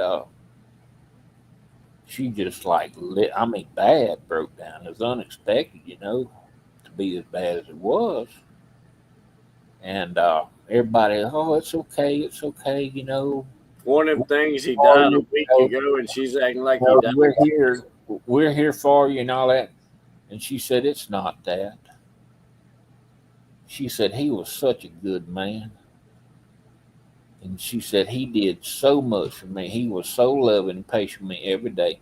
And she said, every day, all I could do was fuss at him. Damn. That's And shitty. you know, That's shitty. well, That's shitty. there's a lot of people like that. And I mean, we gotta, like, you gotta think, like, my lifestyle. Like, I'm a single dude. I don't have to listen to no woman. So, like, the fact that of not just listening to a woman, right? But for Women, her to be women, let me tell you something. that way, it's The like, best thing a man can do for a woman is and I'm let me tell you something, Pops. I probably wasn't a tenth of that man. You know, he was probably a damn good dude. well, you listen. And it's like, And I'm going to listen. I'm going to be honest with you. Now, I'm going to listen. I'm going to be patient. And I'm going to listen. And I'm going to let them grind. And I'm going to let them go for a while. yeah, of course. And then I'm Have going their moment. Pick to your battles. Choose your battles. I will shoot one of them volleys across the bow. And I'll say that's enough. That I learned that line from you. That's enough. That's Now, the if it exact proceeds same thing. past That's that, what I say. Hey, that's enough now. then if it proceeds past that, then you know, And then even after that, I'll say, I said that's enough. I don't. I'm a peace seeker. I've always been a peace seeker. But I know. I'm telling you, Daddy. I say that twice. I said that's enough. That's right. It's enough. And usually that I've never went past that. I don't think I've ever went past. But no, happiness and joy. You know, people looking for happiness, and you're never gonna find happiness. You can find joy. You can find joy through Jesus Christ, who said, "I am the way, truth, and the life. No man cometh unto the Father except by me." That's the only joy that you're gonna have. And joy you can have every day, and nobody ever touch it. All right. You know what patience is? It took me 59 years to I'm be learn. real, Pops. That is what I struggle with. And when I say patience, listen to me. When I say patience, I want you to know it's emotional and physical patience. No, I struggle with that. What patience I is. struggle with someone's physical patience, like, hey, come on now, let's go. We're trying to do this. Or someone that's taken or mentally like patient, like, oh, he's not understanding what I'm trying to tell him to do. That it's a trigger. Well, And I'm like, I know you're not an idiot. We know you're not stupid. No one here's saying you're stupid. What's the deal? I could be the worst devil in the world when I was. I get so frustrated. I had to run a cruise. Patience is of the devil, and I believe that. Patience is like this. Patience is of the devil. You know that you've got patience when you absolutely don't give a crap no more. That's a problem. That's when you got patience. It don't bother. But that's a problem. If you ain't giving a crap. No. I'm being honest. What I'm talking about is, you get to the point in your life that you understand people gonna do what they're gonna do. You can't do nothing about it. Yeah, and I agree with that. Yeah, I get frustrated about it, you know. But we're human. What you meant? We're human. I look at it like this, Jack. You do what you gonna do. I'm gonna do what I'm gonna do. Maybe that comes. If I'm in a relationship, if I told you in a relationship, I'm gonna be with you, and this is the way it's gonna be, that's the way it's gonna be. And anytime it's gonna change, I'm gonna come to you and tell you. All right. Well, what if she don't do what she want? What if she don't do what you want her to do? And then a couple days later, she say, "Oh, well, I'm sorry. Come back, baby." No, hold on now. You see? You did what you done. I'm just kidding. Not make that public record. No, I'm being funny. I'm saying that just told you right there. She already, already didn't work out. Well, that's what that's about. I was talking to a young fella the other day. I was talking to a fella the other day about it, and He didn't know what was this and that with his wife and all that. And I told him, I said, she don't trust you no more. Mm-hmm. You know, and when you lose somebody's trust, man or woman, you know, people say, oh, well, I'll forgive you, but I won't forget. Well, you can take that with a grain of salt. Let's hear it, Pop. You got anything else here about the old sports world, man? I know we veered off and had us a good time. Well, I'll say this. I'm looking forward to a year of surprises. Pops, I'm surprised we're back. I'm surprised we're back on the show like this, man. We're back full time on the show. Well, I am. Ain't that a surprise, man? That's a surprise. I'm glad to be anywhere right now, man. I know, man. We're glad you to know have what? you. You see why we're happy to have you back. Good things gonna happen. You got people. One day I have to talk to you about my I don't know. We may talk about it on the show at the end one day next time about my experience. Oh yeah, real quick, Pops. By the way, there's a Mississippi. Let's see if I can find this back on the show. I pulled it up, but I think we were in the middle. I heard that guy. What? I believe here it is. Here, I believe the running back from Poplarville or Picayune committed to the U. The dude's a beast. That was earlier on the show. Well, then down here, he put. I heard that guy from Pearl River committed to the U. I had to look into that. So it sounds like there's a guy from that area or something. You see what I'm saying? I wonder if it's from Pearl River Junior College or. You'll have to look it up. Now listen to this. If it was at Picayune Hornets, if that's the high school, Picayune Hornets football team. Why you mention Picayune? I don't know if there's much on this, and if there's anybody out there that may have heard this story, may have more insight on the Crimson Wave. No. Just listen to what I'm talking about. Anyways, Picayune used to have this ball coach, and I mean back probably in the 50s, 60s, something like that, early 70s. I can remember in the 70s them like having like this real good football team all the time, Picayune. But when you leave Picayune and come, I think they went to either they played Pass Christian or they played Stanislaus. I can't remember St. Stanislaus there in Bay St. Louis. Yeah. I can't remember which school they played, but that 603 highway that goes down through Keel Highway where Brett Favre. Yeah. All right. And 43 comes from Picayune. 43 old highway comes in and tees in right there by the north of the Keel or just northwest of the Keel there at 603. Well, anyway, when they come out of Bay St. Louis or Pass Christian coming up 603 in the bus, they got their tail beat. They're supposed to just blow whoever to play Pass or Stanislaus. They're supposed to beat their tail, but they got their tail beat. And when they got there at 43 Highway to go to Picayune, now this is what I've been told. I've heard this from a couple of different old timers. I don't know that to be true. That's why I said if anybody knows or ever heard of it, that coach made that football team get out of the bus and push that bus. Now, I don't have to look up and see how many miles it is, but it's a ways.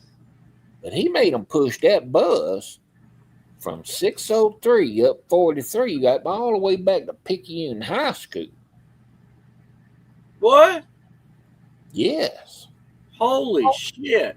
And I've heard that several times. Like I say, when I was coming up a kid, especially, I lived there at Keel, and matter of fact, Coach Favre was my coach, and I You know, And Brett, things were different back then. I knew young Brett Favre, people. He was a little spoiled brat. But he had an arm. Can't say nothing about that. Damn. But yeah, I sure heard that several different times. You know, you got people down there around that Dido community and Quavises, and you got Didos and Quavises and Ladners and knee cases and all that bunch down around there. Did you say Cuevas? Quavises, last name, just like Eric Quavis. Yeah, Eric, you said Eric Cuevas. Whoa, you said Eric Cuevas. Oh, Eric Cuevas. Oh. nope, not the same Eric. No, I'm just kidding with you. Pops, let's get out of here, man. We're at 4 hours, man. 12 o'clock at night, my time. Man, what a show. I don't know if it's what a show, but it is what it is. Hey, let me tell you something. AI will edit it out. How about that? That's cool, Yeah. too. Nah, that's cool. Let it to me. We've had a good time. It's good to be back full time. I do look on doing another show by the end of the week. I do look at doing another show the weekend. Now, y'all know how it is in football season. The weekend, I'm watching football. But right now, you know, it's Tuesday, Thursdays. I don't know what we need to talk about. I mean, we just went for 4 hours about everything. So, Yeah. I mean, I'm telling you, Pops, we're back, second episode in, and we've done a we got a community. lot more to talk about because there's a lot. We've done a total of 7 hours in 2 shows. Yeah, we got a lot. Like I say, we As got a lot. much as like me and Pop, real quick, people, we'll get on the show. We'll get on the telephone, and I'll tell him. I say, Pop, I don't know what to talk about. I gotta get on here and find something and talk about this and talk about. I don't know what to talk about. Pops, I do it every show we've done so far, and I end up getting on here. And how many damn topics do I actually talk about that I damn wrote on? We end up going everywhere else. We got so much going on, and there is so much.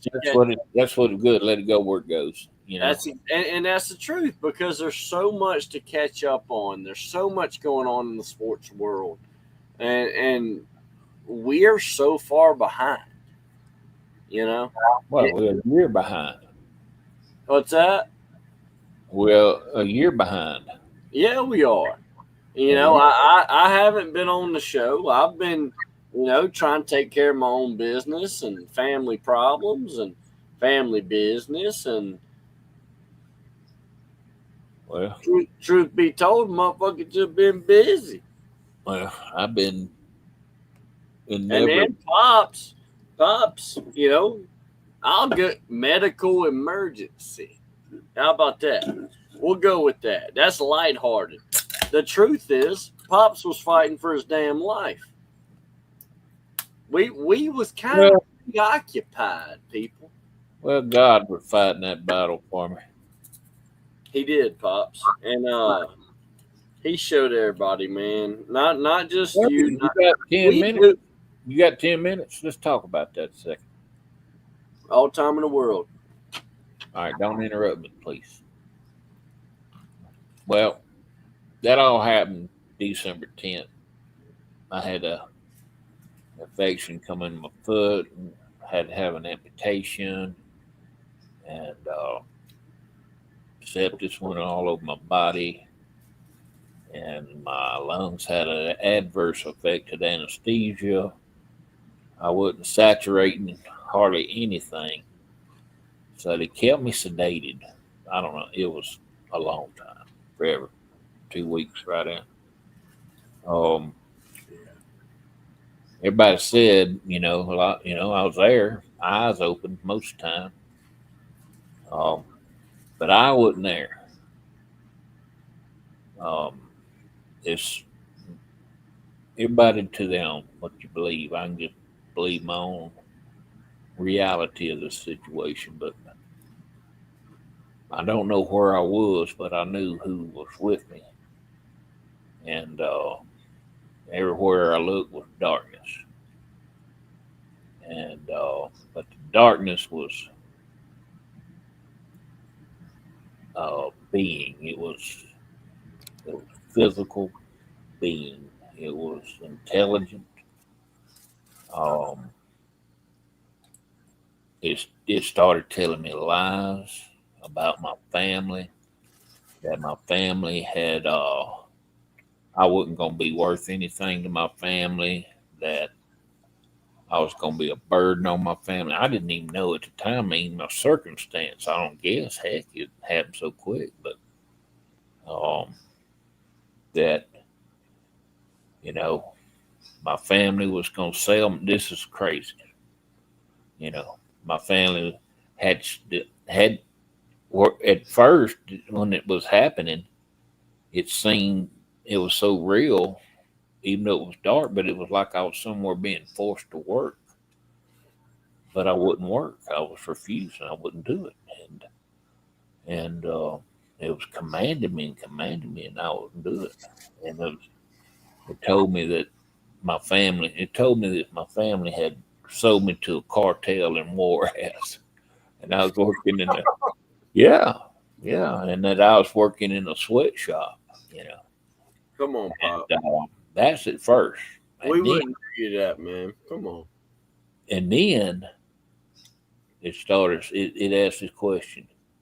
Said, "Where's God?" Because I made a statement. I said, "I'm not going." Where is God? No, see, it was going on. And I said, over a period of time, I don't know how long, whatever it was trying to get me to do this task, and I wouldn't do it. And I can't remember exactly what the task was. And I said, what you're telling me to do, this ain't something I believe God would have me to do. And that's what I said. And it said, well, okay, where's God? And look around. Do you see him? Do you feel him? Do you hear him? You're looking around like this. All you see is just blackness. But like I say, the blackness was just this physical presence. It felt. But Bob, come on now. Even right now, when someone says, like, right now, do you see God? Well, no, but I know what you're saying, but anyway, in the spiritual world, I mean, and this whatever it was, was one lie after the other. And when it would tell me something a lie, I would just answer with scripture that I know. I didn't answer, and it just came out of me. It was like it wasn't like I chose to speak that. It just flowed out of me. And there is a scripture in the Bible, where it states that, don't worry about what you need to say, that, that'll be provided to you. You'll know what to say because it'll come to you. And it just happened, and I remembered during that time that it was all going on. I said, I told her, I said, remember Christ. I said, remember Christ. He couldn't answer you in his own word. He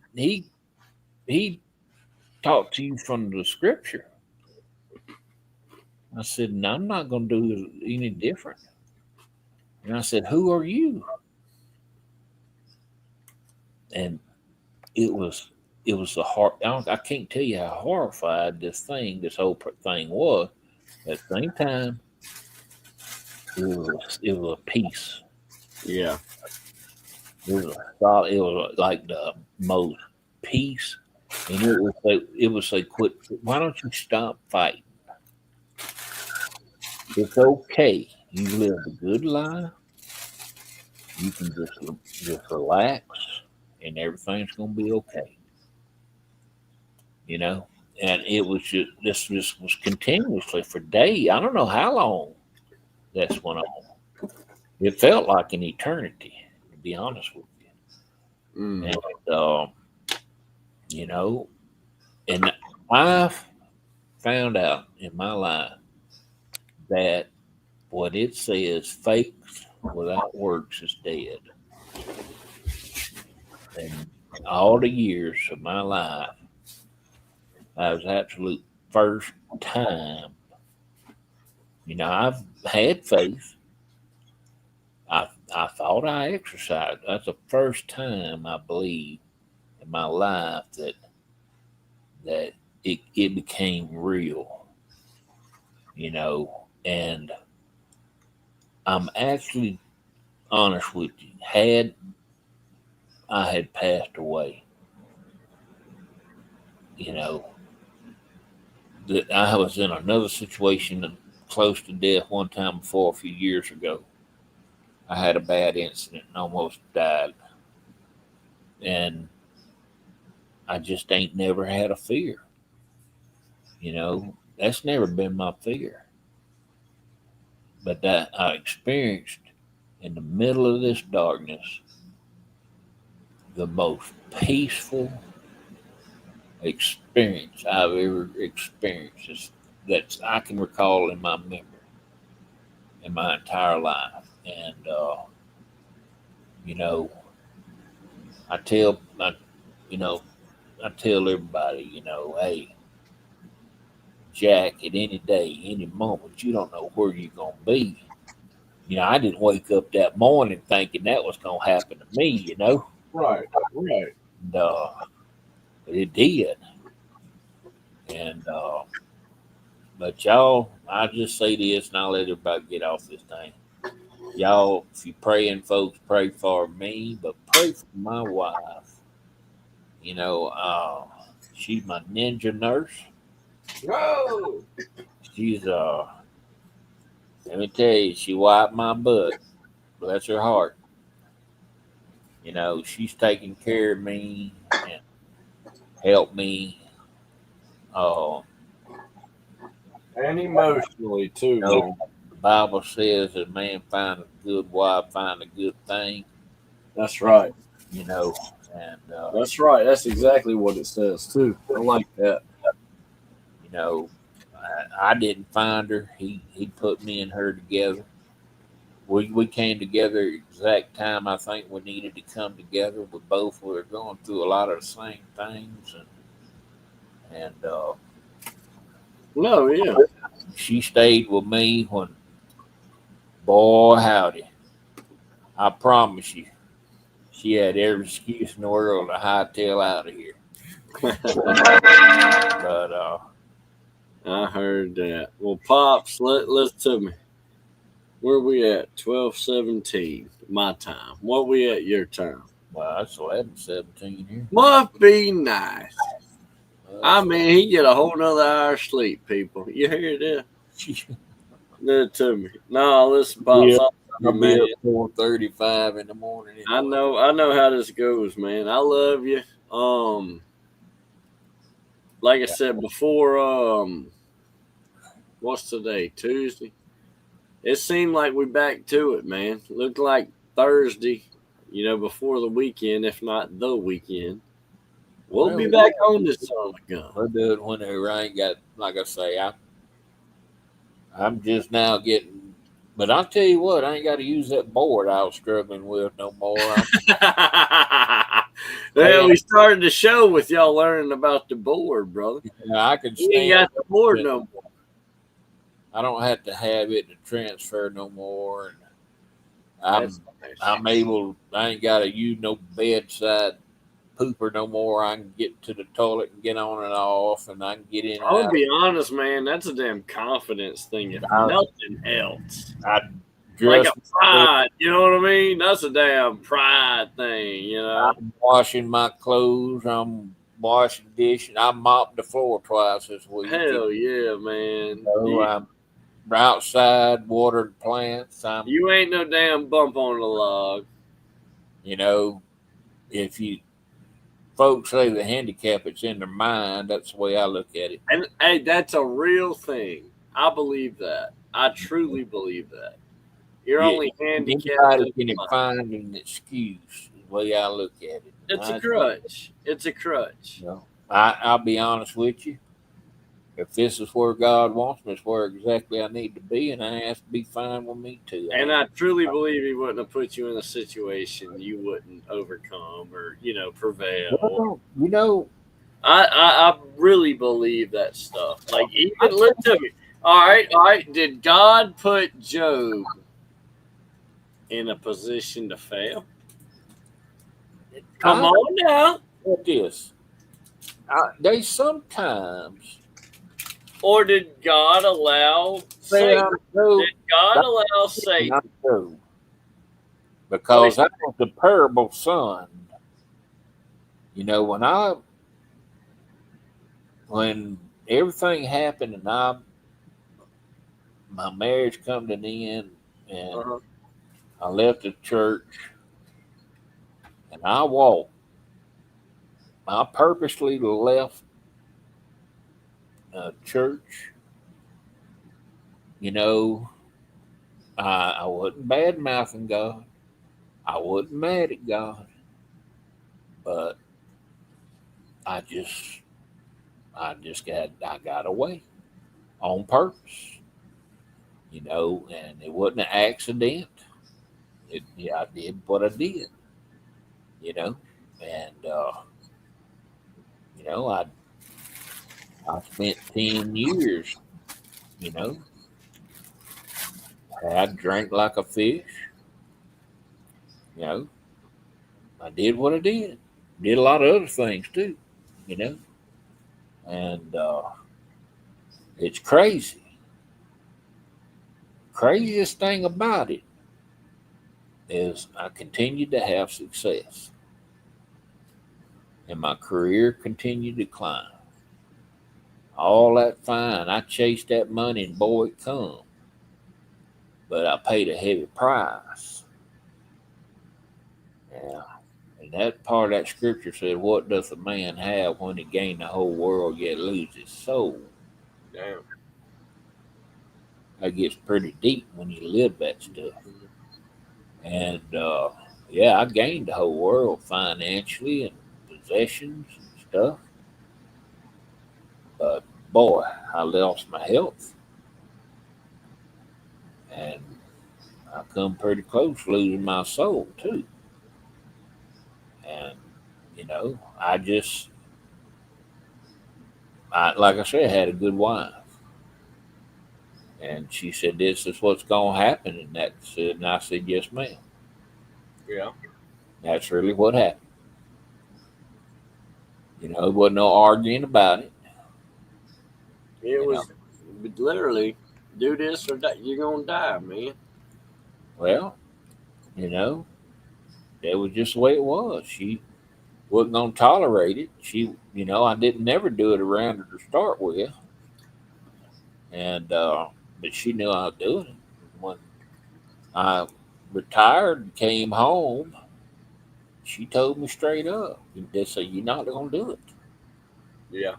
If we're going to be together, you're not going to do it. And I just ain't did it. I don't have a desire to do it. But yeah, it made me sick. I got sick, my health had gotten bad because of it. It was the best thing in the world, no lie. Sometimes you got to get down on your back, see how far you fail, Let me tell you something, Pop.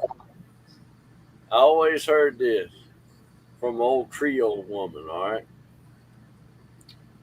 You got to get up so you can get down, brother.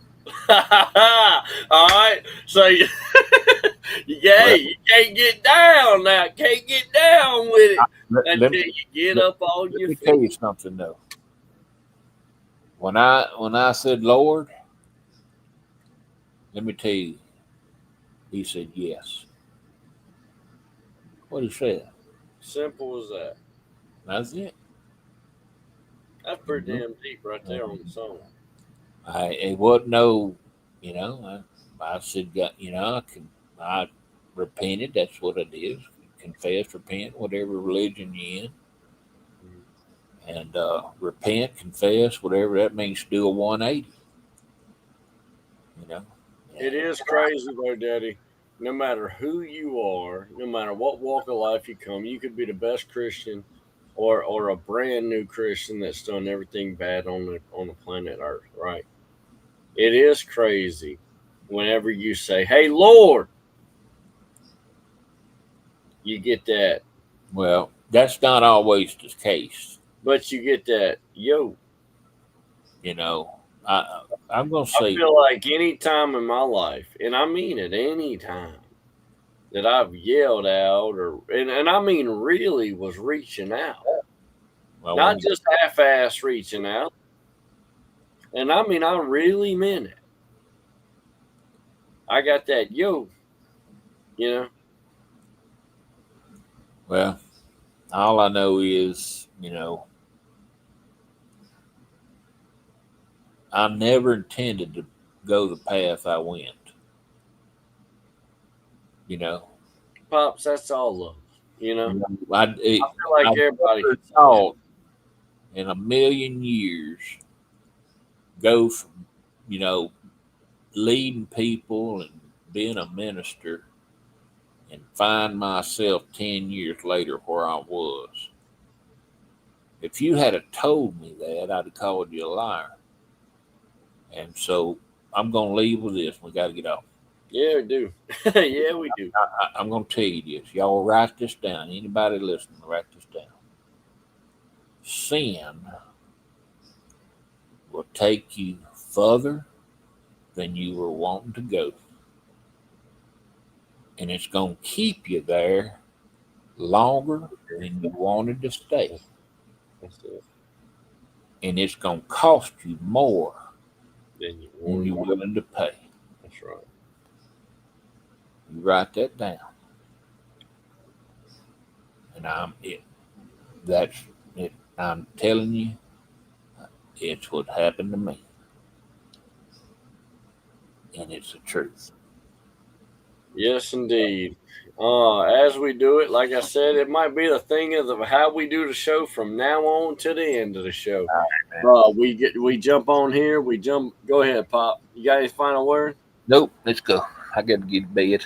There you have it. Listen, like I said, it might be the new thing of the show, man. Every time at the beginning of the show, we're going to talk about our football.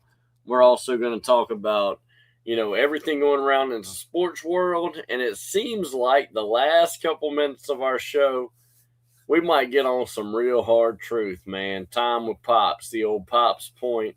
For me being his son, it's some of the coolest stuff to finally, pick his brain after a night of already picking brain about football and this and that about just the world in general.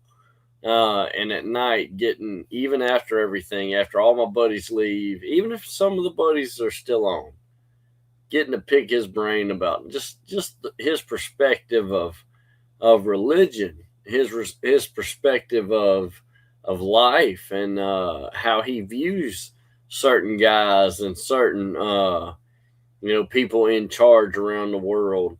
There's certain things that Pops brings into my life that I just sit back and just kind of take tabs, take mental notes and pass on to my children. And I'm so grateful to have my daddy still alive in this world, and not only just alive, but be able to come and on the show, man. So listen, people, I love you. I'm appreciative and I'm grateful for every single one of you that have signed in, clicked on this show, and took the time to hang out with us. It means so much to me. I don't think I've ever personally known, and I've met a bunch of YouTubers, okay, but I've never personally known anyone that truly loves the time, like everybody wants views, or they want the hanging out and this and that. Man, I enjoy the time we get, just be on here and hang out, and not even in person sometimes. We just get on here and talk.